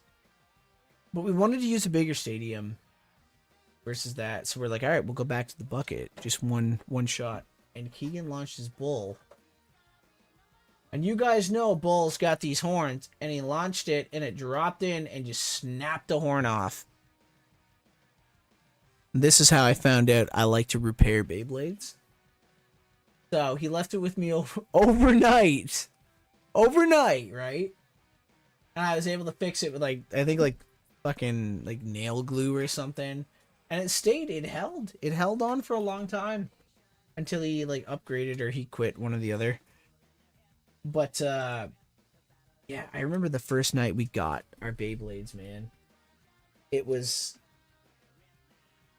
and we were just so young, and I remember knowing they were constellations, and I took my Pegasus, and I was I was just on that losing streak, man. I was like, I can't do it. And I think I held it up to the fucking stars, and I looked back at it, and there must have been a reflection from the garage or something, because we would always Beyblade in the garage, and it was a light shine through it, and that was as a kid, I didn't realize that was just a reflection. I was like, holy fucking shit, it spoke to me. It fucking spoke to me, so I changed the tip, and I was winning all night. And I remember laying in my bed, holding my Pegasus, being like, man, this is it. This is peak life. And it kind of was. It kind of was peak life. No bills, right? You're gonna worry about nothing. Your biggest problem is losing in Beyblade. It was peak life. You can't complain. But yeah, man, it was fucking... It was sweet. It was sweet. Metal Fusion, it's just got all my memories. And then I remember... So my dad was really religious, okay? I wasn't allowed...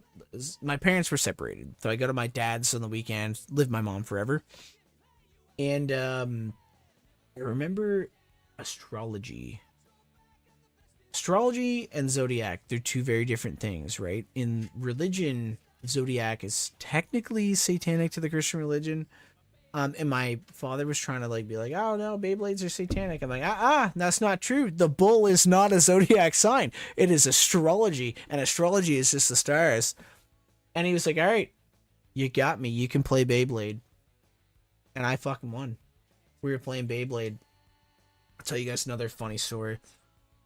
So this would have, I can always tell my eras by what Beyblade got released. So this would have been when Evil Gemios came out to Hasbro, because keep in mind, we weren't buying Takara at this time. We only started buying Takara at the end of Metal Masters. So whenever Evil Gemios or Killer Gemios, whatever you want to call it, came out, it was this pack right here. It was a weird pack. It came with the Gemios, and it was a case.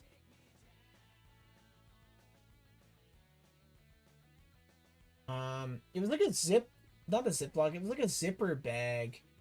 Does anybody know what I'm talking about? Maybe I'm confusing it with something else. It's a zipper bag.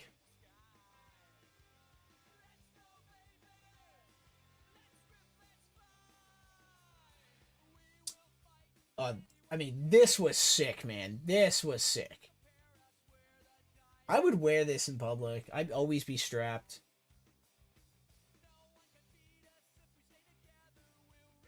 Let me know if you guys can find the zipper case. If you guys know what I'm talking about. I believe it was red. And it had a little window with the Beyblade that was sitting there. Haha. Nice, bro. Epic. Metal Fight was my childhood as well. Man, Metal Fight. It was just... I think it was a lot of Beybladers' childhood, because a lot of us were really young when the original came out, right? We didn't understand it. We didn't grow up as much with the anime, and plus the Metal Fight anime is very anime, if that makes sense. It doesn't feel like it's trying to sell a product, which is my problem with the Burst anime. It feels like Robin Kazami or Bird Kazami is just there to sell the newest Beyblade, where Metal Fusion, it was not like that. It was a real story, and that's what I feel like. X is just I watch it, but I'm not in love with it. I love the sport, I love playing it, and I love the design of X. X is amazing. I'm not in love with the anime, which sucks, because I'm a huge anime guy. I can't find the zipper case, man. Maybe I imagined it. It doesn't exist. Maybe it was a 3-pack.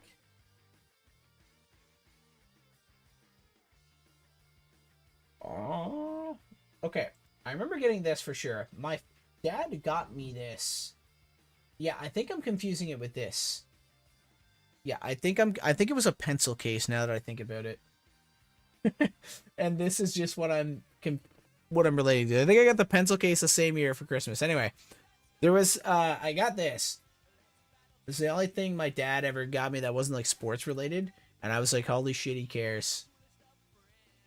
And this was like so sick, man, because I was like, dude, he got me Beyblades. That means it's cool. That means it's cool. And yeah, me and my brother, we went to this like construction site. And like it was like they were building an apartment building, but it was all open. There's no windows, and we snuck in because we were kids. And we had a Beyblade battle at the top floor, and it was like just the coolest shit ever as a kid. Cause like it felt very anime with like the wind coming through. You got your stadium, and you're just up top somewhere, and that was one of my peak memories with Metal Fusion. Do I have any other ones? I mean, this... I never seen this. I never seen this. That's on Base and Bricks? Ah, wish list. Wow. I was gonna say, at 51 bucks, I'll buy that right now. Damn. I've never seen that. I've only seen the Japanese deck case where it's like red and black. There is a red zipper case. I imported it from Japan. Okay, yeah, maybe it does exist. Maybe I'm not hallucinating. Metal Fight was straight peak fiction. It really was. Everything was so cool about it. Do you guys remember this? When Jenga's dad was here, man? So my buddy Nikki, he's muted right now. This was his Beyblade. So he was dating a ginger girl at the time, and the reason why he picked this Beyblade was because it was orange and she was ginger. And sometimes it's that simple, right? It doesn't gotta go too deep. Like sometimes it's just that simple. And yeah, this was his Beyblade forever. Our entire childhood, he played Burn Fireblaze.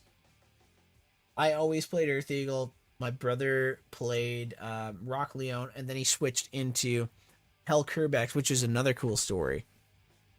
So my dad, he moved a couple hours away from us, and he met a girl who was an awesome lady, and she had a son who was also into Beyblades, and we went to go see my dad for the weekend.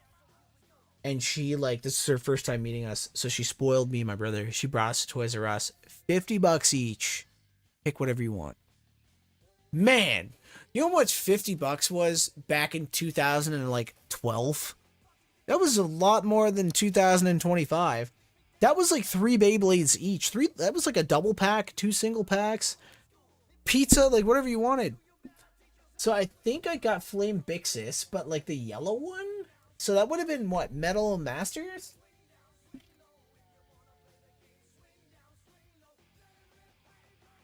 Was it a double pack? Did I spell Flame Bixis? It was this. It was this. Was this not a double pack, guys? Inferno Bixis. Okay. Metal Masters, I spelled Master wrong.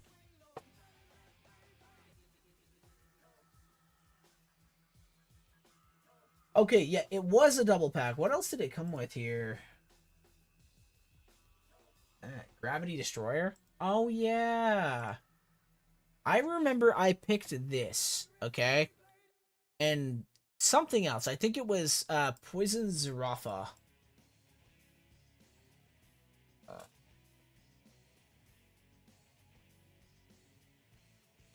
That how you... Nope, that's an S. I think I just picked these two. I think I picked these two. And I didn't use the Zarafa because I didn't want to use the painted poison wheel. I think I may have replaced the wheel with Poison Serpent. I remember him performing really shit, and I thought that this metal ball tip was going to be insane. And the main reason I got it was because it's metal, I can rip it on pavement now. Nope. Just destroys the spin track. Don't do it. It was really cool. Really cool Beyblade. This is like... This is something I gotta pick up now. This is like a core memory for me. This guy right here. This is something I gotta find on eBay and like add it to my shelf. That's a really cool memory for me. But yeah, we got these, and then I think we stayed there for the weekend. We drove back, and the next time I think my brother just went up, and this would have been like, I think, Legends. Wow, I spelled Masters wrong 3 times in a row. Under Libra? Is that right? Yeah, this guy. Is this the Legends series? No, it's not. Okay, it was just regular. I remember my brother came back, and my stepbrother, he got me this as a gift, just because I didn't come down. I think I was sick or something. I couldn't come down. And I remember being like, okay, Legend Thunder Libra. That's where I got the Legends in my head. I got that. I was like, dude, this is so sick. And then my brother came back that same day, but he also ordered something because he got a Visa card for his birthday, because this would have been probably August, and his birthday was in August. And he ordered this guy, and I know you guys know what this guy is. That wouldn't have been Asbro. It would have been Hell Kerbex. Not the Rapidity one. Okay, all we can see is Rapidity ones. There we go. This is a Ticker one. He ordered this. Man. This is like my first loss in like 2 years. This bad boy came out. And I had my Earth Eagle. And I even had the metal face bolt on him and everything. I was ready to go. And we took this out. We had 4 tires stacked up and the stadium on top of the tires, just so we could stand up, right? And he beat me. And I was like, oh my God. Like, this is Metal Masters. Like, this is it. My Earth Eagle is nothing now. And, yeah, he only beat me 1 battle. But I remember it was a very foggy morning. He got home. It must have been like 8 in the morning. I was hyped. My brother was coming home. We were going to Beyblade because I didn't get to Beyblade like all weekend. We had a How old are you guys? Because I'm going to say a word. We had a boombox, okay? We had a fucking boombox with a CD. And the CD was the band Skillet. It was a Christian rock band. My dad gave me the CD because he was religious, right? And we were like blasting, I think the song like Monster and like Awaken Alive, and just ripping Beyblades, man. And we had the garage open, and it was a foggy morning. And I remember my mom yelled at us because the Beyblades were loud and we were screaming because we were hyped, and we were gonna wake up our aunt, because I think our aunt came down from England or something like that. Gravity Destroyer is one of those bays I grew up with. I never bought the Ticker Tommy version or the regular Hazard one. I had the Electro one instead, and I always loved the heck out of that thing. It's cool though. The Electro, they were like almost like RC ones, eh? They were super cool too. Hades Kerbex hands down is one of my favorites. I remember the day it arrived in the mail. I was having the most horrible headache, and it ruined my week. But I still cracked a big smile when I seen it. Do you remember how old you were when it came in? But yeah, like, I think everybody just loves Hades Kerbex or Hell Kerbex. I remember it was a problem though, because the packaging said Hell on it. My dad was like, well, what is this? We're like, oh, it's just a Japanese translation, which it was. We got Hades Kerbex. And then another scene, my dad's scene, where he was like, what is this?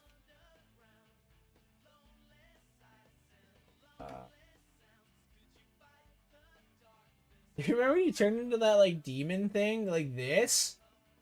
My dad was like, "What the hell is this? Why is he getting possessed by a Beyblade?" And yeah, this scene alone almost ended me being able to play Beyblade.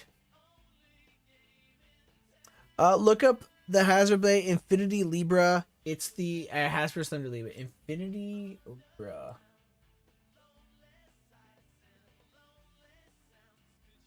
Infinity Libra. That's right. I remember wanting this so bad. I think Monica, did we end up buying Infinity Libra? I think did we buy this or did we buy another? This would have been Extreme? what? Yeah, this would have been back in 2016. We bought this, Yes. and I never used it because it was painted, right? Yeah. What happened to that? Yeah, we ended up buying this. Yeah, this is really nice. I like Libra a lot. Libra is I just love the green on Libra. Oh, that's right. It had Virgo spin track. I was 19, barely got into Beyblade like January or February of last year, leaving it behind in the 5th grade. Oh, wow. So you're OG. The metal fight's a very good memory for you. Yeah, we had a whole bunch of these too, the rapidity ones. I remember being a kid, we just getting scammed, thinking we were getting a good deal on eBay, and it was just some rapidity garbage every single time. Like, we had,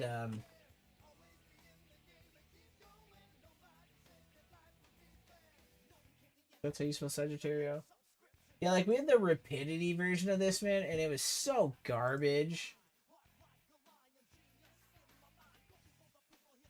I don't even remember why it was garbage. Maybe it was just garbage Beyblade even in Takara. Barely got back into Beyblade. Like, so why did you get back into Beyblade? Did you just kind of see some ads, or did you just feel a nostalgic itch to get back into it? Because me, I'm always watching. I've been watching since Metal Fight.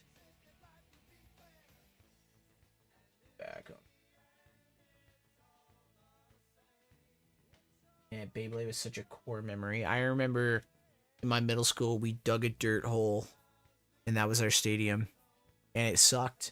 It sucked. And was it a salmon off? Did those rubber tips work? They didn't. It was absolutely a stamina off. And man, did we fill our Beyblades with dirt. BRB, alright, Galactic Base. Oh, I remember this fucking guy. It's Hyper Aquario. I got another story for you guys. Okay, this fucking guy. Yep. This thing, I hate this thing. I'm gonna tell you why. So, my first Beyblade tournament ever. I gotta show you guys something before we get.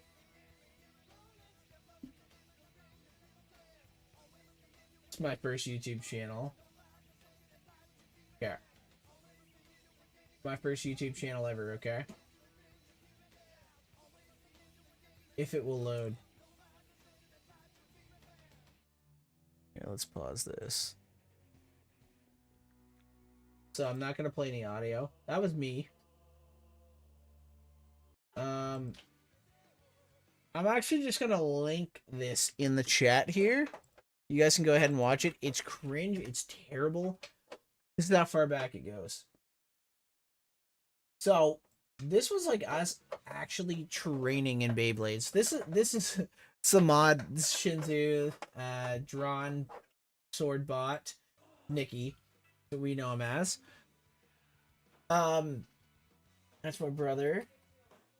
We were training actually for this Toys R Us tournament, and the winner got the invite to like nationals, and then the winner of that got their invite to Tokyo, or maybe you just got your invite to nationals. I can't remember, but it was that big Metal Fight tournament that they streamed. Oh, we can't play the music. It's copyright Death Note.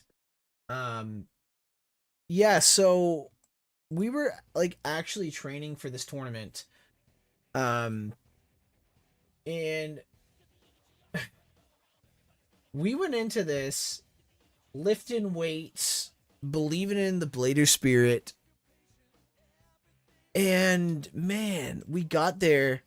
We couldn't use our own Beyblades because that's how like those Toys R Us tournaments work. You don't get to use your own Beyblades. You got to use like the store ones. And they picked my last name.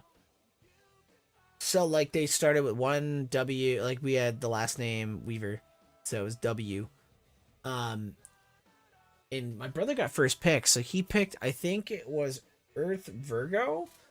And I ended up getting the literal last pick, and the only thing I could choose from was this Hyper Aquario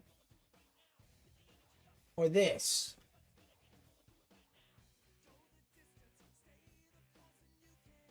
This, okay? And it wasn't Hyper Aquario I hated, it was actually this. This fucking thing, man. So I was like, well, I mean, I like Pegasus, so I guess I'll choose this. What a mistake that was. What a mistake that was. My brother wins his first round, and then after every round, you have to take your Beyblade, put it back on the table, and they reshuffle it, and it was also single elimination. So, all these months we trained, right? I'm there. I'm like, can I at least use my launcher? They're like, no grip launchers. You have to use this red ripcord launcher. I'm like, okay. Actually, I think I begged him, but he said no. I think a parent also complained that I was begging, but whatever. I was a kid. Anyway, I rip in, right? And Cyber Pegasus goes in the stadium and then out the stadium. In and out. I lost. I was out. Done from the tournament right there. That was it. Everything I trained for, gone. Gone. I think I fucking cried. I think I cried. Because it was over. It was over for me. I was never going to get a shot like this again. Anyway, my brother ended up winning the entire tournament. I think he swapped from that. Then he went to Burn Fireblaze. And then he went back to Virgo. And it was getting lower and lower. So he'd get the stamina stuff each time. I think another blade was Counter Leon. The legend one. Yeah. He ended up winning the whole thing. And then our grandfather bought us peanuts. And we went home. And that was kind of it. And he never did anything with the invite. But yeah, that was a devastating loss. That was like my villain arc right there. I think I swore to never lose again. It's not working out well, but you know. One day, my cousin found a part of a burst Beyblade I used to own. As for Odin, that was a really good Beyblade back in the day. If I can find our old video, my original deck was, I think, it was the Takara Odin. Oh, yeah, the Takara Odin, because the Hasbro was Odox. It's the Takara one, Death Scyther, the small one, and then Death Scyther 2. That was my deck.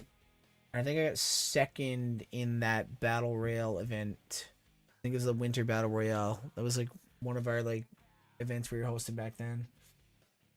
Okay. So used to own the Hasbro Odin, and I remembered I had a basket full of mixed toys with my siblings when I was siblings and all of us when we were kids. So I went to our storage room in the background or in the backyard and looked through the basket and found a Bahamut and the driver from the Hasbro Beat.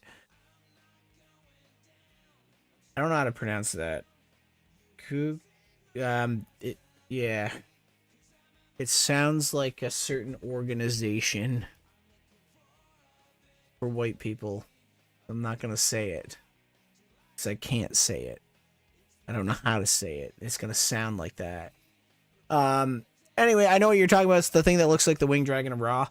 And a Bucket Stadium, the toy basket. So that's what like brought you back into it. So what was your exact train of thought after that? Where you're like, okay, I gotta go look and see see what there is out there.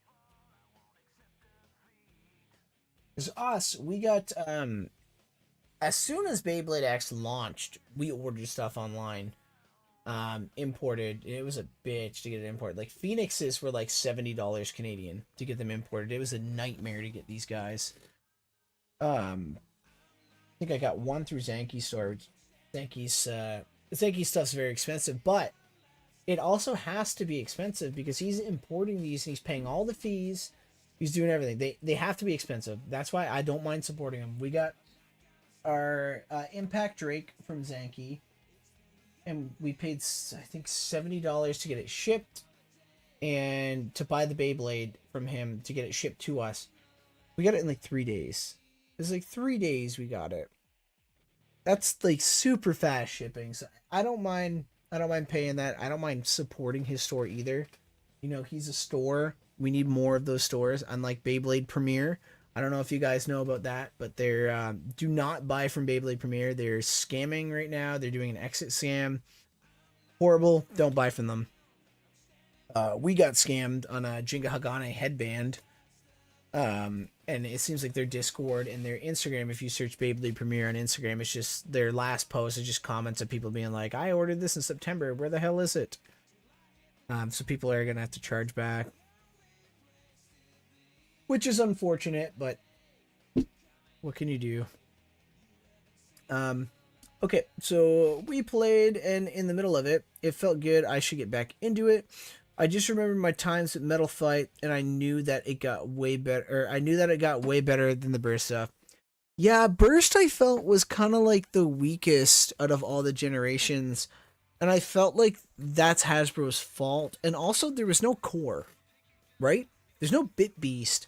Like the original, we had Bit Beast. Metal Fight, we at least had the little spray paint like motifs. But Burst, there was nothing. Like the only thing we got was the God chip, that was just like a weird like symbol. So I just felt like I didn't have any connection to Burst other than it's a competitive thing. But you look at X and they put it all.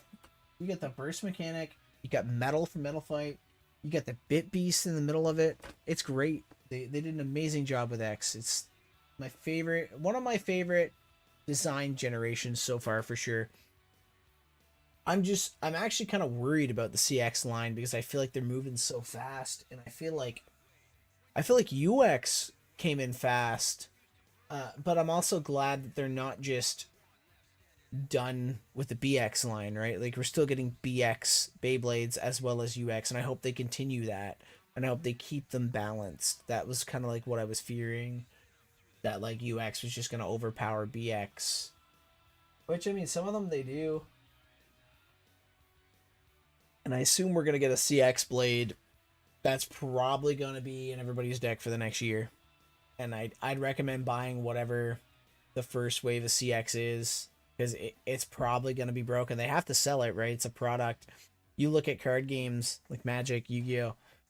Those ban lists, they're not made to balance the game. They're made to sell the game, make you buy the newest product, and kind of keep you happy along the lines. Magic's a little different because they have multiple formats, where Yu-Gi-Oh! That ban list is meant to sell you new product. They only ban that old deck after a year when they can't make another dollar off it. So I went to the bank, got my second card, bought a BB10 and a Twisted Tempo El Drago Destroy for my bro, since he was always a fan of El Drago. And we played that fight. So, excuse me, was that Metal Fight? Or was this like recent? BB10. Is that, are we talking X?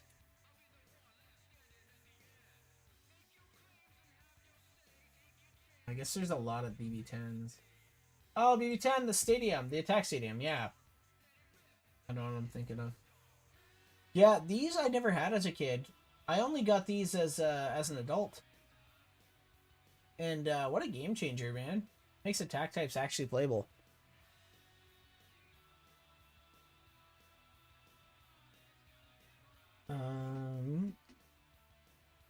It looks like the new Beyblade X Bays will have HMS style running cores. I know, right? With that little that little hole in it. I wonder if it's gonna be a core, if it's gonna be just like being able to change your motif, like being able to change your logo in the middle.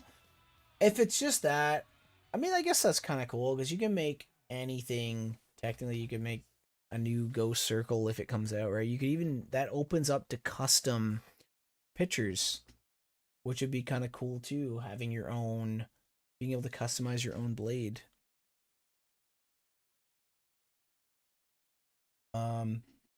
In a clip or on social media came up about X, and I got some FOMO. Not only was Beyblade metal again, but I remember growing up a bit fond of the burst and buying some Takara Tommy ones. Well, that's really cool, man. That's super sick. Changing or mode changing Beyblade X Base would be cool. It really would. You thinking like 4D, kind of like system changing, like we'll take a look at Big Bang Pegasus's kind of tip, how that changed. Or are you talking like the like Fang Leon's like metal part?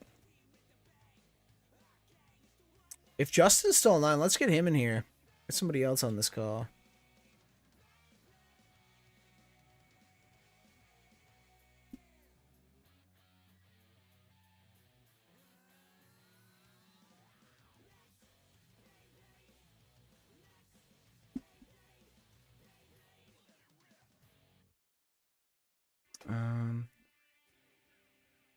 Oh, so you're talking like what was the Big Bang Pegasus tip called? Like it was F:D, like final drive basically. Zero G style is cool. I kind of wish they committed to Zero G because they kind of like released it and they're like, oh, it's not doing so well. Okay, goodbye. And they kind of just like dipped after like a season. I think they only did one season, right?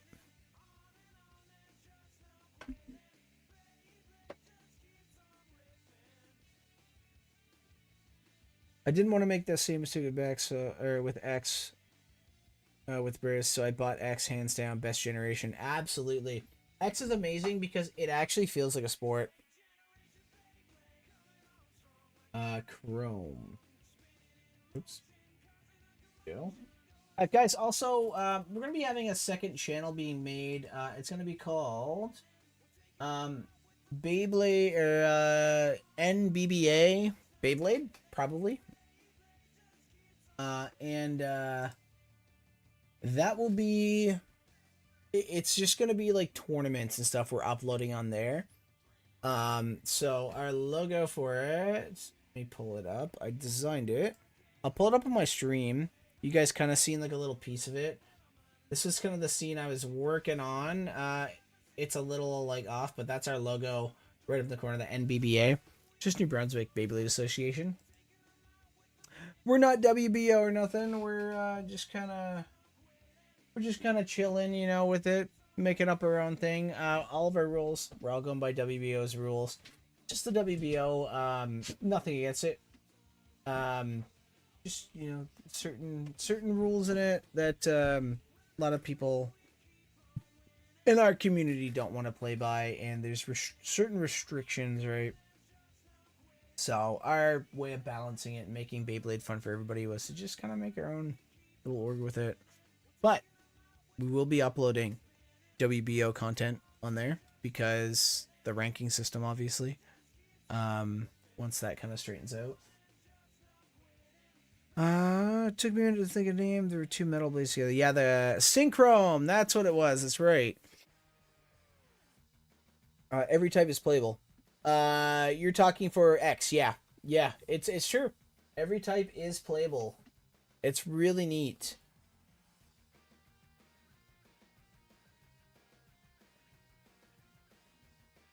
That's the cool thing about X is it's very player dependent. That's what I like about it. So at first I didn't like that. But we also played in the Hasbro Stadium. Okay, no. We played in the Takara Stadium at first. I was doing really good in that. And then we took a year off because I went on tour for music, and then we started a separate YouTube channel to catch basically child predators. I'm gonna link that episode here for you guys. Let me link that here. Skibbity.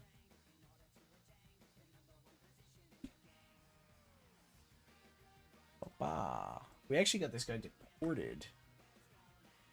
This guy was only here for 4 months, and he was gonna do stuff. There's a link. That's the only Beyblade episode. We're probably gonna start this back up in May and Beyblade some more Child Predators because, you know.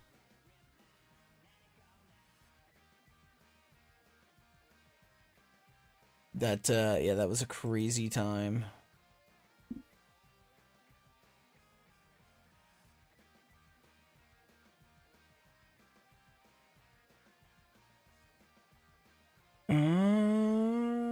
Yeah, so we did that. That was kind of wild, but yeah, so we started Beyblade then. I started in that stadium. We had a big tournament. I think I got like second in that tournament. I think Yami topped over me. Because he had the ball. So this is when people thought Orb was better than Ball. So I was on the Phoenix 960 Orb, and he was on Phoenix 960 Ball because he didn't have Orb, and he destroyed me, and I was like, I don't get it. I don't get it.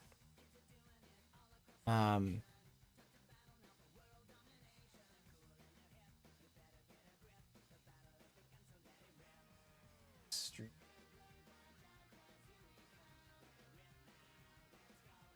Off. Yeah, so he beat me there, and I guess then, like, even then I still didn't clue in that Paul was better than Orb. So I ended up just getting second there because Yami beat me. He was just onto something.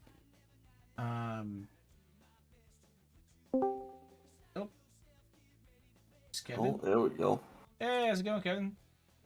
Oh, chilling. Say hi to stream. Hello, hello. Yeah, so we did that. He found out Orb. Robin was on it before anybody else, actually, or Yami was on it. And then yeah, I went on tour. We did that, and then I came back and we were doing Hasbro Stadium only.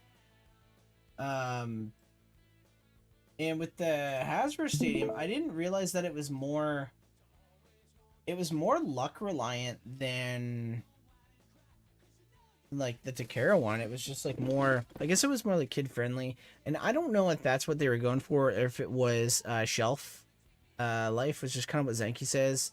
It's like shelf space. I think it's like a mix of both for sure.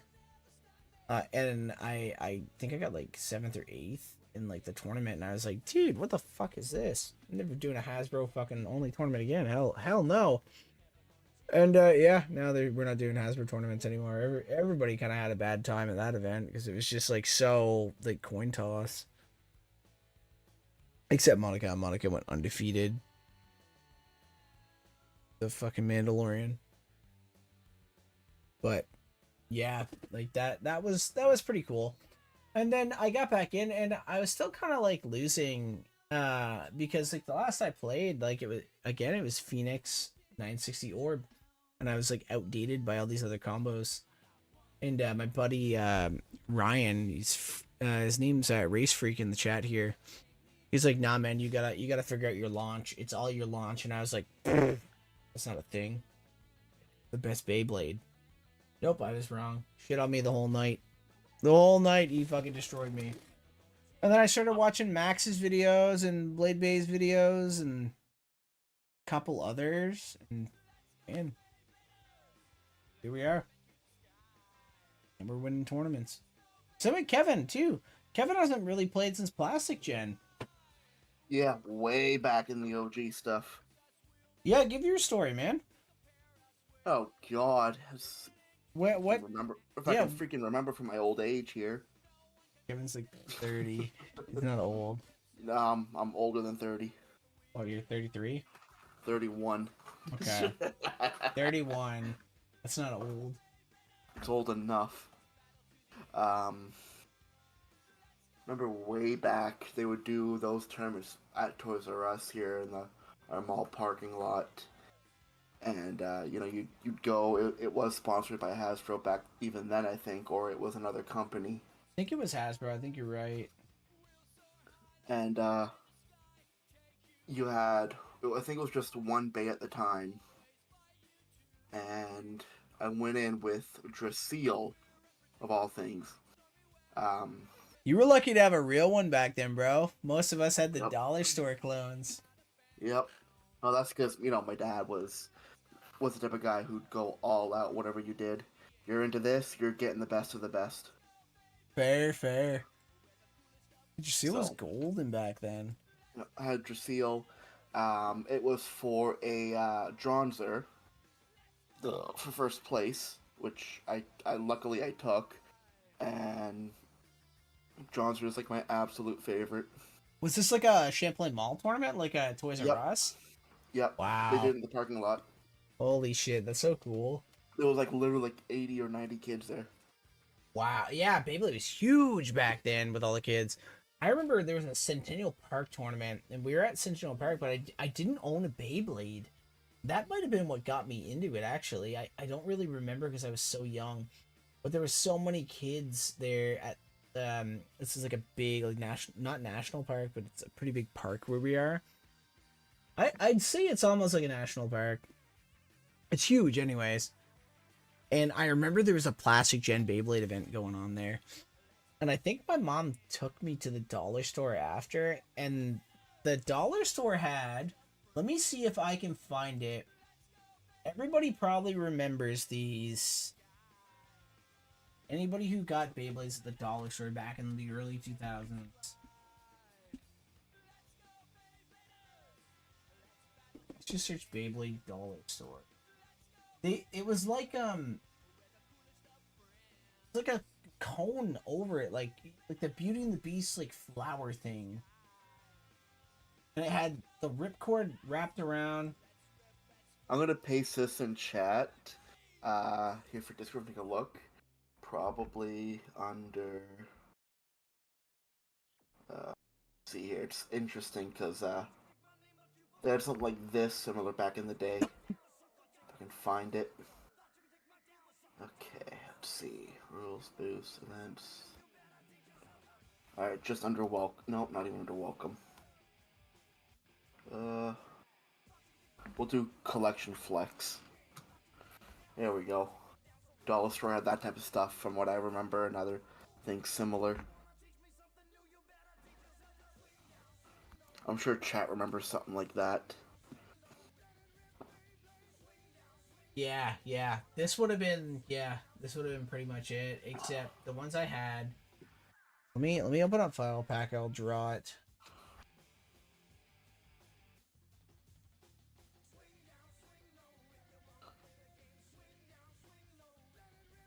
I'm gonna draw it. Okay, so it had a black base, okay? Alright. And then it was like a plastic, like, ring around it. Not a ring, but like a plastic, like, tube thing on it. And, like, the little, like, Beyblade was, like, kind of, like, in it. Not much of an artist here, but I think it was, like, sitting on, like, another piece of plastic, but I can't remember. And then there was, like, the ripcord launcher. It's like 2 prongs. And then I vividly remember, like, the actual, like, ripcord wrapping around, like, the whole thing like that. I don't know. I've never seen it since. I've never seen pictures of it, but this is the memory I have of, like, the dollar store Beyblades. I remember these really well. I'm gonna post it in chat again here too. These were, I think, legit as well. Yeah, they're right from Hasbro. Those were fun. Yeah. So these were like the rich kids Beyblades. I remember my cousin had one. Yeah, that's where I Like a got my real stuff one, from. yeah. That's what my dad would buy me as a kid all the time. Yeah, I never had those as a kid. Never had those ones as a kid. I see it. I buy light up gyros from the Dollar Tree. We don't have a Dollar Tree here. We just have a dollar store. But yeah, we don't really even have those. Like, we just have like Our dollar stores kind of suck, actually. Yeah, they really do. Oh my god, I freaking found it. I found it. Alright, you guys ready? You found it? I did. Oh. This is it.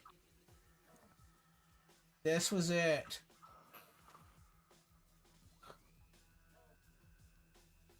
I think these weren't real, right? When you click the link, it brings you nowhere. Oh. This was it. 100%. This is the only thing that resembles it. So this in here is definitely fake. Yep. Oh, that packaging, yeah. Yeah, I remember these, a full row of them, man. I think I had like a pink galleon from there. Yeah, look, in the ripcord, if you really look, it's wrapped around the back. Mm-hmm. Right here. You can see the blue ripcord. Yeah, that's it, man. This is it. 100% that's it. Yeah, the black base, and then it had the little wrapping on the inside of it. Wow, that's crazy we actually found that. Wow. Nostalgia.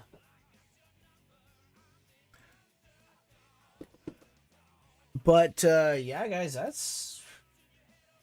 This one's pretty much it. You have any Beyblade stories you want to tell Kevin? We could tell him, like, your training. Kevin comes to my work, basically, like, once a week or whatever, and he just practices his launch. Bring my stadium there, and we just Beyblade at my work. I've got a really, really chill job. It allows me to buy Beyblades. I basically babysit a store. And that's really all that matters in life, buying bays. Buying Beyblades, man. Letting it rip. Yeah. Hey, this is our first stream on this account, man, and we peaked at like 20 viewers. Amazing interview with Max. A whole bunch of new people in here. A lot of people that I watch that I would have never thought would have came in and supported me, which is really cool. I like that a lot. I might stream tomorrow. I'm probably gonna stream tomorrow. We'll probably do some testing, me versus Monica. Just testing new combos. And then the next interview we do, it's gonna be Tuesday. We gotta find somebody. So drop it in the Discord. Invite people to the Discord who you guys want to see interviewed. Drop the questions too, what you guys want us to ask, and we will ask that. Some ideas there. Absolutely. Another get thing. Ready for the couch. Get ready Yes, for sir. the couch. Yes, sir. Me and Kevin here, we're gonna be doing a podcast for Beyblade. It's gonna be similar to the interviews. It's just gonna be kind of like this, and the interviews mixed together. But it's gonna be all of us together, in person, sitting on my couch. Beyblade's all behind us, passing the mic around, just talking, hanging out with you guys. And it's gonna be sweet. It's gonna be a fun podcast. We'll probably do it live. Yeah, we have to do it live. We're gonna be talking to you guys. But it'll be a nice time. But yeah, guys, that's gonna be the stream today. We'll be back tomorrow. Yeah, we'll be back tomorrow. We'll be doing some actual battles. Yeah. I will see you guys tomorrow. Thank you guys all for stopping by and watching, supporting the stream. We got a whole bunch of videos to clip out of this to add to the main channel. And yeah, we'll see you guys later.